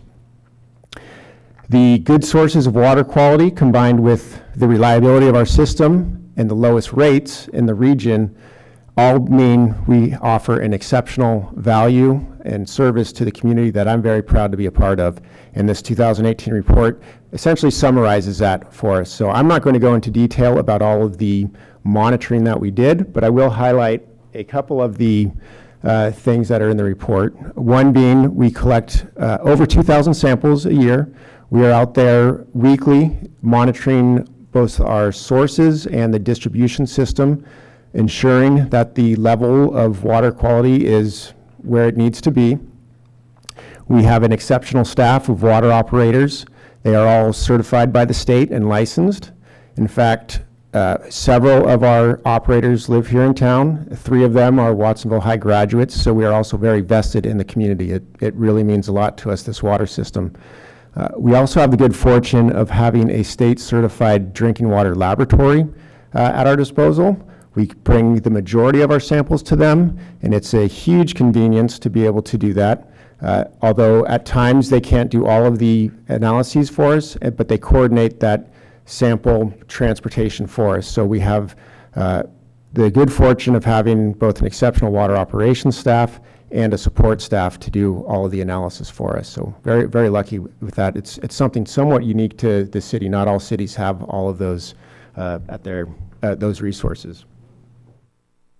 Now, another part of the report that is different this year that we haven't included in years past is called the Public Health Goal Report. Now, the public health goals are different than the standards that we're trying to meet with the annual water quality report. Public health goals are actually describing the lowest levels of constituents in water in an ideal world. They are not enforceable. There is no what we call a maximum contaminant level for, meaning there's no legal health risk associated with those, but these are just limits that in an ideal world, we could achieve those limits if we had all the resources available to us, the technology and the economic resources. Nonetheless, we test for all of those items that have a defined public health goal, and there are over 90 of them, and we do that at all of our water sources. And of those 90 plus sources, we meet the public health goals for 96% of them. And that means we don't meet all of them, but that's a very high success rate, and I'm proud to say that it's that high.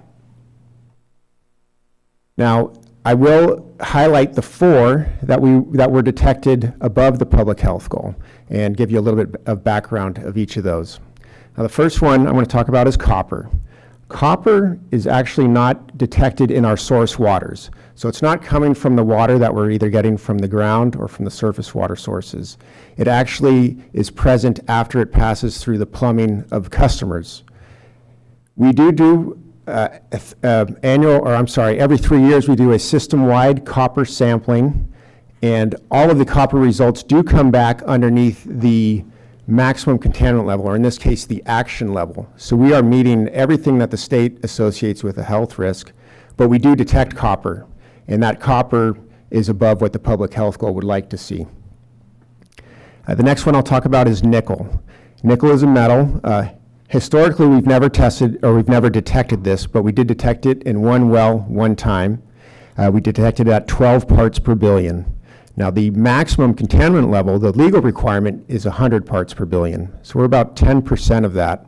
The public health goal is actually 12 parts per billion. So had we been 11 parts per billion, we would have been underneath the public health goal as well. So that is kind of an anomaly to me, but we did detect it and we are reporting that. Coliform is the next one on the list. Now, total coliform is an indicator organism. It's a bacteria, and it's something that we collect weekly throughout our distribution system. Total coliform is an indicator organism that doesn't necessarily mean there's a health risk, but it could mean that there's something else in the water that could be a health risk. So when we get a positive for total coliform, we do further testing to determine if that further health risk is present. And in each of the 3 cases that we detected a positive for, there was not, all the results were negative. Now, I want to put this a little bit in perspective that over the last 3 years, we collected almost 3,000 samples for total coliform, a little bit over 2,800. The maximum contaminant level, the allowable level, is 5% of that number. So technically, we could have had 140 positive total coliform results and still been within the requirements that the state puts forth. We had 3. And those actually, we had 0 in 2017 and 0 in 2018. So that's an exceptional record and speaks to the health of our distribution system. And the way we maintain that is by maintaining a chlorine residual in the water, and that's what keeps that coliform level in check. The last one I'll speak to is arsenic.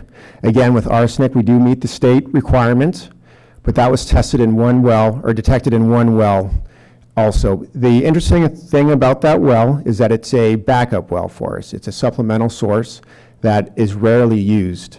In the last 3 years, it accounted for 130,000 gallons of water. And to put that in perspective, we have one well that can produce that amount of water in 70 minutes.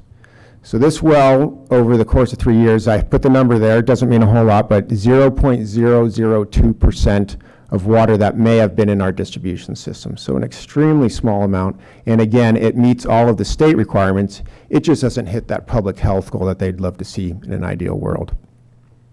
So I would love to talk about the other 90 public health goal constituents that we did meet, but we don't have time for that. So I'll just summarize that by saying we have an excellent source of water quality throughout our system.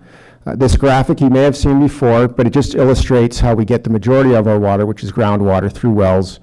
We have a good water-bearing formation in our aquifer. You'll see that the wells often pass through several layers to get to where the water, the good producing water, is. These confining layers are often separated with layers of clay, so we have a lot of protection in between those, in between the surface and where we're actually pulling the water from. And again, if I haven't said it once or twice or 3 times, we meet all the federal and state requirements, no problem. So now I'd like to take a little turn from talking about the water quality reports and talk a little bit about the projects that we're working on. Now, the one that's most important to me right now is looking to develop new wells in our system. And I've spoken to most of you before and talked about our groundwater wells. We have a great network of wells, but they're getting old and get older all the time. And so it's important that we develop some redundancy or resiliency to our well system and make sure that we have future sources online. Now, the challenging thing is to find a place where we can drill a well. And we need to put it in a strategic position. So first of all, we need to locate the area where it needs to go, and then we have to hope that we have a piece of land, preferably city-owned land, and preferably large enough to accommodate a well. We've spent a lot of time investigating potential sites. We narrowed it down to 4 locations that were candidates, and we're ultimately able to focus on one, which is just off of Airport Boulevard and Roach Road. Last summer, we spent 3 weeks with a consultant who drilled a test hole for us, hoping that they would hit a good source of water, because despite all of the historical records that we have and all of the wells that have been drilled over the course of time, you really never know what you're going to get until you start drilling. Fortunately, this turned out to be a good source of water. The water quality results were favorable, and we are hoping to move forward. I jumped ahead. This is a little bit of the effort that it took to get down to that water. We went about 960 feet deep, which is deeper than we've ever gone, just to ensure that we passed through all the water-bearing formations that we wanted to get water samples from. The graphic in the right corner there just demonstrates kind of the geology that we're passing through as we're going. Those are 10-foot increments. So that's just through 500 feet. But it illustrates or depicts what they're drilling through in order to get to our water-bearing formations. And as I mentioned, we were successful in getting to a good source of water. The water quality results were favorable. And the next step for us now is to determine if we want to move forward with a production well on that site. That's a much bigger endeavor, much more costly endeavor, so we really have to be certain that that's the location we want to use and that we're going to be able to move forward with that. This is what it looks like now. It's just a pipe in the ground. The other graphic just demonstrates some of the topography or the types of soils that were passed through. But the 3 pipes that you see on the far right indicate the levels where we sampled different water from to just ensure that we were not overlooking anything. So very thorough with that process. Now, the projects that we're doing relate back to our water quality report, in that we have this great source of water quality, but we need to A, get it out of the ground, B, get it out to our water system, and then when it's out in our water system, if it's not needed, we need to be able to store it. So this is the first step in securing this good water quality, is getting it out of the ground, getting it up to the road level. The next project I want to discuss is one that probably everyone has encountered. I appreciate everyone's patience and understanding that we've been doing a pipeline upgrade on Green Valley Road near Cary.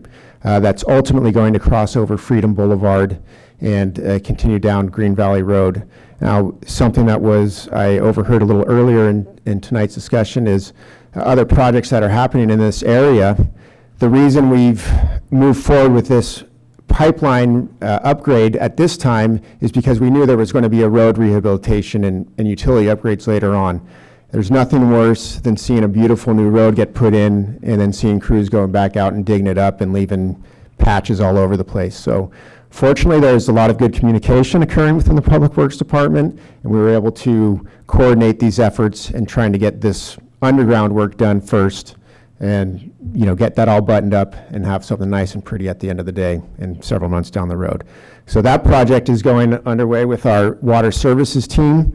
They've done a fabulous job working out there in the conditions that they have, and again, they appreciate the community's support and understanding that ultimately this will be a benefit to everybody once it's all completed, and it's all patched up now. They are doing a little bit more pressure testing, and they will be doing further extensions to that road, but for the time being, they've completed this particular phase. Now, so we got the water up out of the ground, we've got it moving out into the distribution system. The last project another project that we're currently working on is our storage. And we have steel tanks that hold a lot of our water in the water system. This one in particular is out in Corralitos. It's been there since 1972, and it's still doing very well. We've been able to extend the life of that, but we do need to paint it. And painting something doesn't necessarily sound like a big undertaking, but painting a 500,000 gallon steel tank in Corralitos is a challenge.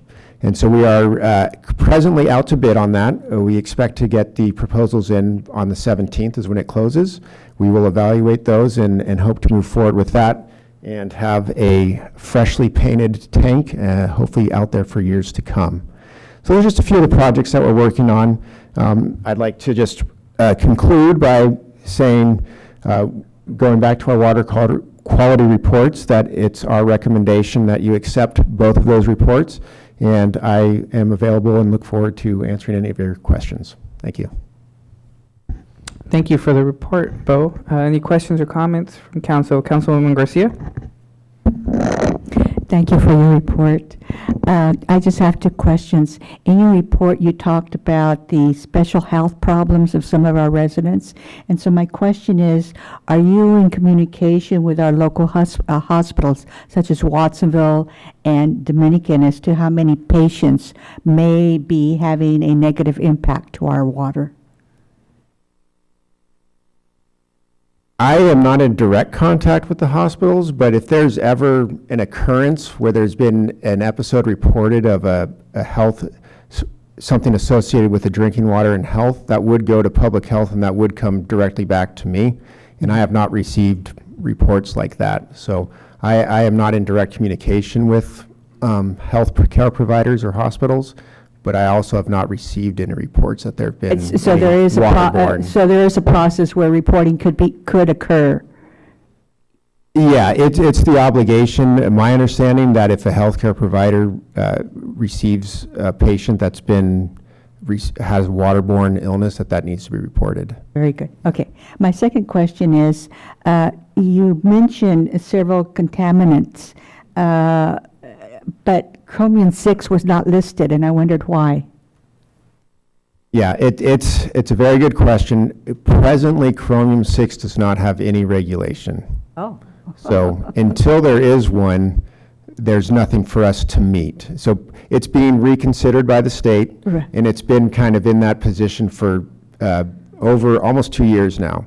And I know you've heard the story of it, so you're very well aware of the history with it, but presently there's no regulation for chromium-6.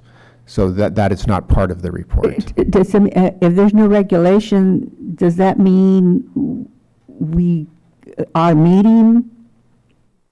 Yes, by the letter of the law, we are presently meeting it. Indirectly, there is a regulation on chromium-6 by total chromium, because total chromium is comprised of chromium-6. We do meet all the regulations associated with total chromium. There's just not one presently for chromium-6. Oh, that's interesting. Okay, thank you. Councilwoman Kaufman Gomez? Yes, thank you. So the Roach Road on the well, to just get it ready, are you looking to invest in that one to replace another one, to complement our water supply system? Yeah, I would say complement is what we're intending to do with that. All of our wells that are presently operating, we will use them as long as we can, but we do know that everything has a life cycle, and we just want to have some things in place before then. We don't necessarily need more water. We just want to make sure that we have the reliability out there in the system. So. You know, and I know that we have quite a storage facility that's on Freedom Boulevard, and I think that that's one of the locations. Would we have an alternative location for storage if that were to be functionally obsolescent in terms of that particular property for where it's currently being stored? Well, presently we're undertaking a water master plan study that you've also heard about. And what that study will determine is the amount of storage that we do need. And it may come out that we either have enough or too much storage. It sounds a little odd that we'd have too much storage. Or it may identify areas that we could also pursue for additional storage if needed. But presently, we're not pursuing locations for more storage yet. So. Okay, thank you. And the Chrome 6 were my questions as well, so thanks. Councilman Gonzalez? I just have just one question. And reading the information on the 90 elements so much, I found fluoride on the list. And that was kind of interesting because I remember back there we had a big vote on yes or no on adding fluoride or not. And I was just kind of interested that it showed up on the report. Yeah, there are water agencies that treat with fluoride that do add it to their system. There is naturally occurring fluoride as well. And that's primarily what that report is, or what the public health goal is looking at, naturally occurring fluoride. But all right, thank you. I just wanted to make sure that that's what was going on. Any other questions? Okay. Seeing none, we'll open it up to the public for comments on this issue. Welcome. Thank you, Mayor. Steve Trujillo, Pajaro Village. My dentist asked me to ask all of you to make sure there was a minimum level of fluoride in the water. I grew up with fluoride in the water, and very few cavities, and my teeth are healthy. I have all of them, and I am 66 years old. So that's one issue. Then chromium-6, obviously, it's time to get a hold of the governor and the California EPA, and we need to set some regulations about chromium-6 because it is deadly, just like Roundup. And I know there's still Roundup in our water. Unfortunately, there will be for some time until it all dissolves or leaves us and enters either the Pacific Ocean or is evaporated into the air through water evaporation. The other question I am concerned, and I don't quite understand, is we live in an area that is growing. We are going to have more low and moderate income housing. People need water. If we have another drought next year and we have precipitously less water, don't we need storage for the water for the lean years, or should I say the dry years? Because with global warming, if we can't put the brakes on this and be rid of Donald Trump, we're going to have terribly dry years and also some terribly wet years. And I know you're looking at this, but it does concern me that I'm not sure do we have enough storage for good, clean, safe drinking water. And last but not least, the water quality I have no complaints about. I have now lived here 4 years and 4 months and drink filtered water through my refrigerator, and the water I receive is excellent. It's very clean and very clear. And again, to congratulate the people in water service through the city for working so very hard to maintain that. I do have some concerns, though, about, and this is extraneous, but it has to do with July 4th. The fact that we still allow fireworks, and those fireworks get into the groundwater, and they contain many toxic carcinogenic chemicals. They go into the groundwater. We really don't need those, folks. And next year, we really need to direct our nonprofits to sell food in non-plastic containers and get rid of the poisonous fireworks. Thank you. Thank you. I'll move the staff reports if there are no more comments. I did that for you. I didn't see that. We're ready to call. Okay, we have Could we have discussion real quick? yes, Councilman Hurst. You know, I've been a backpacker and a hiker all over the world in places where you had to boil your water and you were even afraid to boil your water in some of those spots. A lot of parasites, all kinds of stuff. Watsonville has some of the best water in the entire universe, I think. Good job, Bo. Any other comments or questions? And I do have to echo my colleague, Councilman Hurst. I have no idea how many times I've told people the water is safe to drink. You can drink it, you know, and for whatever reason they have this idea in their head that you can't drink the water. But I'm very proud of the work that you do, and I'm proud to say that Watsonville water is good. It's good. Thank you. Okay, we have a motion on the floor made by Councilwoman Kaufman Gomez, seconded by Councilman Parker, to accept the City of Watsonville 2018 Drinking Water Quality and Public Health Goals Report. Ms. City Clerk, whenever you're ready. Kaufman Gomez. Yes. Garcia. Yes. Gonzalez. Yes. Hernandez. Yes. Hurst. Yes. Parker. Yes. Estrada. Yes, motion passes. And we thank you both for your time, your work, and your report. We will now move on to item 11, new business, and we'll begin with item 11B, consideration of guidelines and application fee for community-initiated public art in privately owned commercial spaces. And whenever our team is ready, feel free to begin. Good evening again, Mayor and members of the City Council. Nick Kalabakib, Parks and Community Services Director. I'd like to introduce to you, if you don't already know her, Adriana Flores, who is our newly appointed Senior Administrative Analyst for the Parks and Community Services Department, who is going to walk us through our proposed policy and fee for our kind of revamped public art program.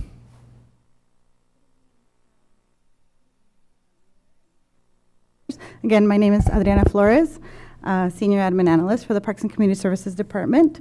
I'm here to bring to you the City of Watsonville Public Art Program, Community Initiated Public Art.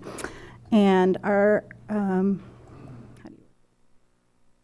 recommendation that we're bringing forward today is that you adopt a resolution approving the City of Watsonville Public Art Program, Community Initiated Public Art Guidelines, as well as adopting an application processing fee of $200 for community initiated public art on privately owned commercial spaces.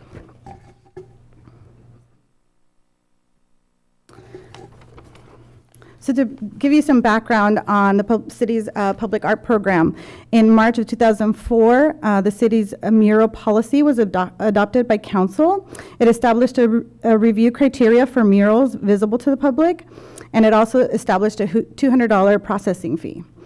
5 years later, in 2009, modifications were made to that mural policy, and it was also approved by council. The modifications included language that would promote development of more murals and other artwork in the city. The modifications also reduced the processing fee to $25 for nonprofits and $100 for others. In 2010, the public art guidelines approved by the council and redevelopment agency at the time established for artwork, including murals installed on exterior public spaces, private spaces visible from the public property, or rights of way. In that same meeting, a public art committee was also established to develop the annual public art plan. And $50,000 was appropriated for redevelopment agency funds to support execution of the public art plan. In June 28, 2011, the council and redevelopment agency approved a 2-year public art plan for the city. A year later, in 2012, the City of Watsonville Redevelopment Agency was dissolved pursuant to Dissolution Act, Assembly Bill X-126, that was enacted by the state. And funds appropriated from this public art plan and public art committee were also dissolved at that time. Since 2012, there has not been an approving body for art projects in the city.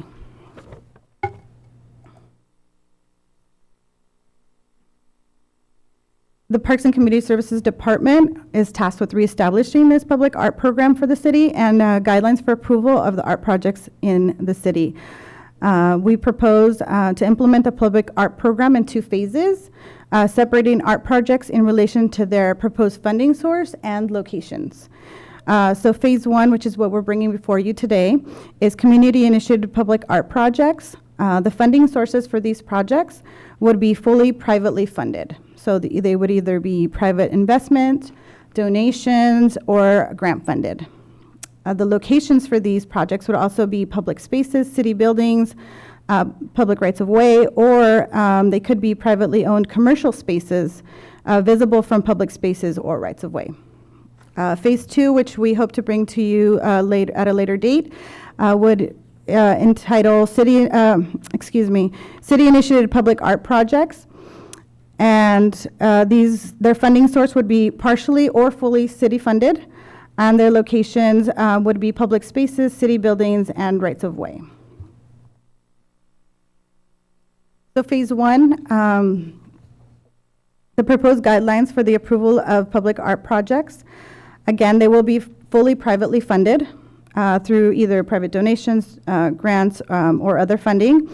And they would also be proposed to be installed on public spaces, city buildings, rights of ways, or privately owned commercial spaces visible from public property or rights of way.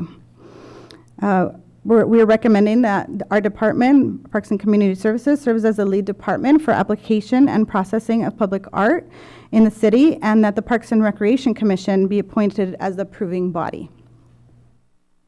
The Parks and Recreation Commission would be responsible for reviewing and approving specific artwork and projects, and any projects that were not approved by the commission could appeal to the City Council.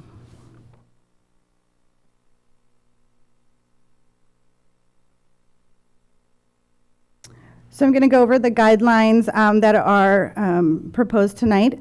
The application process would include initiation. Any project can be proposed by a community member. It could be a gift, a donation of art to the city. The application would be submitted via a paper application, and a fee would be applied as well. They would be screened and evaluated and routed to the Parks and Recreation Commission. At that point, the commission would review each project and approve or reject the proposal based on the guidelines. And then again, any appeals would be that are rejected, any proposals that are rejected could appeal to the City Council.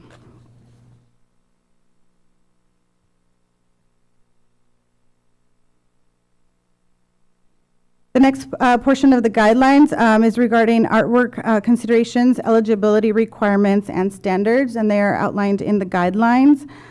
Briefly, we would have the artwork project considerations that would consist of general considerations, site placement, locations. There will also be eligibility requirements. The projects would need to meet certain criteria. There are restrictions, advertising standards, and ownership and authenticity issues would be addressed. And then general standards regarding things like nudity, violence, and partisan political statements.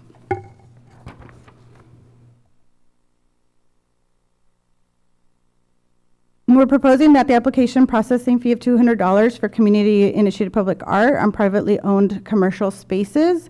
This would reinstate the fee adopted in 2004. It would also partially cover associated costs for processing applications, any materials, preparation of reports, and any public noticing. It would apply to all public art projects, including murals proposed on privately owned commercial spaces only, and it would increase annually by the Consumer Price Index. Other considerations that are also in the guidelines are included accession of artwork projects into the City of Watsonville art program, deaccessioning of artwork and projects as well, and special procedures for historical sites.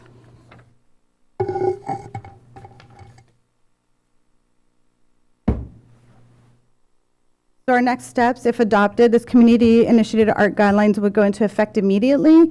The proposal form and adopted fee will be implemented, and proposals will be submitted to and presented to the Parks and Recreation Commission for approval.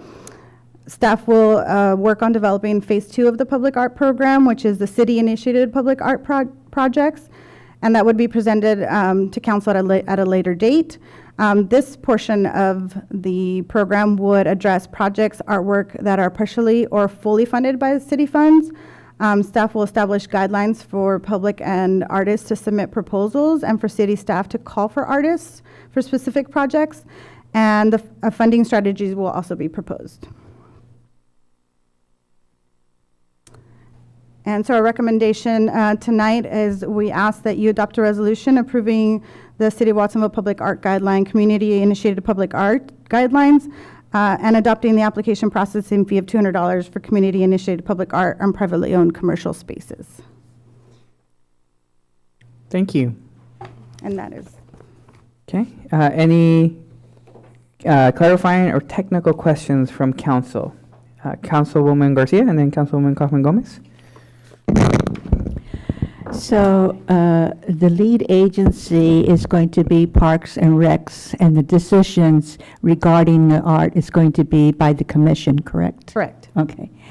And so of the 7 members on the commission, how many are actually artists and part of the artistic community?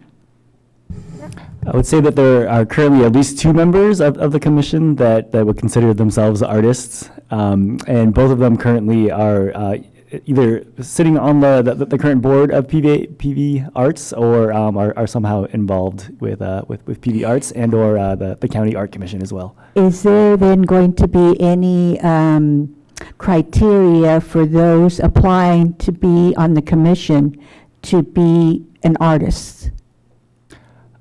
I don't think that would necessarily be a criteria. Or how are we going to assure that the art community is going to be represented on the parks, on the commission? Yeah, I think the process for selecting commissioners wouldn't change per se unless there were a change to, and maybe the city attorney can help me out on this, but unless there were a change to say like the Muni Code or something like that directed how we make that selection. So I think that would be something that council members, as they select commissioners, would need to kind of think through in terms of selection for representation from their district. Well, the thing is, I know my appointee to the commission is not an artist. He does agriculture. So he would not have been an artist. And so I'm just wanting to make sure that if the commission is going to be making decisions regarding art, that they are represented in the commission somehow. So we need to have a discussion about that. Okay. And Councilmember Garcia, if I could just add to Nick's comments, I think similar to the way our planning commission operates, or our airport commission, not all of the members are necessarily planners or architects or even part of the pilots community. I think what's important, though, is that we have clear guidelines that allows the commission to clearly make decisions based on what the policy is intended to do, which in this case is to increase public art projects within the community. So that then when we advertise for vacancies, we need to list part of what we want somebody to consider is art. And it's certainly our intent as part of that, as we're adding this new responsibility to the Parks and Community Services Commission, to also encourage artists that may have not been, might not have been interested in being part of the commission in the past to be part of it going forward. Right. The other piece I would add to that is, as part of the process, we of course will be reaching out to community stakeholders and partners as well, including the Pajaro Valley Arts Council, so that they can also weigh in on these projects as they're coming forward. Okay, good. My next question is, recently the council approved $20,000 for our social service funding. And that $20,000 is going to be available to our community. And so my question is, would any kind of form of art qualify to apply to these, to some of the $20,000?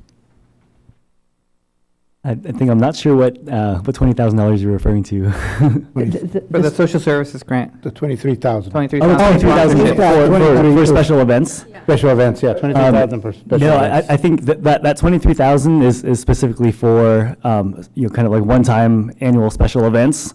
These type of art projects would be, I think a completely different piece that we would be looking at.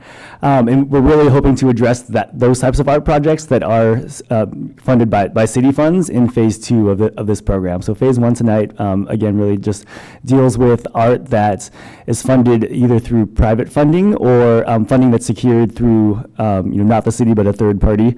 And is installed either on private property or on public property.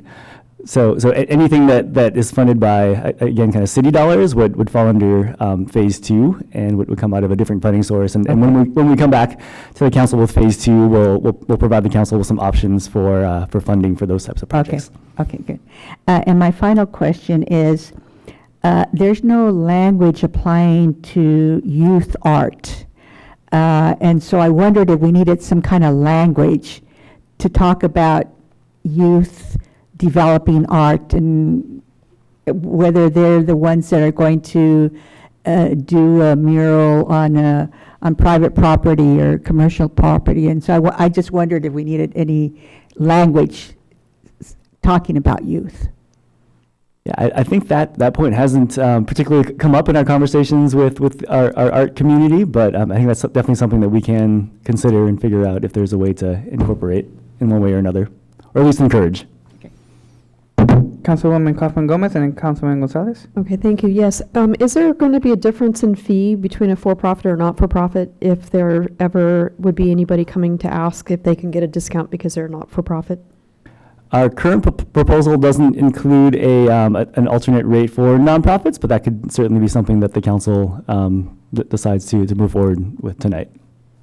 Is there any restriction of size? I mean, what if somebody only wants to have just, a smaller mural, a smaller piece of something that looks like it's a mural, but it's really very small versus, the full wall of the building? Anything to scale on what would be, or what would be maybe an exception of some sort? I don't know. We at this point are just proposing a flat fee of $200, but again, that could be something that the council could provide direction on this evening as well. And the medium as well, painting versus if it's a mosaic, are we treating them the same as well for that cost? Correct. And the last thing I had for you is, can you describe the deaccession of the artwork? When you described that in your presentation, I wasn't quite clear what you were, like decommissioning? I don't know what that terminology is that you're describing in your presentation. Sure. So that would be the process for removal or sale or relocation of any piece of art or any project that was already incorporated into the City of Watsonville art program. And there could be various reasons, security, any kind of like theft, excessive representation, safety. So there's a whole list of conditions that we've delineated as to reasons for deaccession. So if it's to be removed, they're also being charged the fee? No. Okay. I just want to be sure that if it's a removal, then on that bucket. And then I think I had just one other one, but it slipped, so if I remember it, I'll come back at you. Thanks. Thank you. Councilman Gonzalez? Yeah, I have well, first of all, my colleague brought up a lot of good questions in regards to this public arts program. But my main question here is that I think what we wanted to accomplish here with our Parks and Recs Commission was for them to tackle these kind of issues, just like the Planning Commission tackles those issues before they come to us. I mean, because we had a lot of good questions, but I think our Parks Commission, they're the ones that should be asking these kind of questions and addressing them to staff and before it comes before us, because there is a lot of questions. $200, who does it go? How does it cover? Is it enough? And again, the biggest thing is we just went through our Parks and Recs strategic plan, and we found folks that weren't given an opportunity to give input. And so I think it's good, it would be good for us to take one step back and allow our Parks and Recs Commission to give input on this. And also it would give an opportunity for our community to come back and give an input, have that opportunity to have a say on what's happening before we go ahead and adopt an application process of $200, and then we have the next meeting, we have a bunch of people here opposing this. So my recommendation is that as a council that we take this and they go back to our Parks and Recs Commission, because I think that was the spirit of doing this. And so with that, I'll just leave the council with that I think we need to have this go one step back and then come back to us. Thank you, Councilman Gonzalez. Councilwoman Parker? Okay, I heard, when I was on as Parks and Rec, are we referring to it now as Parks and Community Services? Is that the new name? The department name is Parks and Community Services, but the official name for the commission is the Parks and Recreation Commission. Okay, but it would encompass whatever's going on. I just wanted to speak to what Councilman Gonzalez just said. I agree. I think having been a former member of the Parks and Rec Commission, there's issues with gravitas that that can be brought before them that can give us guidance too, because they have more time.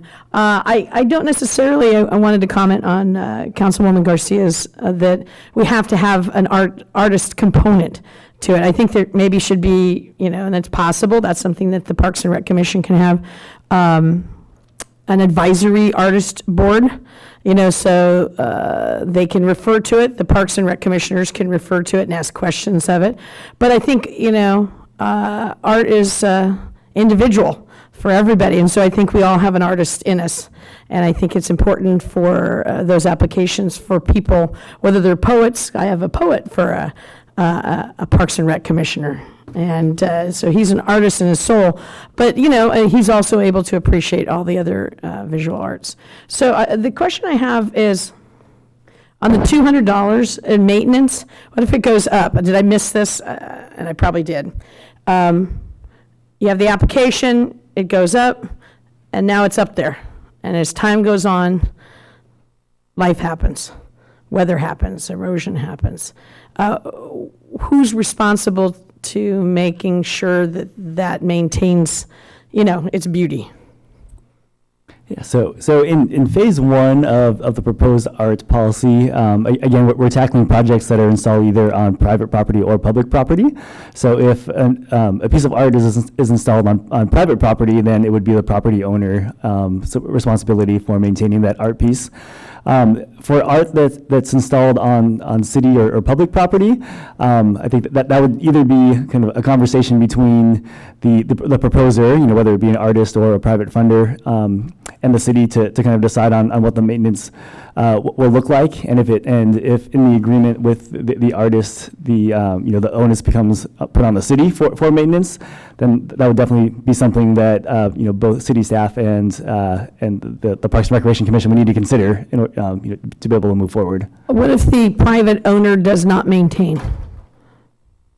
If the private owner does not maintain it, we really defer to the Community Development Department for all enforcement-related issues in terms of what's written into the actual agreement with the property owner for art installations.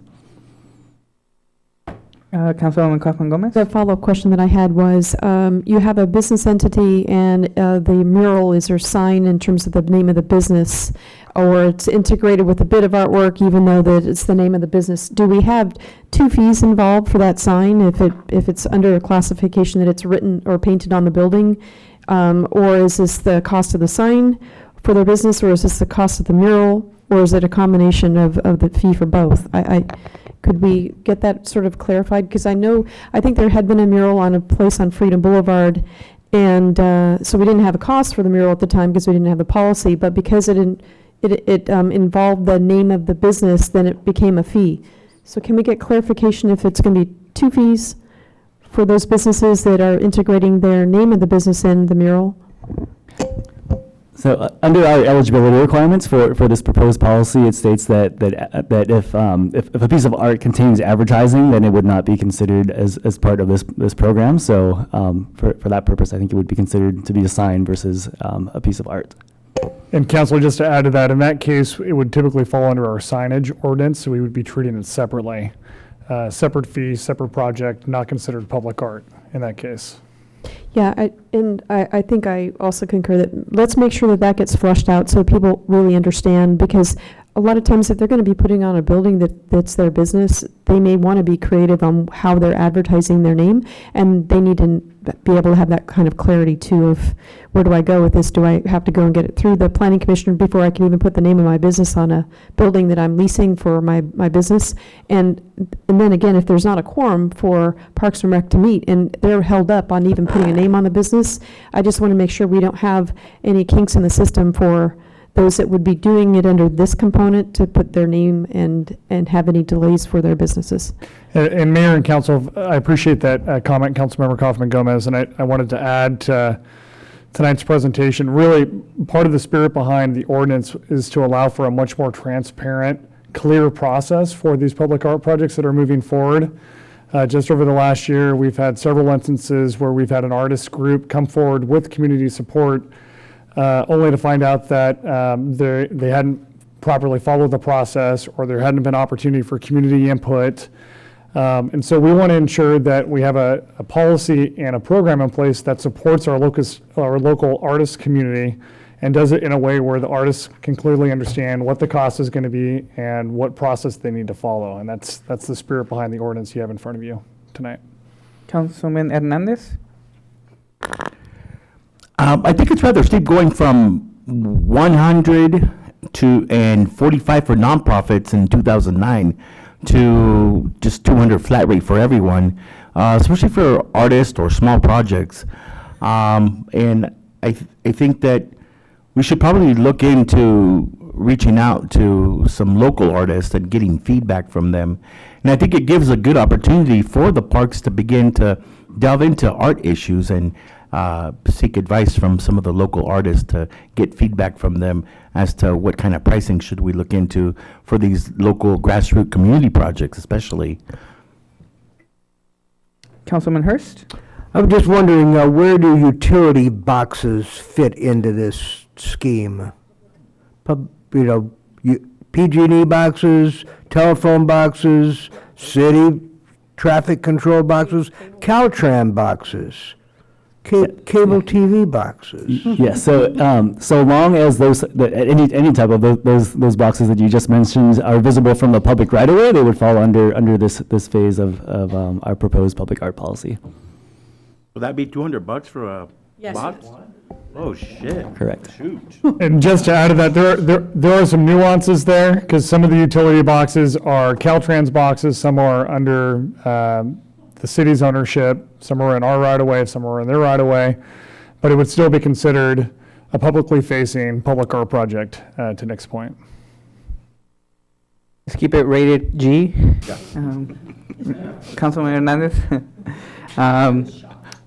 So I have just a quick question. So if I wanted to make a mural of Felipe, and I started the whole process, it'd be not having to take into account materials and stuff like that I would have to purchase, but just $200 total? Like I don't have to pay another permit or go to this department and do that to pay for the entire project? The $200 would pay for the processing fee. For public spaces, I'm going to look at Susie back here to see if there's anything else in terms of community development that. Yeah. I mean, what would be the total price for, more or less, for an art project? Yeah. Yeah, so just to add to Nick's comment, that the intent behind the fee is for that to capture the total cost of processing the permit. And I think it's also important to differentiate between the cost of the art project or the size of it itself and what the policy is intending to do, which is to create more of a public process and community input, which of course requires staff time and preparation and working with Parks and Rec Commission. $200 gets chewed up very quickly. To have a process in place that allows for a proper community input and vetting of the project. And that's really the intent. It's not so much driven by the size of the project itself, but allowing for a process to be in place that is more transparent than the one we've had in the past. Oh, no, and I applaud the effort. I guess my one concern is just I don't want people to think that is it just $200, that's it, that you have to worry about? It's not intended to have hidden fees. Okay, there you go. All right. Thank you, Mr. City Manager. And then a little bit to what my colleagues have alluded, maybe is there any discussions about if there's a special project that comes up, maybe a group of kids or something about maybe waiving or reducing the fees potentially?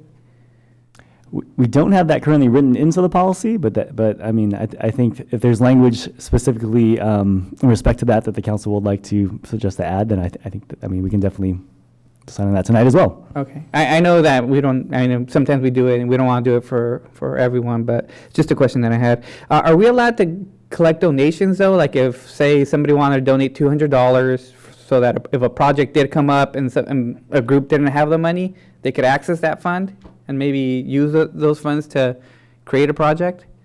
We as the city don't typically hold those types of donations. I think we typically look towards our nonprofit partners to help with things like that, like the PV Arts Council. I think would probably be the most logical source to hold funding like that. Okay.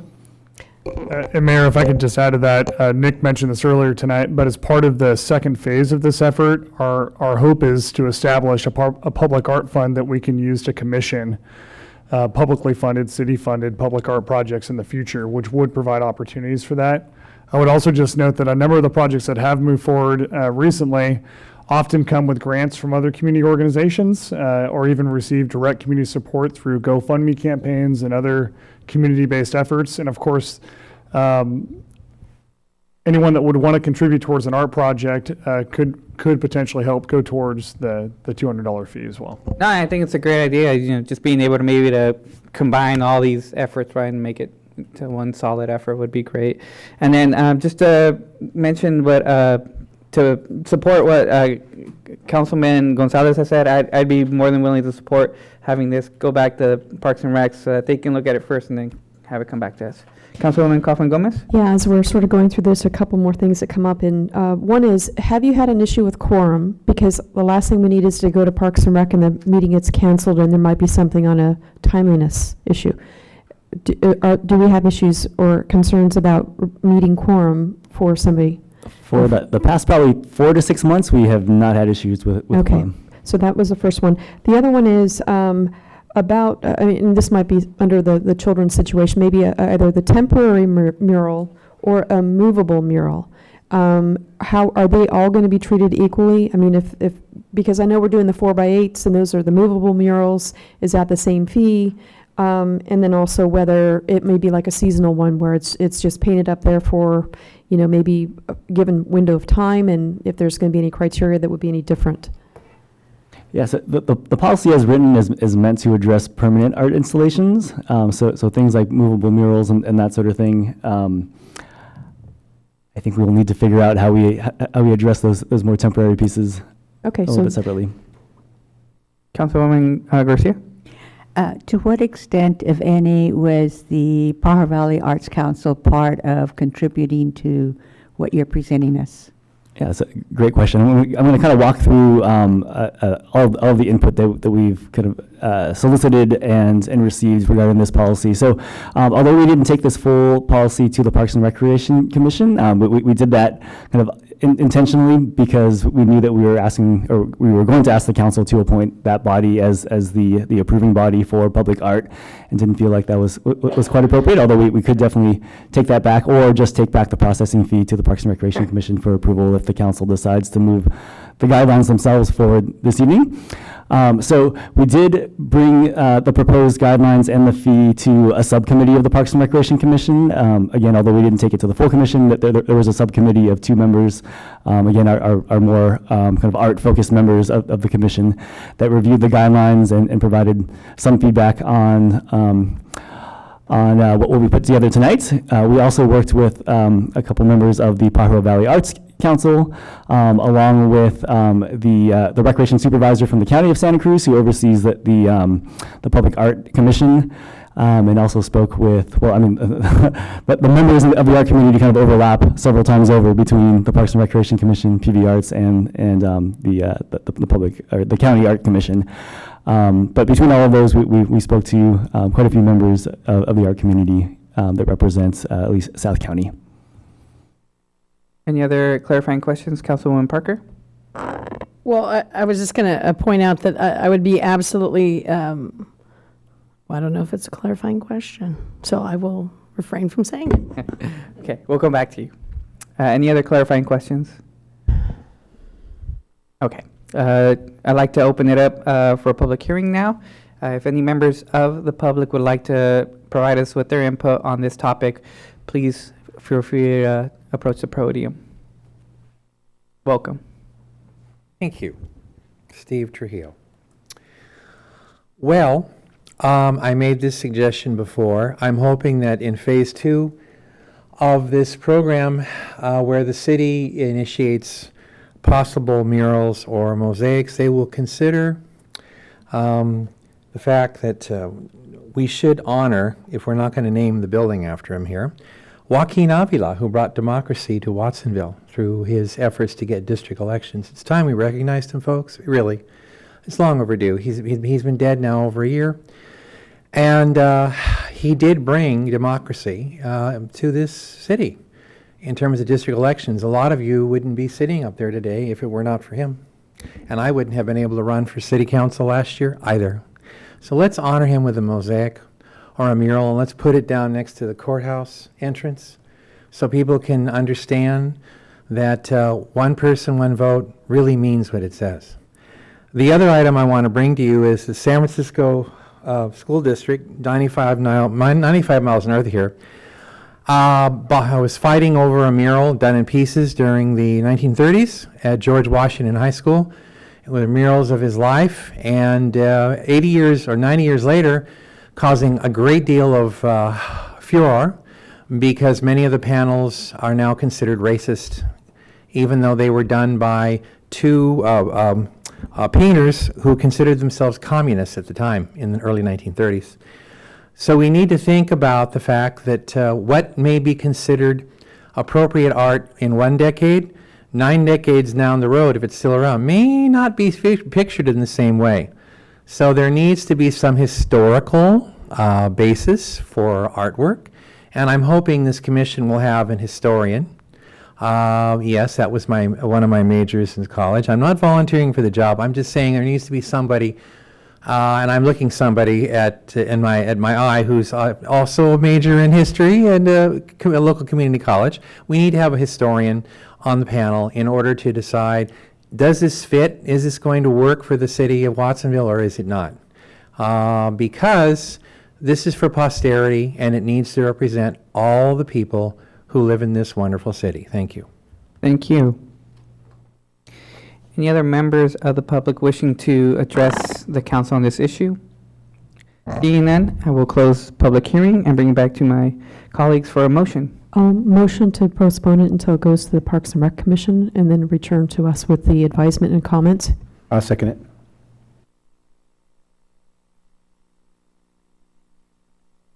Was it seconded by Councilman Gonzalez? Okay. Thank you. Councilwoman Kaufman Gomez, since you made the motion, Yeah, I just think that there's been quite a few questions here that would be very helpful, and if it only went to 2 of the Parks and Rec commissioners, and they're the ones that are going to actually be working through this as a policymaker for their recommendation back, that we need to make sure that we're engaging them in the kind of feedback that they're getting from us to make sure that it's a robust policy, that something that they can live with and vote on and really tie around. Thank you. And Mayor and Council, if I may also add, another option for the council tonight is to not approve the application fee, but approve the process. We do have a large project actually on this building that's moving forward, and having a more clear and transparent process for collecting input would be helpful. And that project is in the process of moving forward as we speak. And that would allow the Parks and Rec Commission to work on what an appropriate fee structure would be.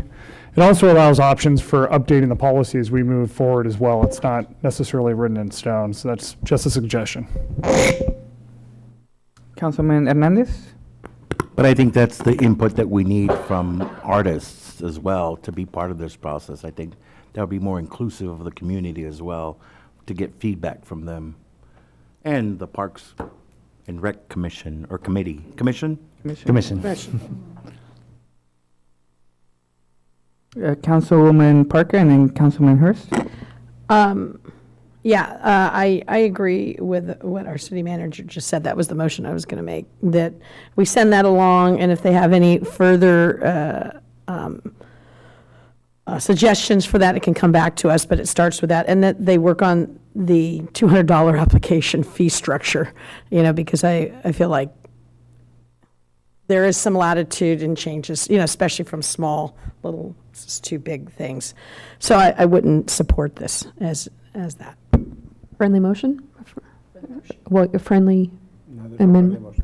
A friendly amendment? Oh, well, I could do a friendly amendment to separate, but I'd have to, let's vote on it. Why don't we, this friendly amendment stuff, it's really hard to keep track of what's going on. It's not part of your rules. I would suggest that if you're not going to consider the motion, you could table it, you could vote it down, you could vote it up, however you want to deal with it. And depending on the outcome, maybe another motion out there. Okay. Councilman Hurst. I think it's really kind of hard to predict the future as to, what's going to be acceptable in the future and what's not. But art, like beauty, is kind of in the eye of the beholder. And so I don't want to hold this process up. I'd like to move it along. I would have concerns maybe about the $200 fee because other people do as well.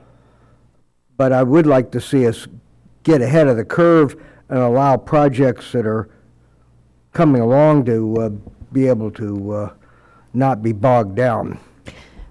Councilwoman Kaufman Gomez? Well, we have new information that wasn't presented, which was we ultimately have a very large project, and that's the purpose of putting this together. And I don't mean any, maybe this is constructive criticism, is we should have had a lot of this before it came to this point for us to then say, well, we have to put this through because there's a big project that we need to put through the system, because I don't think that we have a robust policy, and so we're voting on something that's halfway there, and then it's going to go back and get rehashed again, and I wish it was a little bit more thought through so we don't have to say no to this one and come back again, and then we still have to refresh everything again. So in the future, it would be helpful for us to have had a lot of this part into it so that when it came to us for a vote, we all had all these things sort of fleshed out and figured, and our revisions wouldn't be hinged on, we need something now because there's a 5-story building here that really that this is about, and had we known this before I even put the motion together, that would have been helpful knowledge. Councilwoman Garcia? This is a question for clarification. My understanding is we're moving on 2 parts. Mm-hmm. One part is the art guidelines.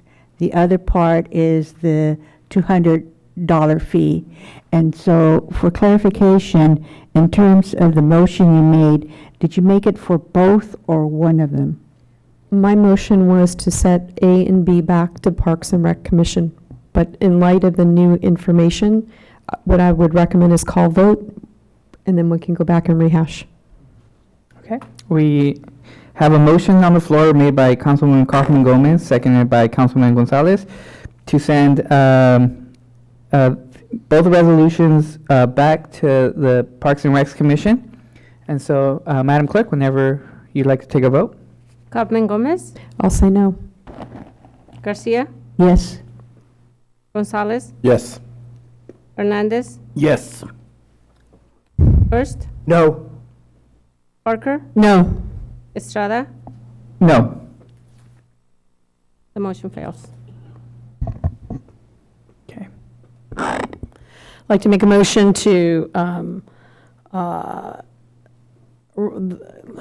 here we go, to approve the staff recommendation for resolution establishing and adopting the City of Watsonville 2019 Public Art Program, community-initiated art guidelines to promote and support and increase the creation of public art displays within the city, and include in that motion sending back B, resolution establishing and setting a $200 application fee to the Parks and Recreation Commission to work on that fee structure. I'll second the motion for the purpose of discussion. What I want to do is, we still have a lot of A to still feel through and flesh out, and I would like to see it come back to us sooner as a result of getting it through them on the rest of it, so that we can have a very robust policy we can all live with based on a lot of the comments and feedback that have happened this evening. And then I had another clarifying question. So phase 2 has not yet been presented, right? Could we make sure that it goes through Parks and Recs first and then comes back to us? Okay. Council and Mayor, and having established this now as part of the Parks and Rec Commission's role, it'll allow staff to work on that component of it. This is an important first step, but we will expect this program to evolve as we move forward with it. So we appreciate that feedback. Thank you. Any other questions or comments? Okay.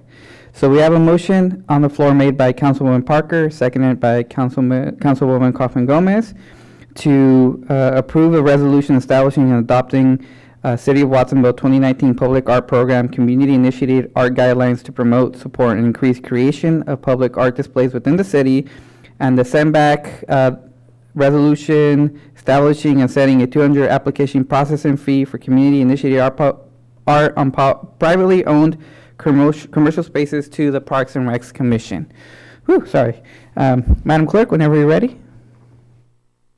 Kaufman Gomez, Yes.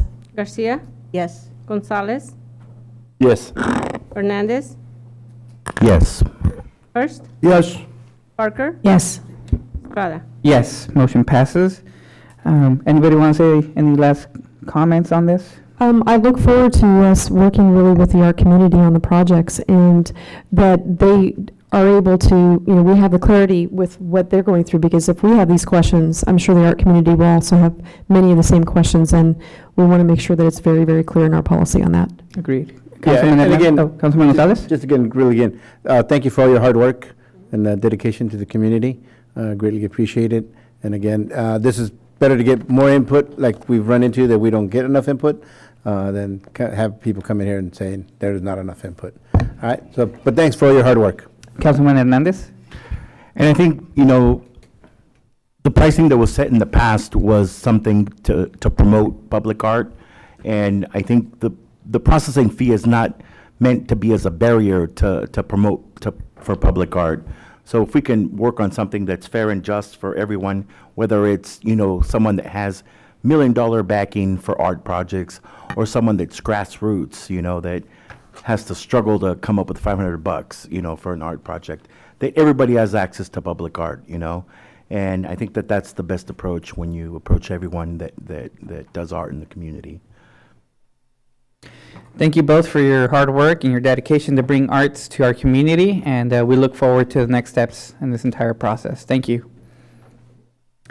Okay, moving on to item 11C, review Vision Zero draft action plan and provide direction to staff.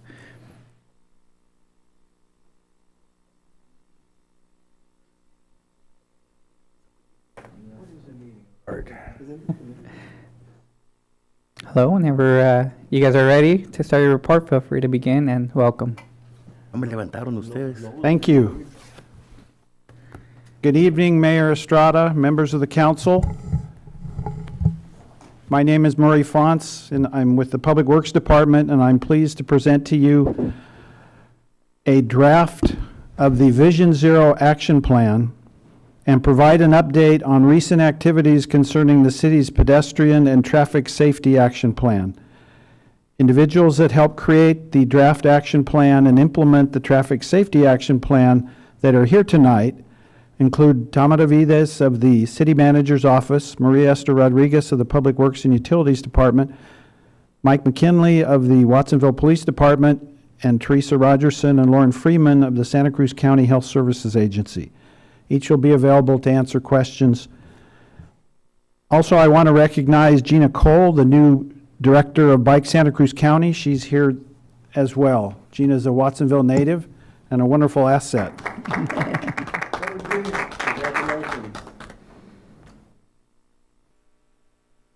The June 2019 issue of Planning, the magazine of American Planning Association, includes an article entitled Mission Zero that is about Vision Zero and includes the following paragraph. Lessons from California.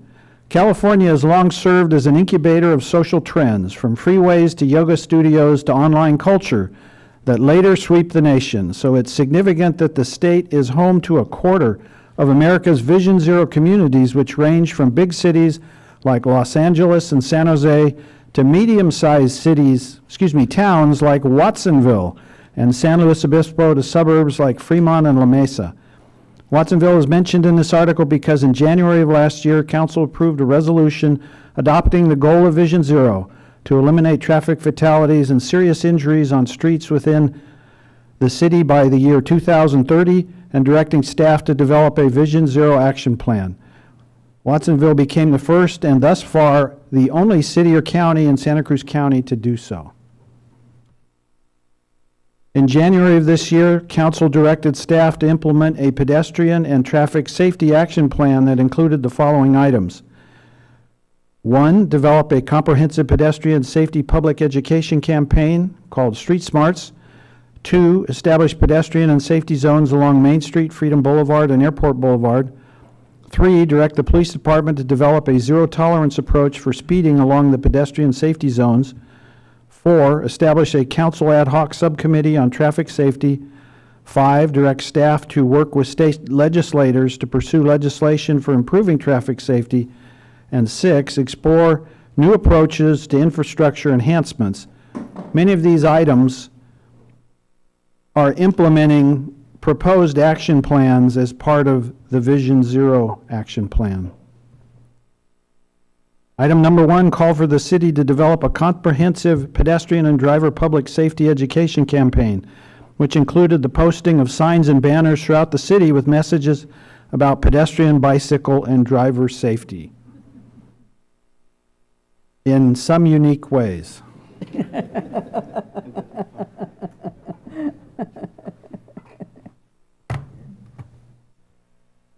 In May of this year, the Watsonville Police Department posted a video on their Facebook account concerning implementation of Street Smarts, which I'd like to share with you this evening.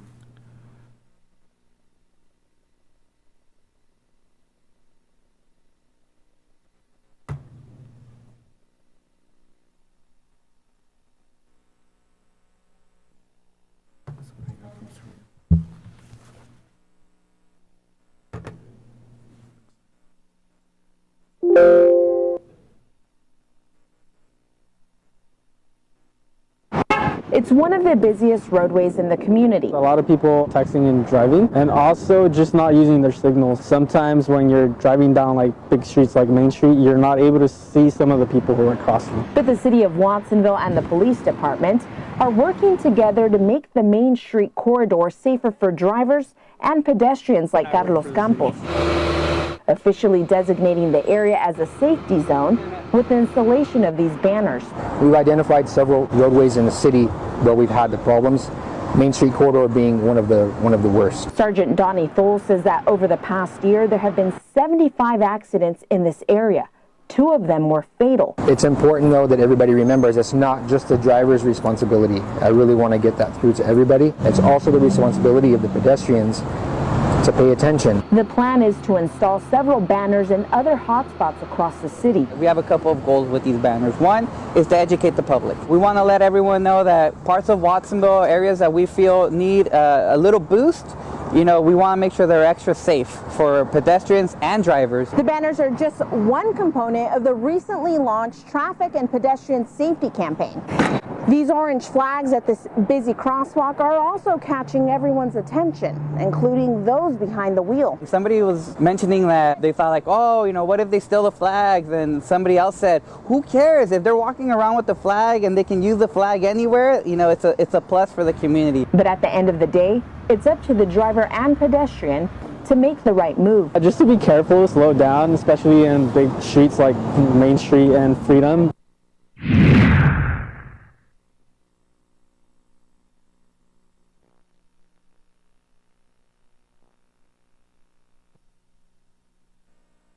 I do want to call to your attention that the term accident was used in the video. It's not a term that Vision Zero embraces. It discourages the use of accident as it implies that the crash could not be avoided and suggests that nothing can be done. Vision Zero is trying to change this mindset and replace it with one that says that crashes are unacceptable, that they can be avoided, and they can be avoided if each of us will do our part. While this may seem like a small item, it is the heart of what Vision Zero stands for. The second item in the plan called for establishing 3 pedestrian safety zones along Main Street, as shown in this slide. The one on Main Street extends from Riverside Drive to Freedom Boulevard. One on Freedom Boulevard runs between Main Street and Airport Boulevard, and then a segment of Airport Boulevard is also included. These safety zones are included posting street smart signs, as well as additional traffic enforcement efforts were made by the police department. Task number 3 directed the police department to develop a zero-tolerance approach for speeding along areas designated as pedestrian safety zones, and the department has aggressively stepped up enforcement efforts in these areas. Historically, the traffic unit has placed the majority of its resources on preventing traffic injuries and deaths. Recently, that has been the focus. It has been to focus on violations involving pedestrians, bicyclists, speeding, cell phone usage, and red light running. Recently, the department received funding through an Office of Traffic Safety grant that has allowed them to use extra officers to do the enforcement within the traffic zones. Item 4 calls for 2 council members to serve on a traffic safety committee. Currently, 2 to 3 council members regularly attend the bi-monthly meetings of the South County Bicycle and Pedestrian Work Group. This group was formed in 1995 and meets under the direction of the Santa Cruz County Health Services Agency and includes representatives from City Police and Public Works Departments, the Santa Cruz County Regional Transportation Commission, Bike Santa Cruz County, Ecology Action, and various community members. In the past, the group focused on traffic safety issues involving pedestrians and bicyclists. Since city adoption of Vision Zero last year, the group has assisted with the development of the action plan as various draft versions of the different parts of the plan have been presented for review and comment. Given the leadership role that Health Services has taken with implementation of Vision Zero in the county, agency staff is considering changing the name and focus of this group to the South County Vision Zero Work Group. Task number 5 calls for city staff to work with state legislators to improve traffic safety laws, including speeding. City staff reached out to state legislators and learned the following. Existing law requires that local authorities, when setting speed limits, use the 85th percentile speed of traffic as determined by an engineering and traffic survey.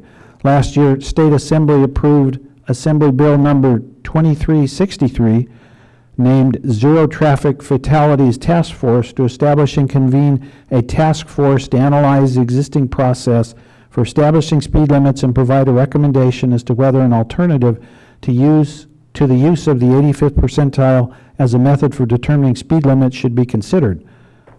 The report is to be submitted by January 1st of 2020. The task force held its first meeting last month.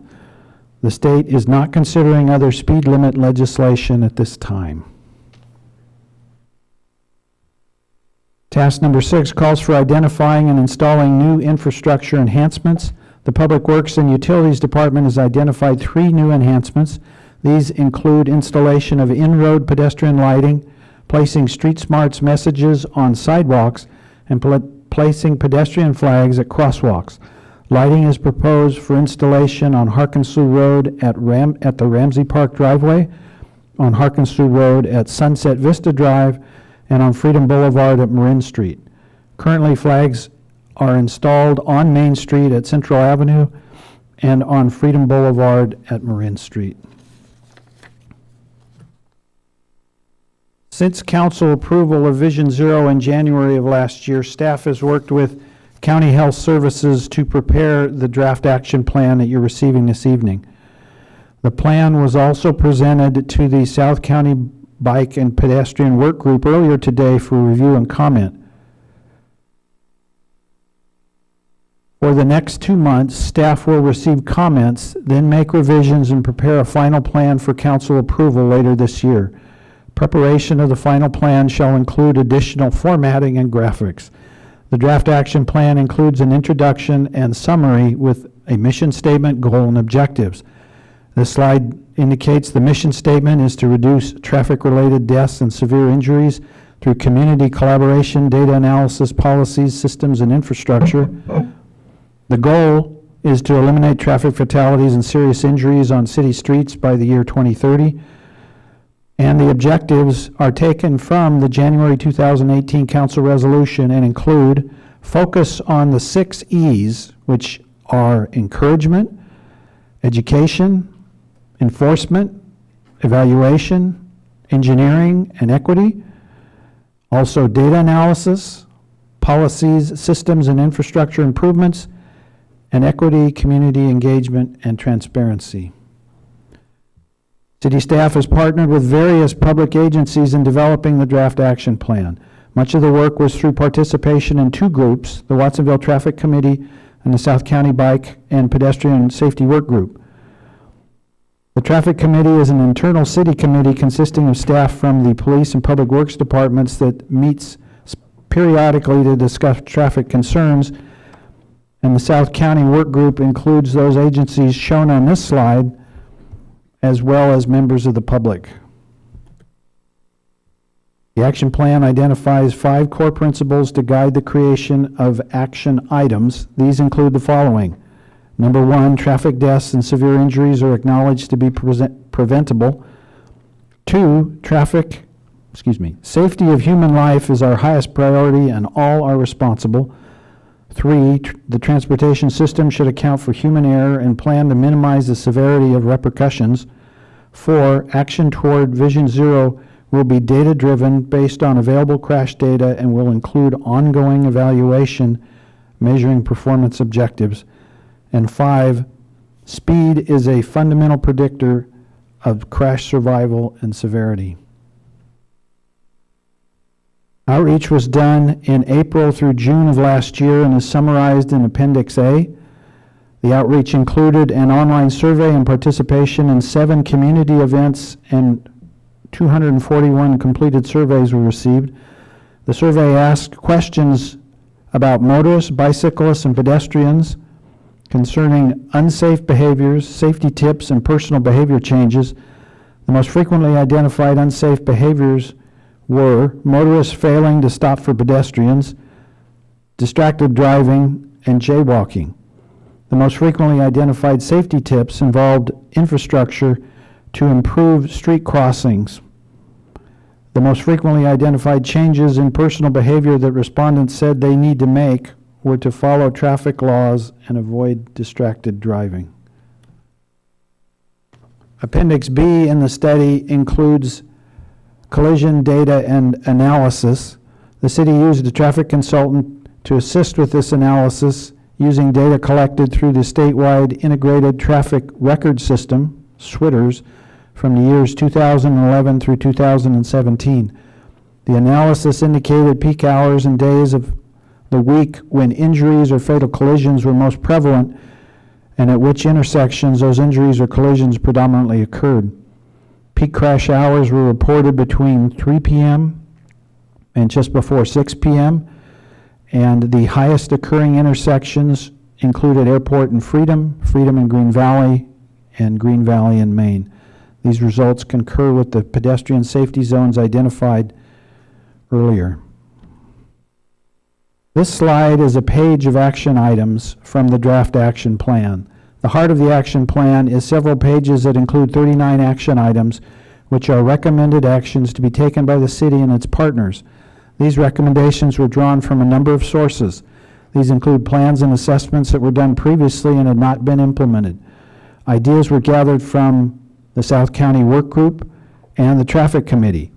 The city and its partners also participated in recent training from the Road to Zero Coalition and the National Safety Council and UC Berkeley Safe Transportation Research and Education Center, which I will refer to as SafeTrek.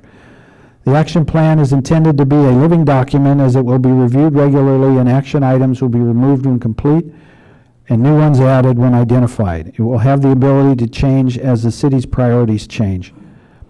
As noted on the slide, each action item has 5 parts: the source of the action or where it came from, a description of the action item, which of the 6 E's it implements, the party responsible for implementing the action item, and the timeline for implementation.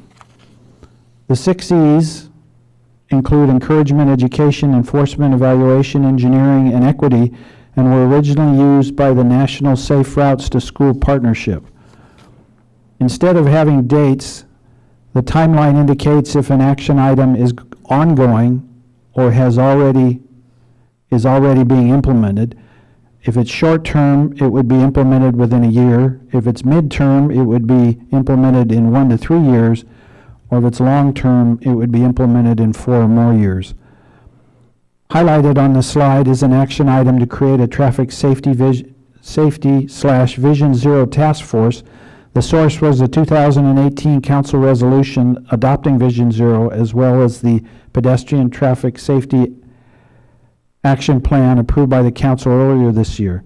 The task force involves all of the 6 E's, and since the task force includes all the departments and agencies involved with traffic safety, the responsible party is all of them.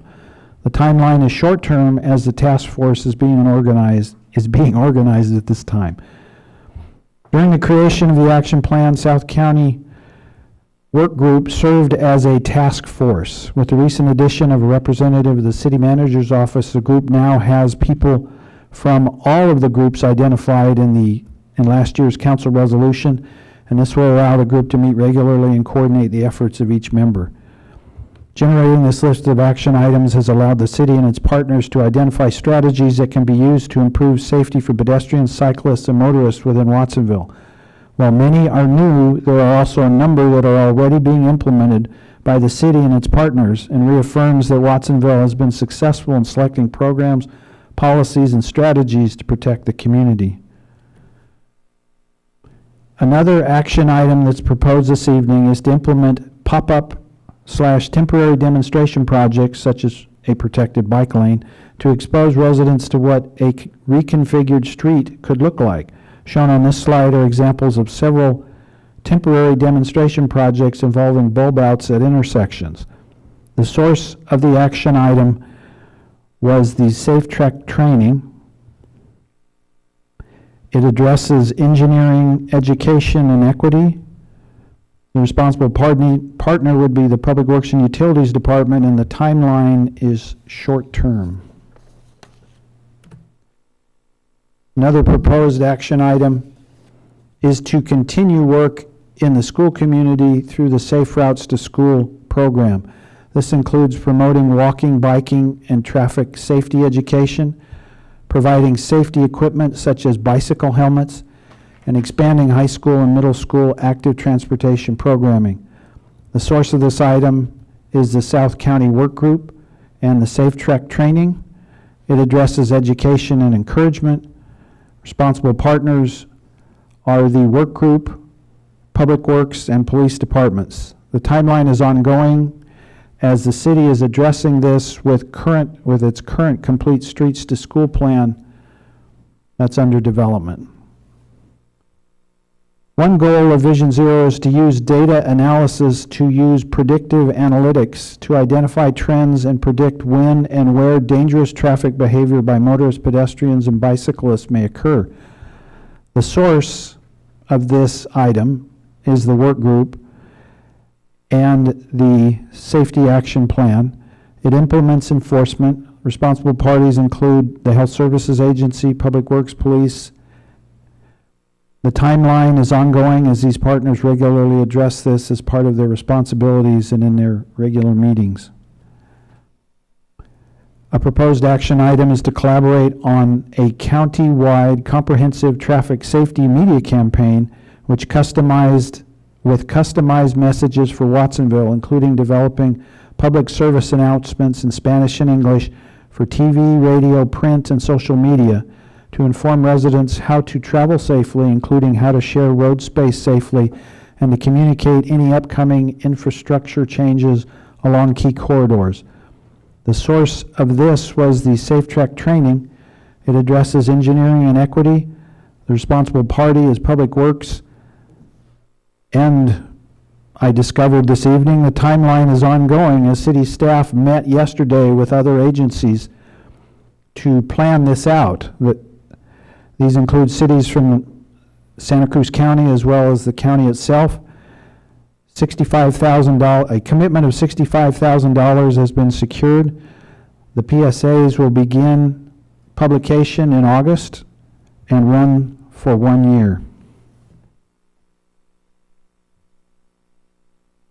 And one final action item is to continue neighborhood traffic safety, including work with residents on neighborhood traffic safety plans. The source of this item was the Public Works Department. It addresses education, evaluation, and enforcement. Implementing partners include Public Works and police. The timeline is ongoing as this program has been underway for some time. Staff requests that you review the draft action plan and provide comments and feedback. Are there additional ideas that could be added? Are there areas that should be prioritized or done differently? The draft action plan will be posted online with an invitation for public feedback. Comments will be accepted until September 1st. Then the action plan will be revised and brought back to council for adoption in the late fall. That concludes my report. Thank you. Send it to my colleagues for clarifying or technical questions that you may have. Councilwoman Garcia? Yes, you mentioned short-term, midterm, and long-term activities. There are 13 activities that are ongoing. Is there a timeline for the ongoing activities? If they're ongoing, there are items that we currently are doing. So you're doing it now, but is there a timeline that you will finish in 1 year, 2 years, or 3 years? If you can point to an item, Sure. I can indicate. Some of them are ongoing. There's like the education campaign, targeting at-risk populations, incorporate complete street policy into projects. Those are all ongoing. And so is there a timeline? And there's 10 others, but I'm just mentioning 3 of them. The media campaign is underway, and it's anticipated to go for a year. When it's concluded, they'll evaluate the success and either move on or see how they can approach it differently. Well, what I would recommend to my particular question, if you could get back to me, look through all those ongoing, because they have short-term / ongoing, and so look through those and get back to me in terms of when it's anticipated that those particular activities will be completed, if you can do that. Yes. Thank you. Councilman Hernandez. So for the new technologies that were found for the Vision Zero, was there any thought about the pedestrian flash beacons, the hybrid system, the HAWK system that it's called, or PBS acronym? We have some to be installed. But is there anywhere that would be warranted in Watsonville for a system like that? One of the things that Marie mentioned in the staff report included the in-road lighting and the flashing, the rectangular rapid flashing beacons as have been installed. Right. So those are things that are actually, we have a couple locations in mind to install those, including behind on Harkinsley Road, behind Target Shopping Center, on a difficult crossing that's there that heads to the new school there, and then also by the tennis courts. That one by Sun Vista actually might need an island there because it's kind of a hairball there. So behind Target, yeah. So those are areas that we're planning on installing those types of lighting. We can look at other ideas like that, and I think those are the types of comments we need. If there's other specific ideas you have as far as other types of installation, we can include that in the comments and look to include and look for locations that would be appropriate for those types of installations, and we could come up with guidelines for those things as well. Because I think, you might want to help me, but I think the state just approved those as the HAWK system, HAWK beacon system. It's basically a traffic signal for pedestrians that was just approved. And again, we can look at that and see where it would be appropriate and if it's warranted. Any other technical or clarifying questions? Councilwoman Kaufman Gomez? What have we done in terms of the Caltrans participation? Because we have a lot of these that are Caltrans roads. And I know that there's a lot of ideas here, but their involvement, their feedback, potential funding sources, what have we got engaged with that? We continue to work with Caltrans on any installation, and as you point out, any installation would have to get approval by them. I think in general, we have, granted there is a lot of real estate along Main Street, East Lake, and parts of Beach, as well as Riverside, but there's a lot of city streets that aren't Caltrans that we could do. We could do a number of these recommendations on without having to go to Caltrans. But again, anything on a Caltrans right-of-way would require Caltrans approval, and we would work with them on that. And then the other part of it, the one piece that I'm sort of missing here is we have distracted pedestrians. And even the cyclists that are going on the sidewalks going the opposite direction, there's no safety gear, there's just no, I'm sure that has to do with the education process, but what are we doing about distracted pedestrians? Because that, the eye contact needs to take place. What are we doing? Or how, other than, yeah, sure, it's going to be part of an education bucket. But currently, the PD has stepped up their enforcement in certain areas that includes the areas you're questioning. Good evening, Mayor, City Council members. I'm Mike McKinley. I'm a captain with the Watsonville Police Department. I oversee our traffic unit, and I also oversee the Office of Traffic Safety grant. And some of the things we're doing on the education part is we're teamed up with our community partners, including Ecology Action, where we're doing classroom presentations, we're doing bike rodeos. A lot of this is geared towards children and teaching pedestrian safety, bicycle safety. So those are some of the things we're doing. We had an event at Callahan Park where we handed out over 250 or about 250 bicycle helmets, fitting, stuff like that. So we're doing a lot of things like that. We're also doing the enforcement thing we're doing is some of the national campaigns, the distracted driver awareness enforcement, passenger safety, pedestrian safety, bicycle safety. We're doing DUI checkpoints. Captain McKinley, would you mind speaking a little closer to the microphone? Oh, I'm sorry. So The national campaigns that we're doing, again, were distracted driving, pedestrian safety, passenger safety. We're also did a DUI checkpoint. We do DUI saturation patrols. So there's a lot of different things we're doing. We're also focusing extra operations. We have officers that were handpicked that are experienced in traffic enforcement, working Main Street, Freedom Boulevard, and Airport Boulevard, writing citations for unsafe speeds, distracted driving, and right-of-way and pedestrian and bicycle violations. The statistics that we have here, do we have anything on a per capita volume of traffic? Do we have anything in here about the age of the pedestrian or the crash incident or the traffic incident itself in terms of the age? Because I hear we're getting to the youth in terms of the education component, but I don't know if that's quite the demographics that we're seeing the statistics on here. What do we know about that? Our traffic analysis looked into some of the demographics.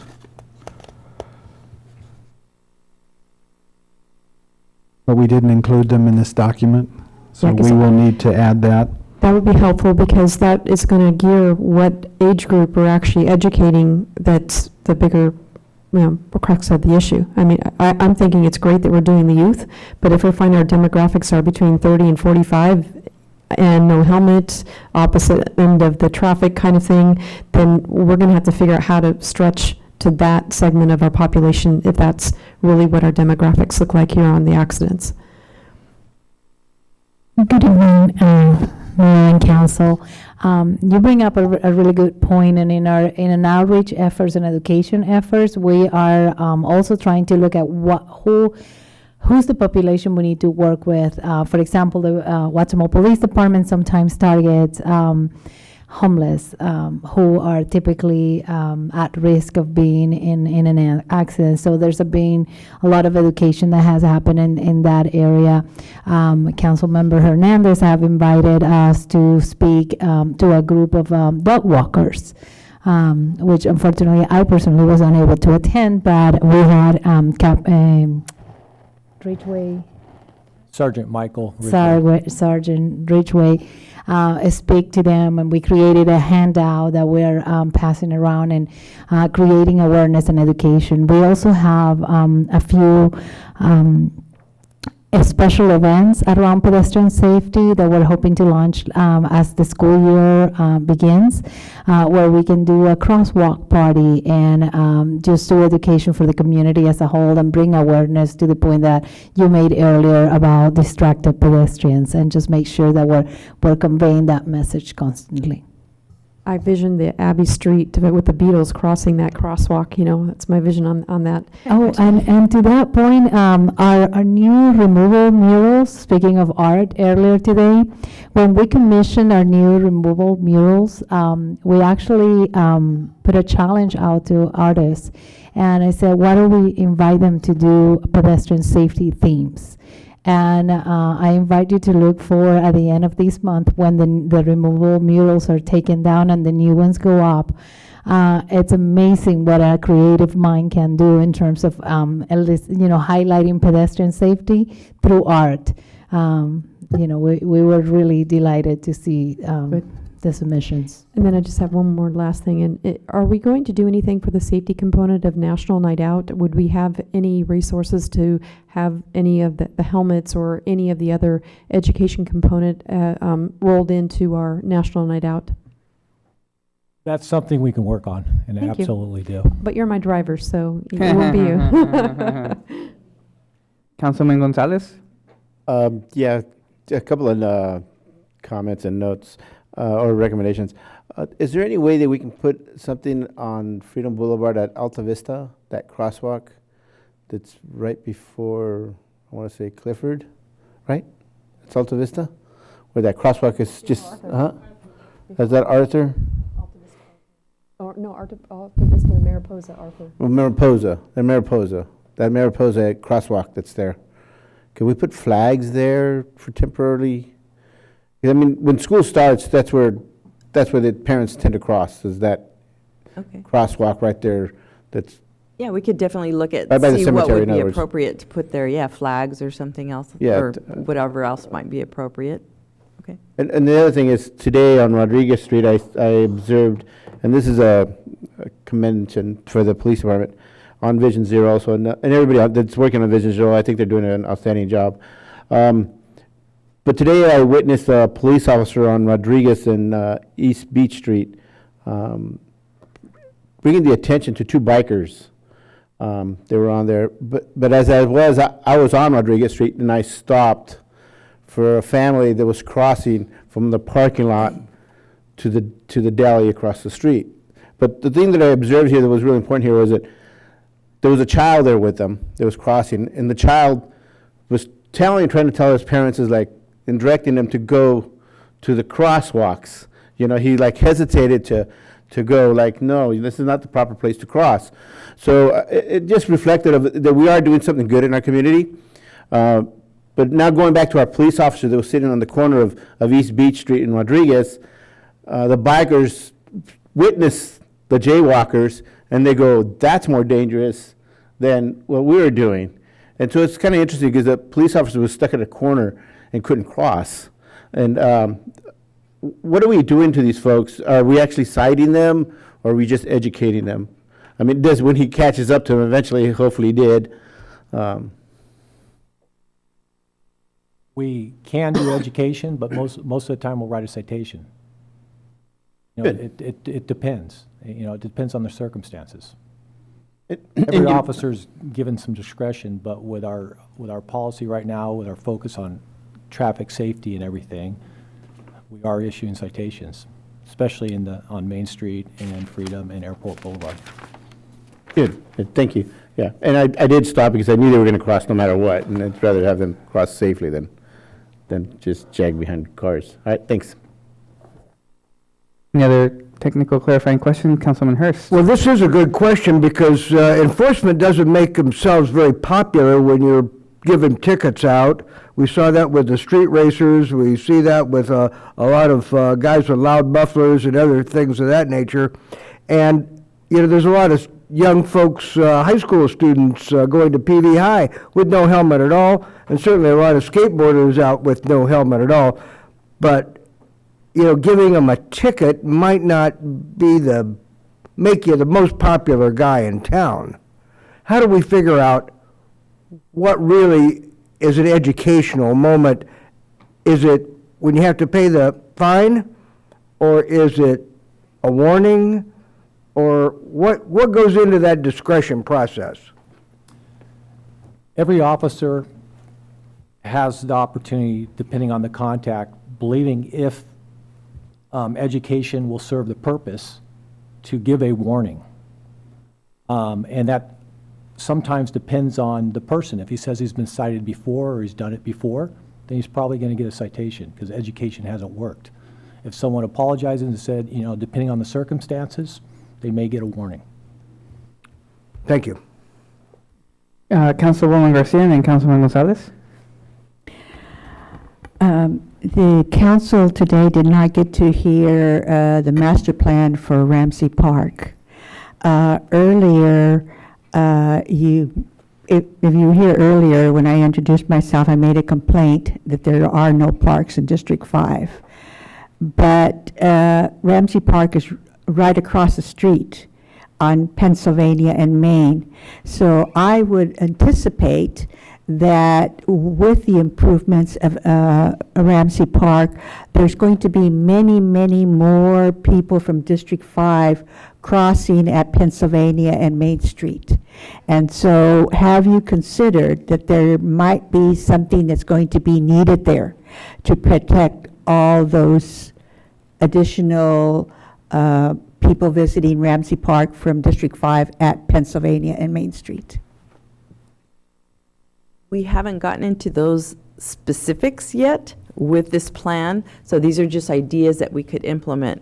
However, if there's something specific like that, we can also contact Caltrans and ask them about that. And I know the medians have also been a topic of conversation as well, because we have people crossing not at the signals, but through the medians, and I know... all the time. Correct. Yeah. So that's a conversation we also have brought up with Caltrans, and maybe it's time to press that a little bit more and If you see what can. might be.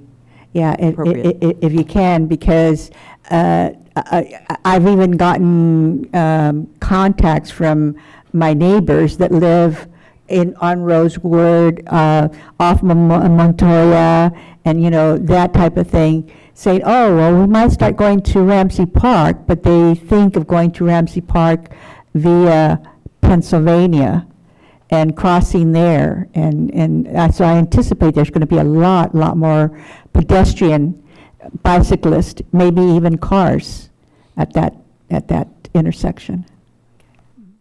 Councilman Gonzalez. Yeah, just to piggyback on Councilman Hurst on education and what do we do. Is there any way Vision Zero can establish some sort of educational tool?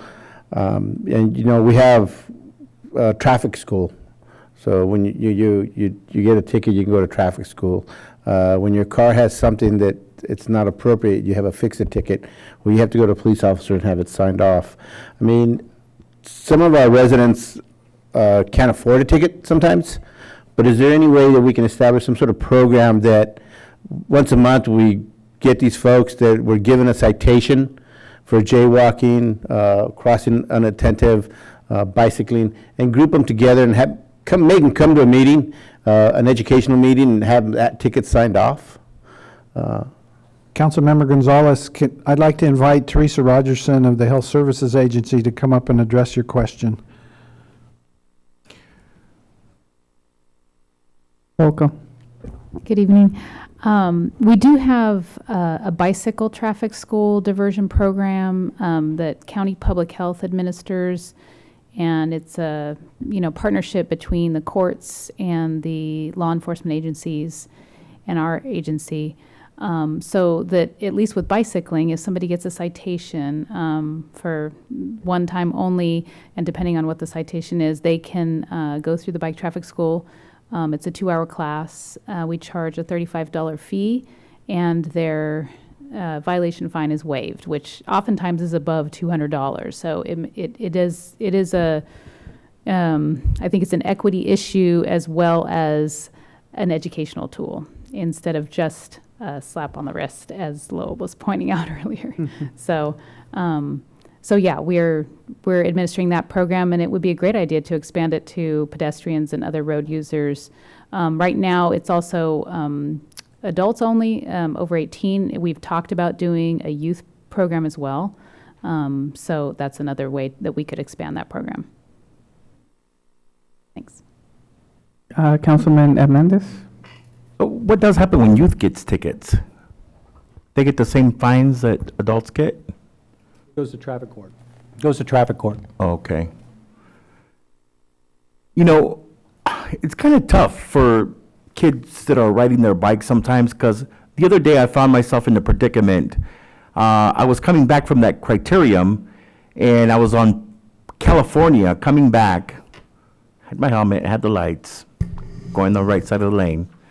Except I cut through Callahan Park. Then I found myself in the predicament. Do I cross the street for 1 block and then come back across the street?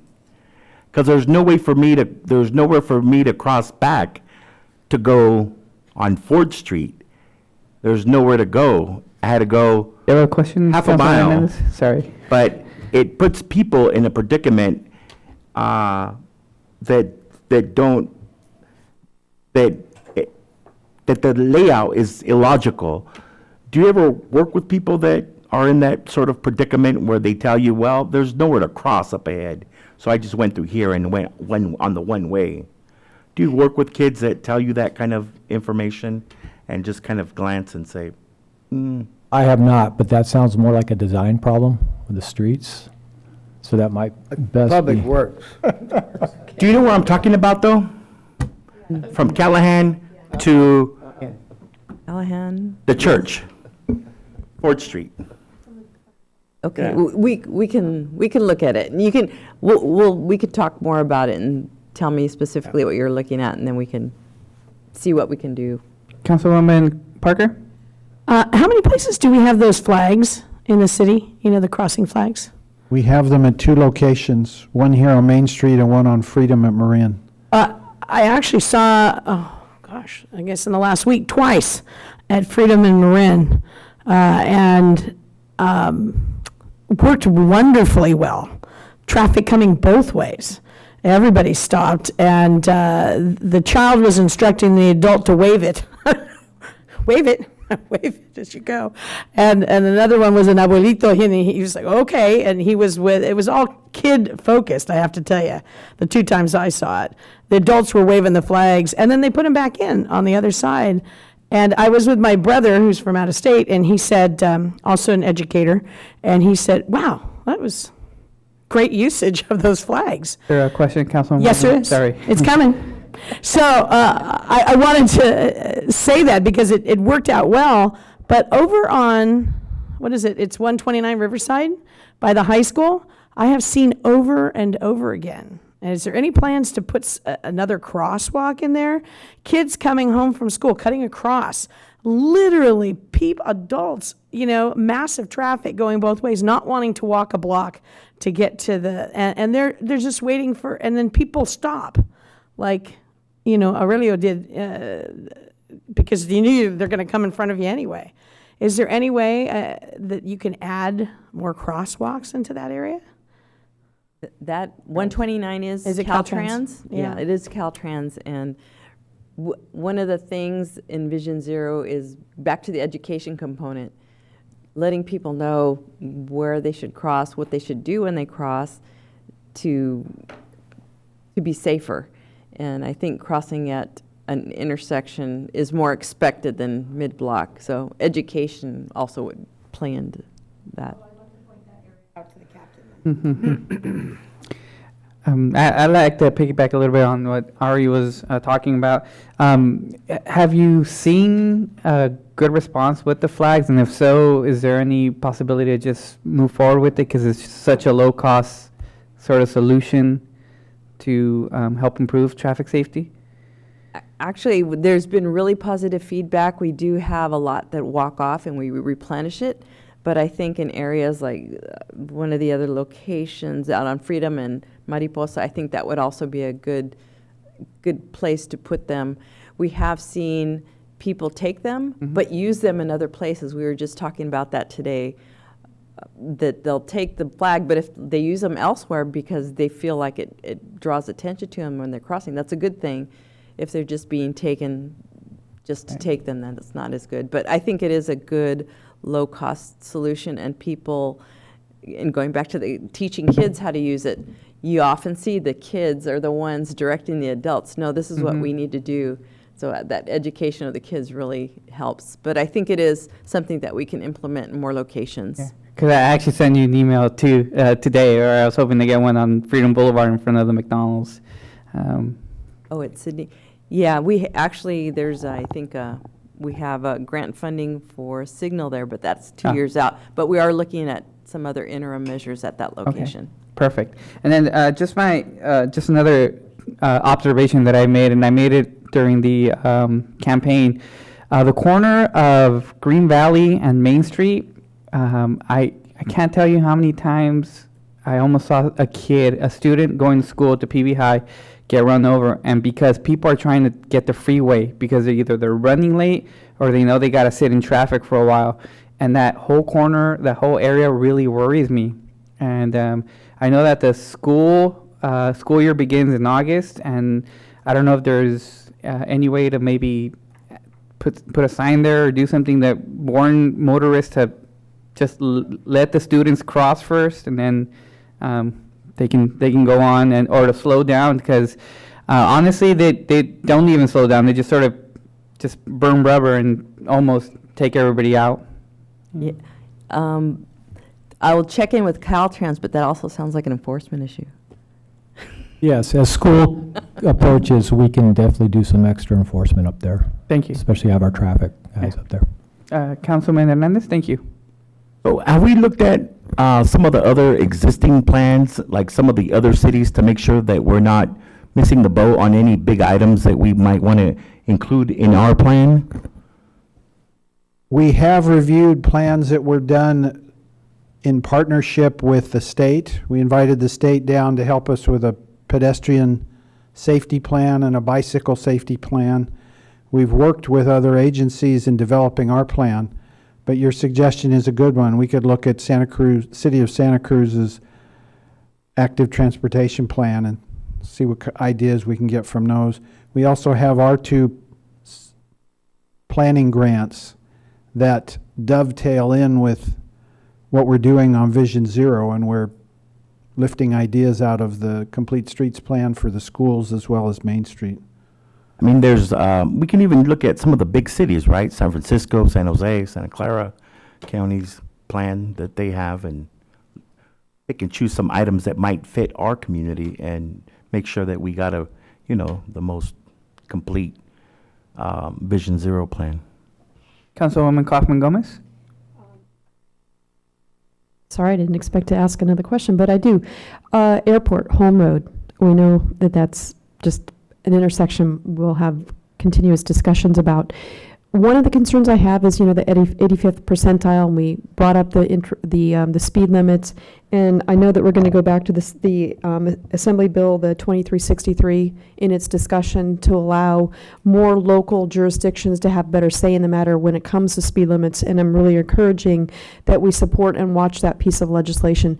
But in light of that particular intersection, which was increased by 5 miles an hour, and I've asked before, we have that intersection where one direction it's 40 miles and the other direction it's 45, and I've asked for it to be backed off maybe 100 feet so we have a 40-mile intersection both directions, and I think that will help that particular pocket there, and it's just a matter of moving the sign. Can we please do something with that in the big picture of airport? Well, actually, that specific sign is, the segments are identified in the engineering study, and actually it goes all the way to Home Road, so it does split it in half. But the good news is because we did change it, we put improvements at that intersection, and as you mentioned, we are going to get a signal there. We will reconduct a engineering and traffic survey because it has changed. So we will study the speeds again, and because the nature of a median, the nature of another signal, it may be that the speeds would come down. It could impact that, so that's what we're hoping for. Well, I'll tell you, I'll cheat and make sure I go below 5 miles so that I can let all of my neighbors know, so we can bring that down on the average, because it's beyond what we need in that area. It's a freeway, and whatever we can do, that's a heavily run intersection, even where there's flashing lights or not for that intersection, which I'm pleased that we're moving somewhere, and I'm sure my neighbors would like to have it done yesterday, but yeah, thank you. It's coming soon. Councilman Hernandez? Trina brought up a point about legislation. I think, could it be part of our Vision Zero that we watch legislation that helps cities do stuff like that, like bring down speeds? I know there's one right now about complete streets that's going through Assembly, I think, or Senate, I'm not sure. But to watch legislation like that, and maybe if the council can encourage and write a letter and stuff like that. We can do that.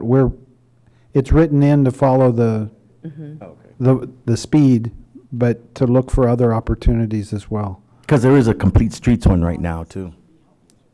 Mr. City Manager? Mayor and Council, I would also add that we've been actively engaged with our local elected representatives on that topic, specifically with the 85th percentile challenge that we have, which requires that we can only set limits based on the average speed of travel. In some of our areas, of course, that's been problematic. In many communities, it has been. And so that's part of the legislative agenda and part of the priorities that the council has made clear. And we've been working with our lobbyists as part of that in Sacramento as well as the League of California Cities. And the Regional Transportation Commission, because this has been a discussion there as well. I mean, they are our commission for this and these kind of needs. Councilman Hurst. Mayor, we've got 3 experts out here in the public, and they've been waiting all night. Could we get the public input? Agreed. Thank you. We'll move on to public hearing. Anybody from the public wishing to address the council on this issue is invited to come up to the podium and make your remarks. I don't want to put anybody on the spot, but I think that if we hear from the public, it always helps shape the council's discussion. Gina, when we ever get to discussion, and let me say, all those violators should have to come to this meeting and sit for 4 hours. Welcome. That's a good idea. It's a good punishment. It's an educational idea. He's agreeing. Yay, good. Sorry, Ari. Good evening, Mayor and City Council members, staff, thank you. I'm the new girl, so I'll keep it brief as not to put my foot totally in my mouth on all of this. But I really appreciate all the work that has gone into this plan on the gambit. I want to tell you there were 19 people today at the South County Bike and Pedestrian Work Group that were privileged to be able to preview this. We all gave some pretty specific feedback, and most of it was to express our support of, again, of the work that has been done and the ability to bring it before you and entertain all of the questions. I always appreciate the fact that you all are so thoughtful and intentional in your questions that really make the rest of us that are part of the building process think about what's in there and how we can make it better.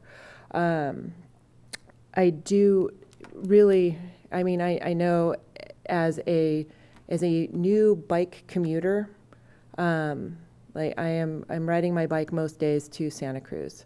I try really hard not to ride on Freedom Boulevard. And in my experience in riding in other parts in town and in other parts of the county, a couple of things that I notice folks that do and don't abide by the rules on a daily basis. And I know that enforcement is key, but I also believe that education is key. And here's my little soapbox. I really feel that a lot of drivers would benefit from driver's education back in the schools. I said it out loud. I believe that it's a really big factor that a lot of drivers that did not have Storm and Norman Haney as their driving instructor are not as adept at using a 2,000-pound vehicle in a safe and reliable fashion. As the daughter of a driver training instructor who taught me the two things that I needed to do most of all in my life are signal my intentions and be predictable. I carry that with me when I'm walking. I carry that with me when I'm riding my bike. I carry that with me when I'm in my car. And I don't see that now.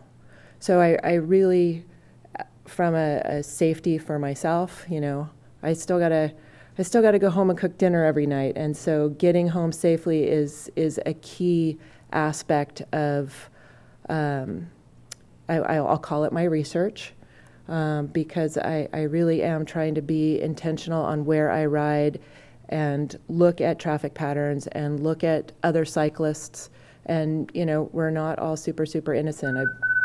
Is that okay? Yes. We're not all super innocent, but neither are cars and neither are pedestrians. We all do bonehead stuff at different times. The education piece is really key for me. And I know that that's kind of going outside the box that we speak in, but I think it's something that needs to be considered in how we enforce and how we educate our community members. If then that's across the county and it's across the state, it's across everything. But I think that so much work has gone into planning for Vision Zero, and the ultimate goal is going to save lives. That's where I stand. So much for your time, you guys. Thanks for extending me. Thank you. Any other member of the public wishing to address the council on this issue? Feel free to approach the podium, and welcome. Good evening, council members. I'm Teresa Rogerson, a senior health educator with the County Health Services Agency.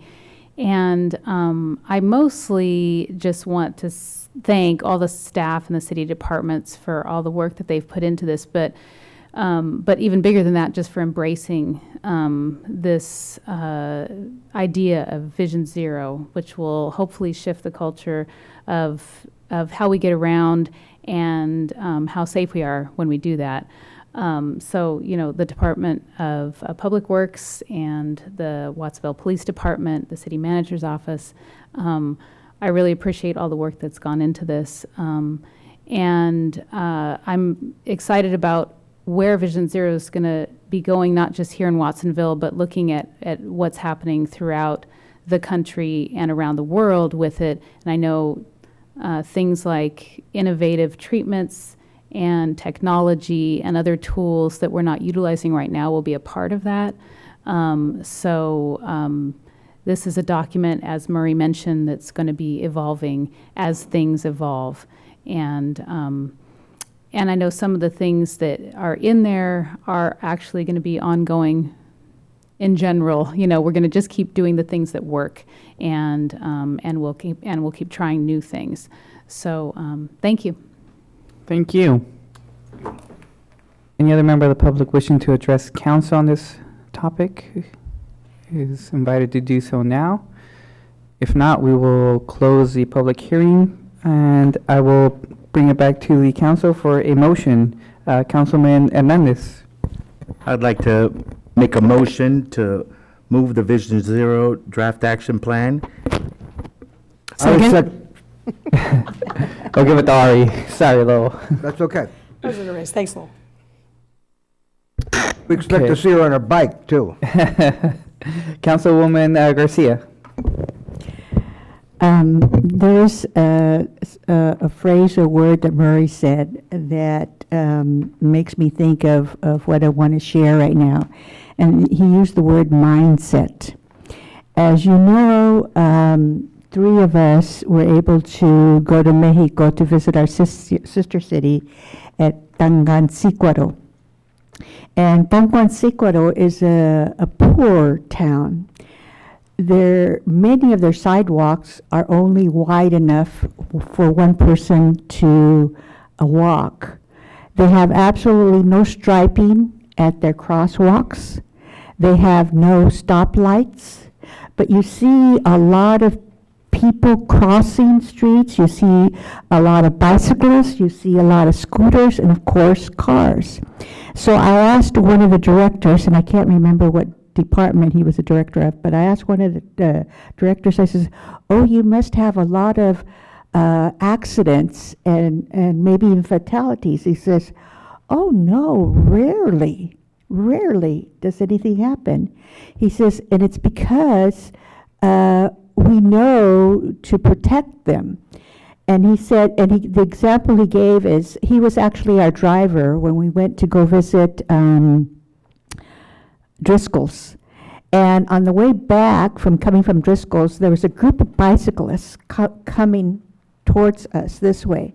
And immediately he slowed down and he put on his blinkers to let other people know that bicyclists were coming. And so they have this mindset of, we gotta protect those out from our cars. In addition to that, in this small city, there's a lot of speed bumps. No stoplights, nothing at the crosswalks, narrow enough to only one person walk, but they have a lot of speed bumps. So I'm hoping that with the 6 E's, that maybe we can change that mindset in terms of how, whether you are walking or having on a bike or driving a car, you'll have that mindset to be respectful of those others. Thank you. Councilman Hurst. I hope the council's had a chance to take a look at page 11 of 14 on the handout that we received. Well, it's not on the handout, it's on the electronic copy of the, it's called the Safe Streets Saves Lives. And you'll see that the top 3 collision points are Airport and Freedom, Freedom Boulevard and Green Valley Road, and Green Valley and Main Street. And you can also see by that chart on page 11 of 14 that the hours of 3 p.m. to 6:59, not 5:59, not 6 o'clock, 5:59, or the high collision and injury and fatal incidents. So we know that these crashes and collisions are avoidable. We know that they're preventable. We know that there needs to be behavioral changes.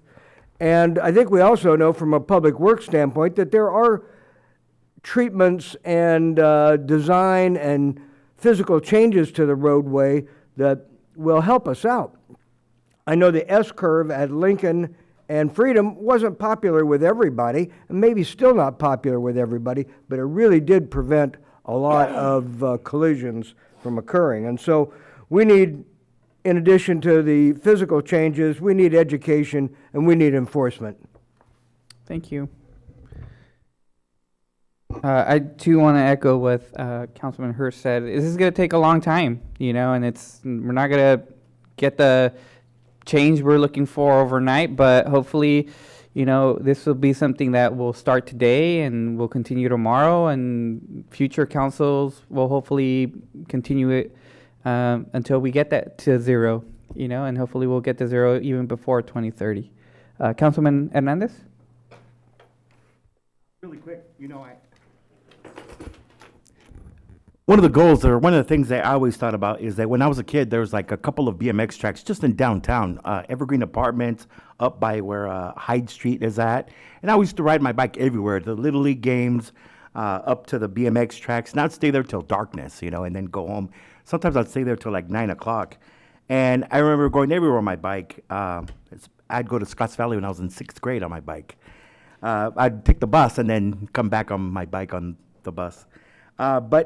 Now, parents don't let their kids out on bikes, and it would be my goal if, parents felt safe letting their kids on their bikes in Watsonville. If children can go on their bikes in their neighborhoods, go out there and play, that would be my goal, Having an active community, having kids off their tablets, off their phones, and going out on their BMX bike or mountain bike and exploring. That's what bikes are about, freedom, exploring. I'm looking forward to the Ramsey pump track. Hopefully that gets kids motivated to get a bike. That's what it's about. Thank you. Excellent. Councilman Gonzalez? Just for that, to wrap it up, tremendous work, a lot of work, good work. I just want to make sure that we continue to provide direction to the staff and continue supporting Vision Zero as a community. And so I'd just like to ask for the question. Fantastic. Okay, so we have a motion on the floor made by Councilman Hernandez, seconded by Councilwoman Parker, to move forward with the Vision Zero draft action plan and with the direction we have provided staff today. Madam Clerk, whenever you're ready for a vote. Kaufman Gomez, Yes. Garcia, Yes. Gonzalez. Yes. Hernandez, Yes. Hurst, Yes. Parker, Yes. Estrada. Yes, the motion passes. Anybody want to give us last words on this item? Okay. Yeah, I just want to thank Felipe for bringing this forward and emphasizing it so much. He got the ball rolling in many ways, but there's other people to thank too. And Donnie Toole has been Sergeant Toole has been very helpful in all this traffic control. Certainly, Captain McKinley is on top of traffic issues as well. Let's thank Marie Esther for attending all these meetings and bringing public safety to mind through a design standpoint. And Ms. Rogerson, thank you very much. Teresa is actually kind of the glue that has held the bike and pedestrian work group together, and she's a county employee, and so we give her extra kudos. So thank you very much, and welcome, Laura, and we know you'll do a great job on this too. Oh, and Murray, we would be sunk without the lead dog. Thank you both for all of you for your report, your time, your effort, your work on all of this. The city appreciates it. Thank you. Moving on to item 12, presentations and oral communications from council.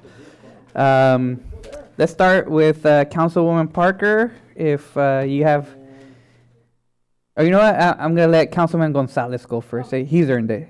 He's earned Does. it. I'm good with that. Go for it, Councilman Gonzalez. All right, I'll make mine long this time. Good, good, good. We have plenty of time. We do. We do? Yeah. Anyways, first of all, I want to start out with I want to apologize to Food What.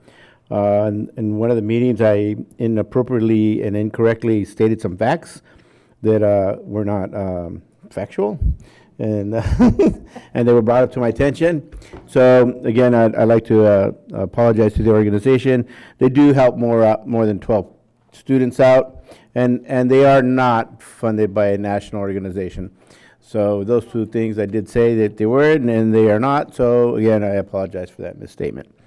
The other thing, July 18th, I can't push July 18th enough. I know my Parks and Recs guy is ready to go on it, but it's the district meeting for District 2 at River Park from 5 to 9. We'll probably be rolling 6 to 8, but everybody's welcome. So don't forget, July 18th, District Council meeting at River Park. The other thing I really had to step up forward on this one to the public library. Went out and asked me to sacrifice myself as a judge for the cookie contest, and it was a very tough task to do, but between me and my wife, we were able to select some good cookies. I won't say them all, but they were good. The other thing that I wanted to bring out is, again, we're in the summertime. We do have noise, and we do have parties, and we do have neighbors calling. One of the biggest things that I keep continuously hearing, and it's something that I think we really need to address as a city, is that our peace officers are going out to these sites, not just once, not twice, but 3 or 4 times in the same residence at the same night. And the residents that are calling me are saying, why do they have to come back out the 3rd time? Why do they have to come out the 4th time? And that's a good question. Why do they have to come out a 3rd or 4th time to the same residents to have them reduce their music or stop their party? So I think Chief Honda may want to look into this, and we need to address this somehow, because it is an issue for a lot of residents.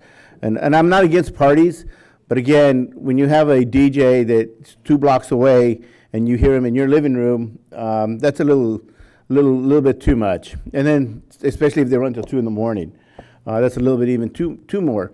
But again, the question arises is, why is our police officers having to go out a 3rd time? I feel that it should be, when they get a permit to have a festivity, party, then they get one warning, they come back again, they just get the fine. And if they don't have a permit to have a party, then they just get shut down. I mean, it's just basically like that. If you have a DJ and you didn't get a permit for him, then it's just, we have to educate him somehow. And I think that's going to be the best way, is just being really enforcing our rules. All right, thank you. Councilman Hernandez, we'll go down the line. Really quick, I just want to make sure to invite people. This Thursday is a tribute to Selena, music in the park at the Plaza, starting at 6 p.m. That's this Thursday. And then same location next day, Lights for Liberty. They're having a vigil for the child camp. So I want to invite folks on Friday, 7 p.m. for a vigil to bring your candles at 7 p.m. They're going to be there at 7 for a vigil to end the detention of children. And on Saturday morning, the mayor is having a bike ride. Oh, I'm postponing it. Oh, yeah, he's sorry. postponing it. I'm gonna have to let them know, but because of the Relay for Life event. Oh, that's right. Yeah.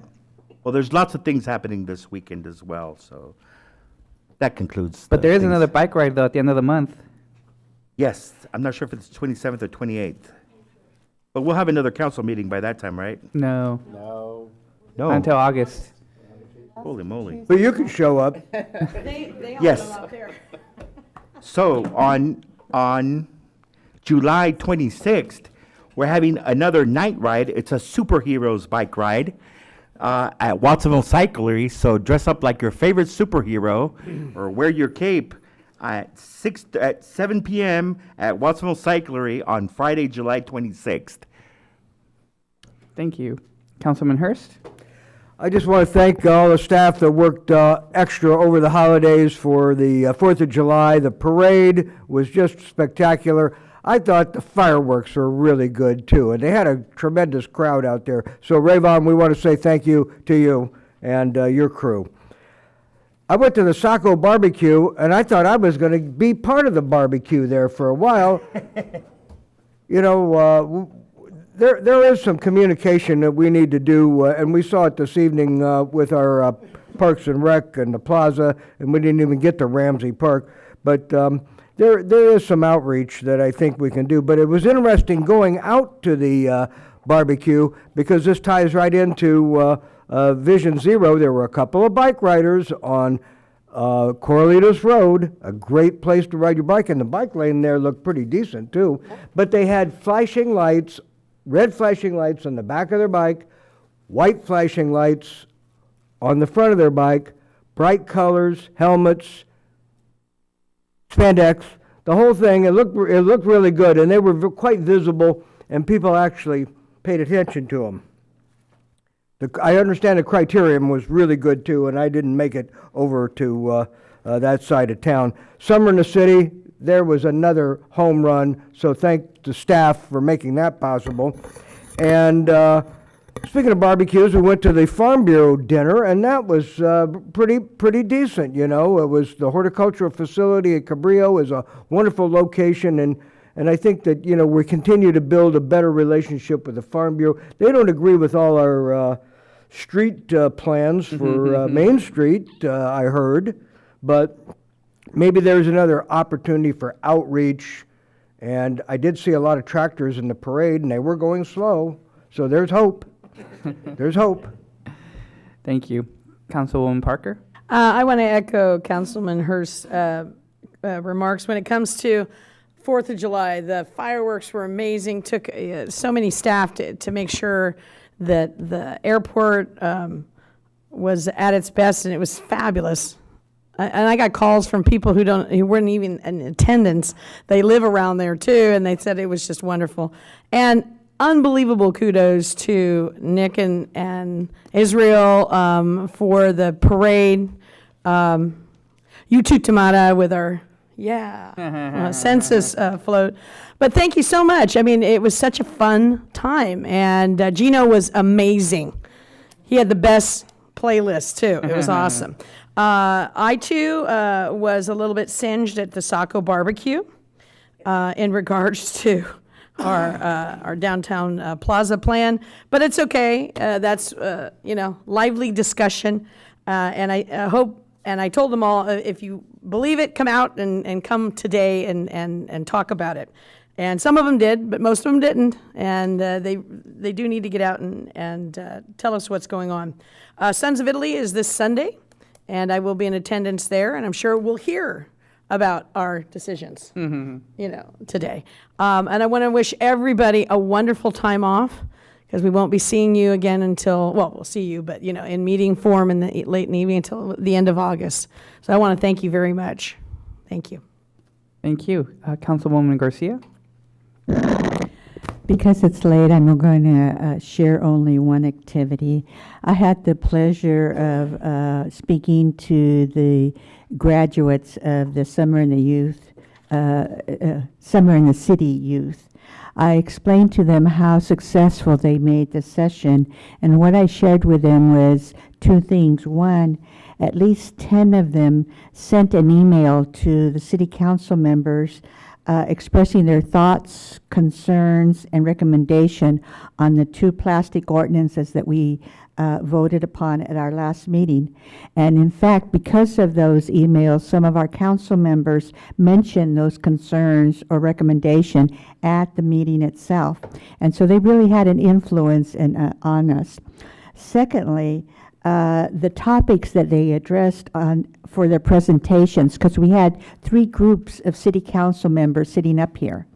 And the issues that they addressed included bicyclist and pedestrian safety, youth homelessness, gender identity, affordable housing, e-cigarettes, and vape pens, and many more. So I encourage them that I would suspect those issues are going to come to City Council. So I encourage them that they should come and be there speaking to us and sharing whatever thoughts they might have on those issues. And so they were very proud of their work, and we were very proud of them too. So that concludes my report. Thank you. Councilwoman Kaufman Gomez. Okay, certainly, yes. And you did remind us that Paint the Town Purple is on Saturday for Relay for Life. So that will be happening in town. We're going to be gone for a while, so there'll be a couple other events coming up before you see us again. The Ubon Festival is on the 21st of July, so that's over at the Buddhist Church. And you've heard about the workshop that's happening here at Community Room at 2 o'clock on Sunday for the Healthcare Forum. National Night Out is August 6th, and so we'll look to get our ride-alongs together and have our community come out. We always enjoy coming out to visit the community and hear what's going on in those neighborhoods. That's always a fun event. And I have a bucket list of things that are on here that are questions, comments of maybe follow-up. The check warrant had a renewable energy project assessment, and I just wanted to see when we were going to be getting an update on what that assessment discovered for the renewable energy projects. I'd like this to have also a list of the sister cities along with the contacts, so we know all of the sister cities and whom to reach and approach. It's a bit late for us to ask for an update of the Strawberry Festival, but we won't be seeing each other again. So we can remind everybody that it is the first weekend in August that's happening. I've mentioned that the Padres Hall, we'd like to see about the recycle bins. This is part of our ordinance that we're passing today. As the third member of council that was at the same table at the Saco event, and with a little bit of the excessive dialogue, I suppose, I noticed that we don't have any of the recycle bins out there, and I know that would be a very good place to have them. The items here is 1, 2, 3, 4, 14. Ridgecrest earthquakes. Okay, we've had some very serious earthquakes. We're coming up to our own anniversary in October. One of the items that I know was placed on the agenda is to make sure that we have an emergency action plan for the city. So I think that just gives us a very subtle reminder that should be something that we could start to discuss and have a little bit more formality on what we need to do and be prepared for. I would also like to see us get the regular legislative updates. I know that we rely on the League of Cities, but I think that we should see about getting some help from staff or whatever resources we can do to keep going on the legislative updates. I think that they're out of session right now, but I think that that's important. And the last item I want to bring up too is there was a Measure G presentation, and we asked to get the slideshow PowerPoint on that, and so I'm asking again if we can all receive a copy of that. And that concludes my remarks. Thank you. First off, I just want to thank Rebecca for filling in for me at the last city council meeting, and I appreciate everyone who reached out to me and gave me their condolences in regards to my grandfather. So thank you all for the support. It means the world to me. We had our soccer clinic, our free soccer clinic on June 29th and 30th. I want to thank Nick for everything he did, him and the staff for helping us do that. It was very successful. We had about 50 kids both days, and then we had Zumba on Sunday. And Ramsey Park, it was just full of life that weekend, and it was excellent. Thank you. And thank you again, and to Rayvon for the fireworks show and the parade. It was just, I've heard nothing but positive feedback on that, and a real sense of community was felt, I think, on both days. So thank you for that. The Library Commission has not met in a while, so I'd like to please remind my colleagues to talk to your commissioners and let them know that they need to meet, and that there's some serious business that they need to attend to. So if we can gently remind all our commissioners to please show up to their meetings, that'd be fantastic. Climate change, I was happy to have Regeneración be the organization that we honored at the parade. The kids were there, just families were there, bringing awareness to the issues. And just to let you know that, a few days ago, it was 90 degrees in Alaska, and that's not, again, that's not normal. Okay, so we can all take steps to address the issue. And then finally, just wanted to congratulate our city manager for finally getting his blue badge at Rotary. No longer a red badger, so that was pretty cool to see. Long road. All right. So with that, we will move on to item 13, emergency items added to the agenda. There were no emergency items added to the agenda. We will move on to item 14, request and scheduling a future agenda. Oh, Councilman Hernandez?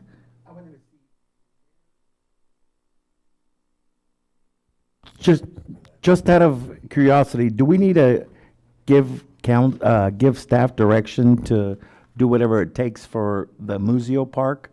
Like, I don't know if there's some sort of insurance or find funding to fix it. Mr. City Manager? Before we go on break, because we're going on break for a month and a half. We don't need direction from the council at this point in time. We are investigating the incident and also discussing or reviewing what our insurance options are as well. I can assure you that it's a priority for us. It was disheartening to see the damage that was done to a much loved and used community park. And so at this point in time, we're going to continue working towards rebuilding it as soon as we can. Excellent. Okay, so no emergency item. Okay. Okay. Councilwoman Garcia? In terms of request? Yes. Okay. In January 2018, I requested an ordinance to prohibit the sale of flavored tobacco. The request was put on hold because staff was working on the alcohol ordinance. That's been completed, so I am now making that same request, but to expand it to include prohibition of e-cigarettes and vape pens. Any other requests for scheduling of future agenda items? Okay. Seeing no further requests, we will move on to item 15, adjournment. And I'd just like to remind everyone that we are on break until August 27th. And but we're not on vacation, so please, public, know that you can still contact us. We'll be having meetings such as Aurelio's on July 18th. And anything you need, we are still available to all of you. So thank you all for staying until almost 10:30. I'd like to adjourn the meeting and have a good night. Have a safe trip home. Andre to put it